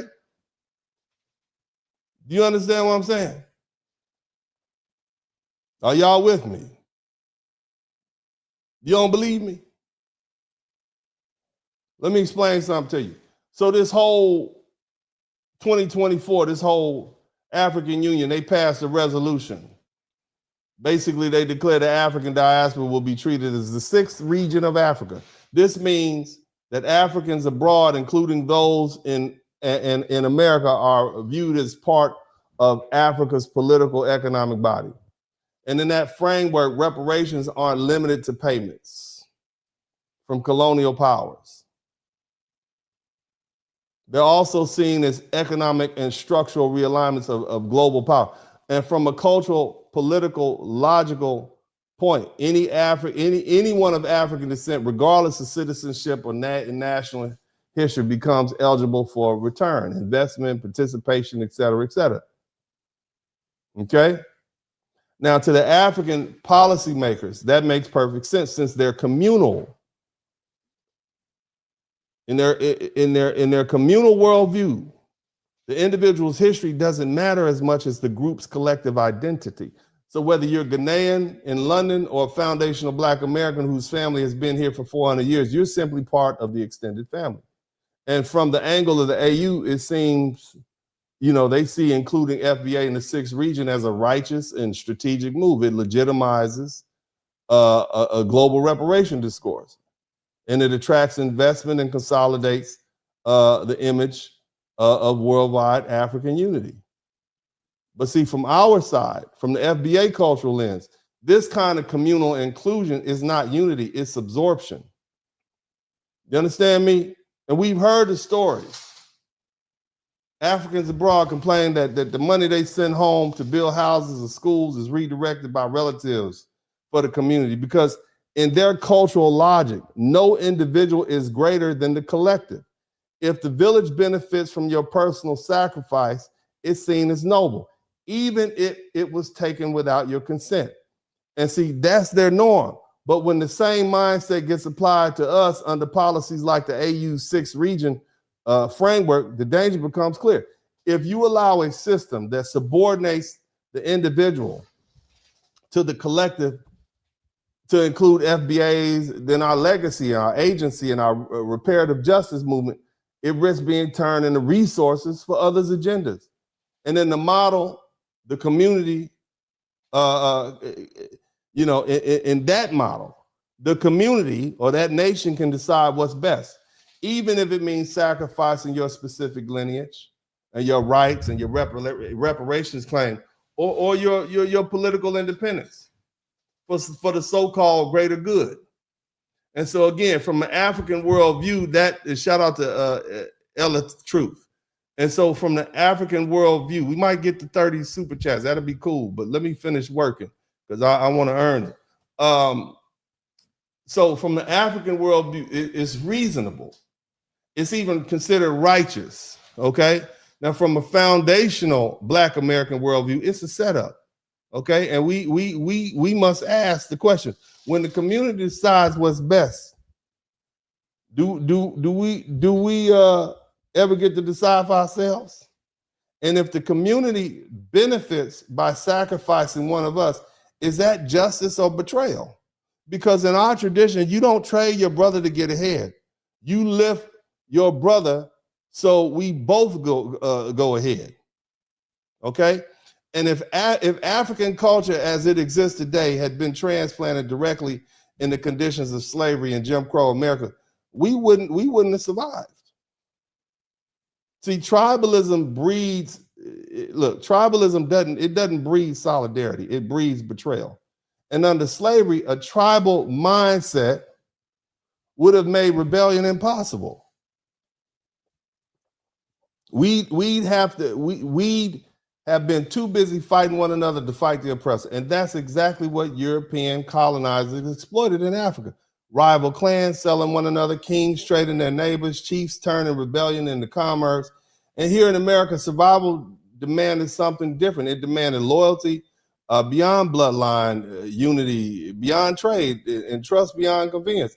It demanded the ability to look at another Black person from any background and say, your fight is my fight. And that's not African culture. That is uniquely foundational Black American culture. That's why when we rose up in Montgomery and Birmingham and Selma and Ferguson, we did it as one people, not as Yorubas, not as Ashantis, not as Zulus. That's why we built institutions like the Black Church and the HBCUs and powered the NAACP, and we got all these laws changes, okay? These were spaces where tribes didn't matter, only purpose did. Okay, and African culture as it stands, it can't survive here. Not because America will reject it, but because Black America already outgrew it. Your culture, my dear African brothers and sisters, is obsolete in this land. See, unity is the foundation of our survival. Tribalism is the foundation of your chaos. When African immigrants bring that same status-driven hierarchical mindset into our communities, they're not bringing strength, they're bringing division. They replicate the same political games that ruin their nations, only now dressed in dashikis and Black excellence and hashtag. You can't build unity on hierarchy, family. You can't build trust on manipulation, and you can't build a future with people who see you as a rival instead of a brother. That's why importing African communalism to Black America doesn't uplift us, it infects us.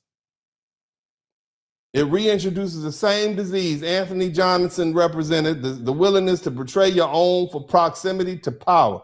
We didn't survive because we were African. We survived because we became something Africa never was, and that is united.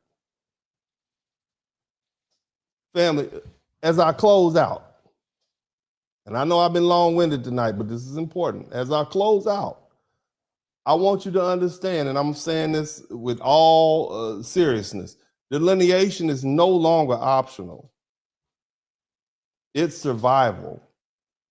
In the coming decades, Africa's population will explode. Hundreds of millions more Africans will be competing for resources, power, and opportunity.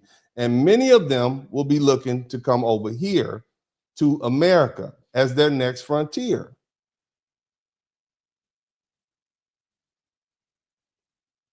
And that's what's happening at the same time that this racial hostility is kicking up in our country and is rising again. And that's a dangerous combination because where there's conflict, there's always profit for a sellout. And history shows us whenever the pressure builds, There's always a line of treacherous opportunist folk ready to sell out foundational Black Americans for $1, a title, or a damn green card. Here's what we got to face. And this is the truth that most people are too scared to say out loud. Africans and Caribbeans and anybody else, we're not on the same boat. And they never been. Because no matter how rough things get over here, they've got something we don't. They got a parachute. They can always go home. And they'll tell you that proudly. Many of them spend their entire lives in the West plotting and positioning and extracting every opportunity they can from jobs, education, resources before they cash out and return to the motherland. And for them, America is a means to an end. For us, it's an end because this is our home. When the smoke clears, when the money dries up, and when the backlash comes, they can pack their bags and head back to Jamaica, Trinidad, Ghana, Uganda, Nigeria, wherever they came from. They can start over. That's not our reality. We don't have a home to run to. America is our home, our blood, our sweat, our ancestors built this soil. We can't sell out and fly away. Shout out to Alabama. That's a lot of Clay Child. Yeah, we can't go home. We can't fly away. There's no fleeing for us. So when these folk come over here and exploit the system and manipulate our struggle for their benefit and then retreat to the comfort of back home, we're the ones left holding the bag. Again, that's why delineation matters. We must draw the line. We must vet who gets to speak for us, who represents us and who leads us, because too many people are walking through the door just because they're Black, not because they're loyal. And that loyalty test must be enforced. They want to tell us all our problems, but they don't want to hear ours. They want to tell us all their problems, but they don't want to hear what we have to say. They come here with their hands out, talking Pan-Africanism, unity, and Black brotherhood, and talking about, oh, y'all called us African booty scratchers, all this sort of stuff. Okay, trying to make us feel guilty and how they victims. But the minute they get a degree, the minute they get a title, the minute they get a corporate job, they turn their backs and start lecturing foundational Black Americans about how we need to work hard and be respectable and how we don't have culture. Same thing the colonizers once lectured their ancestors about. We got to start guarding the door. There was a movie that came out.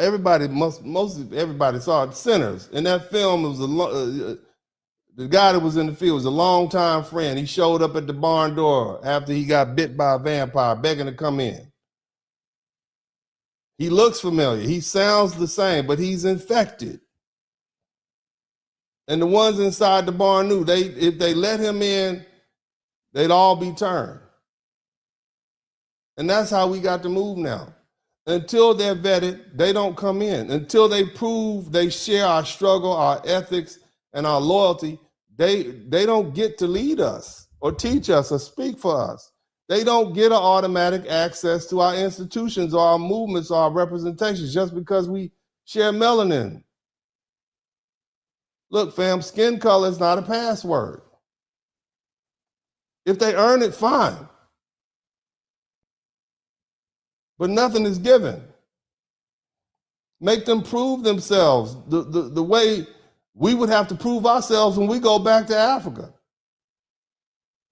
Don't let outsiders run. They don't let outsiders come run their governments, or media or schools.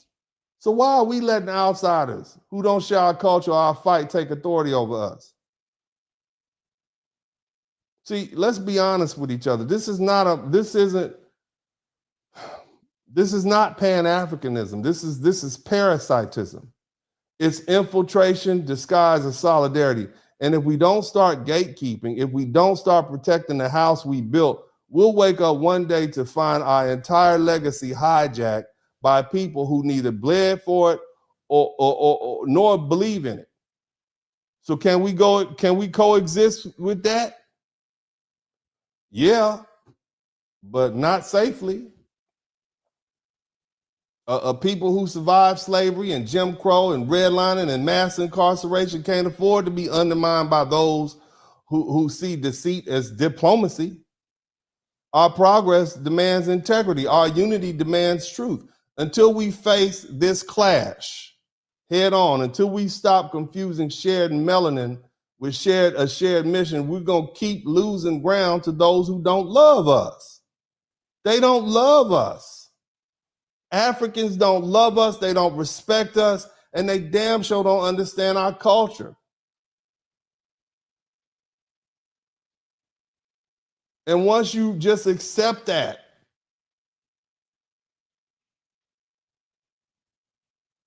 we can move on. To these people, we're just another conquered tribe.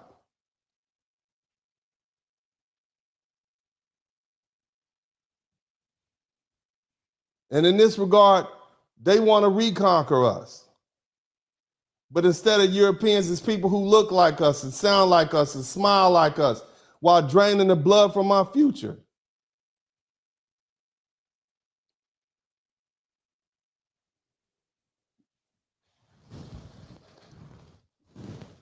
I hope you see the threat clearly. And I know I got some black folk. Look, man, I know I got some African people and Caribbean people. I'm doing this for my people. The same way you would do it for your people. And I want my people to see this threat clearly. We have to move with a purpose. No more talking in circles about unity that doesn't exist. People don't want to unify with you. Not all of them, but shout out to the people who are down and righteous. I'm with you. But we can't have any more open doors for people who don't respect the house. It's time for foundational Black Americans to build walls of protection around our legacy and our cultural and economic politics. We got a lot to lose. We can't stop the influx, but we can stop the infiltration. Shout out to Fuquan. We can't control who comes here, but we can control who speaks for us. We can't prevent them imitating us, but we can damn sure protect what we create. Every voice that claims to speak for Black America must be vetted. We got to demand lineage transparency from politicians, media figures, activists, and influencers before anyone can stand up on a platform or use a hashtag or represent our struggle. We need to ask a question. Are you of us? Do your ancestors' bones lie in this soil? Do you share the bloodline that built this country through bondage and bravery? If not, that doesn't mean they're our enemy, but it does mean they're a guest, not a gatekeeper. See, guests don't get a chance to rewrite the house rules. Guests don't decide family business. Guests don't sit at the head of the table. That's not hate. It's hierarchy. And that hierarchy is how nations survive. You can't protect what you don't control. That means more foundational Black American banks, businesses, and media outlets and schools. If we don't own it, someone else will. And the minute someone else owns it, it becomes a weapon aimed back at us. We need our own think tanks and our own PACs and publishing houses and film studios and social networks, institutions to tell our story the way it happened, not the way others want to tell it.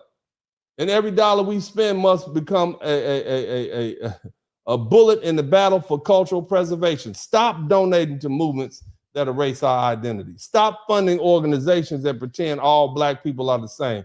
Invest in lineage first power structures. Ownership is the only real reparations. These people are trying to replace our narrative, our image. They're turning our fight for freedom into a melting pot of confusion. And suddenly every immigrant, influencer, and opportunist claims to be a Black American. And when it's convenient, then the flags come out.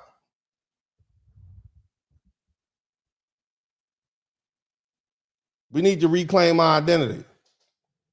We must define who we are. We what we stand for, and what separates us from everyone.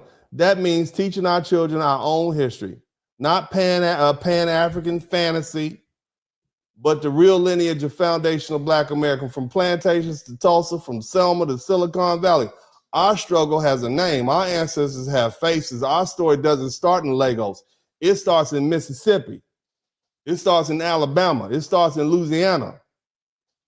It starts in Oklahoma. It starts in Georgia, Florida, South Carolina, North Carolina, Tennessee, Oklahoma, Virginia, Maryland. Before this country was here. Look, every great people protect their culture. Jewish people protect their culture. Irish people protect their culture. Japanese people protect their culture. But when foundational Black Americans try to protect ours, we're called divisive.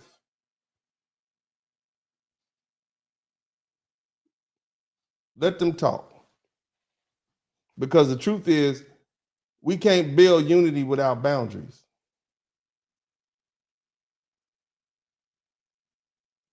That means no free passes, no automatic inclusion based on melanin.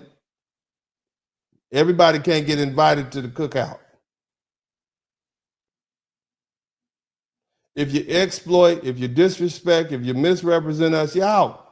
No matter what color you are. If you use our culture to elevate yourself but refuse to defend our people, you're a colonizer in blackface.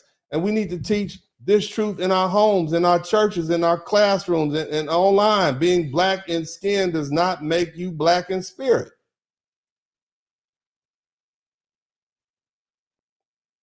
Look, economic independence is cultural independence. Every paycheck you earn and every purchase you make is a political act. Either you're strengthening our people or you're feeding our replacements. We need an economy built on trust and transaction among ourselves.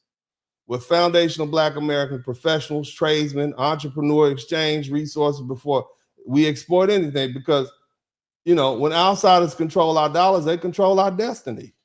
Another thing, and look, man, many of these politicians that we see standing up under this black banner in Congress, they call the Congressional Black Caucus. They're not foundational Black Americans. They're first and second generation immigrants whose cultural and political ties extend beyond our Black American lineage or slavery or Jim Crow Reconstruction. And this distinction, it matters because it helps explain why so many of their policies seem detached from the everyday realities of Black folks here in America. Sheila Jackson Lee, rest her soul. She recently passed away. She was Jamaican. She represented Houston's 18th district for decades. She claimed to be an advocate for Black Americans. Many of her policy stances reflected immigrant-oriented perspectives, particularly around immigration and expansion and asylum and access and international development funding. That didn't do anything for us. We don't benefit from a bunch of immigrants coming over here. And she's not alone. Elian Omar, this woman is from Somalia. She's been vocal about refugee and immigrant rights, but her advocacy rarely intersects with the specific economic needs of foundational Black Americans. Same thing with a lady named Yvette Clarke. She's Jamaican descent. She's consistently pushed for Caribbean relations and broader immigration reform, but she rarely leads on issues such as reparations and land laws or specific wealth gaps tied to American chattel slavery. Hakeem Jeffries. This man is now the House Minority Leader. This man is a Grenadian, from Grenada, Grenadian descent. Man is charismatic, he's politically astute, but he has carefully distanced himself from reparations or anything explicitly lineage-based about FBA. Shout out to Fuquan. Another man, Gregory Meeks, also of Caribbean heritage.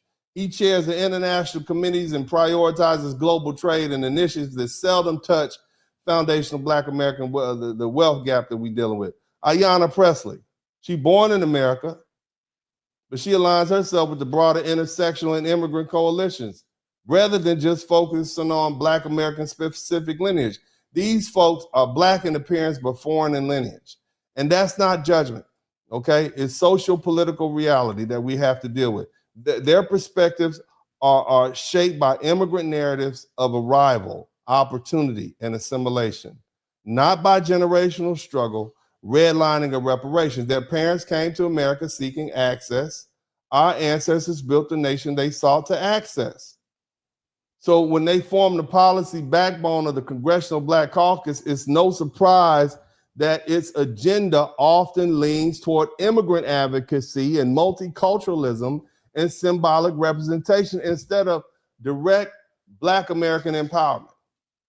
They identify as Black politically, but many identify culturally as Jamaican, Nigerian, Somalian, Haitian, Grenadian first, and American by convenience or necessity.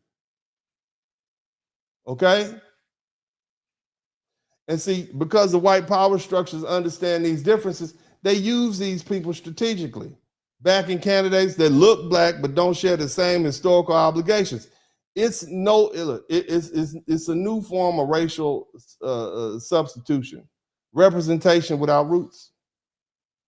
So from the Congressional Black Caucus to city councils, we've allowed too many people with no lineage, okay, to our struggle to speak on our name, and that needs to end.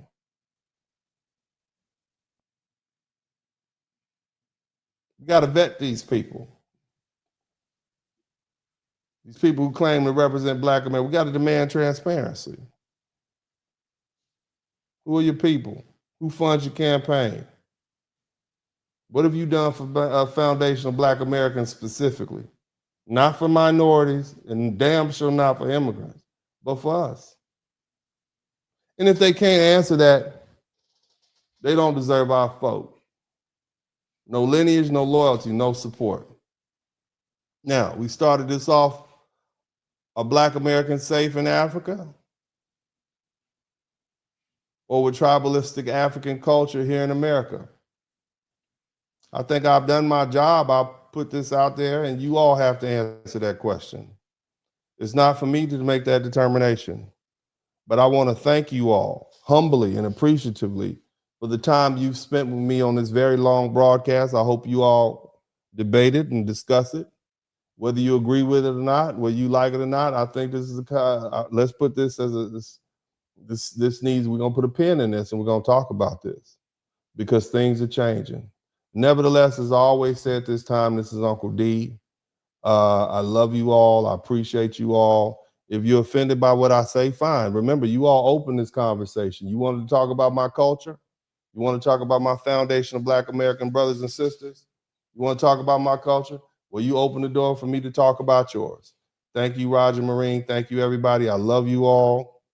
God bless you all. I appreciate you all. And as I always say at this time, I'm out.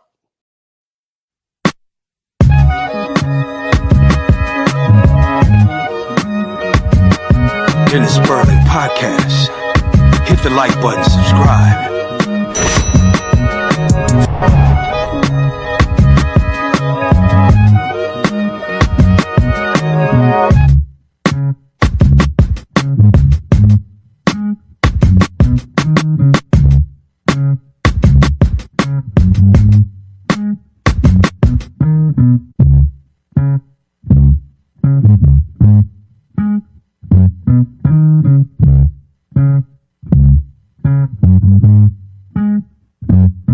Mm-hmm.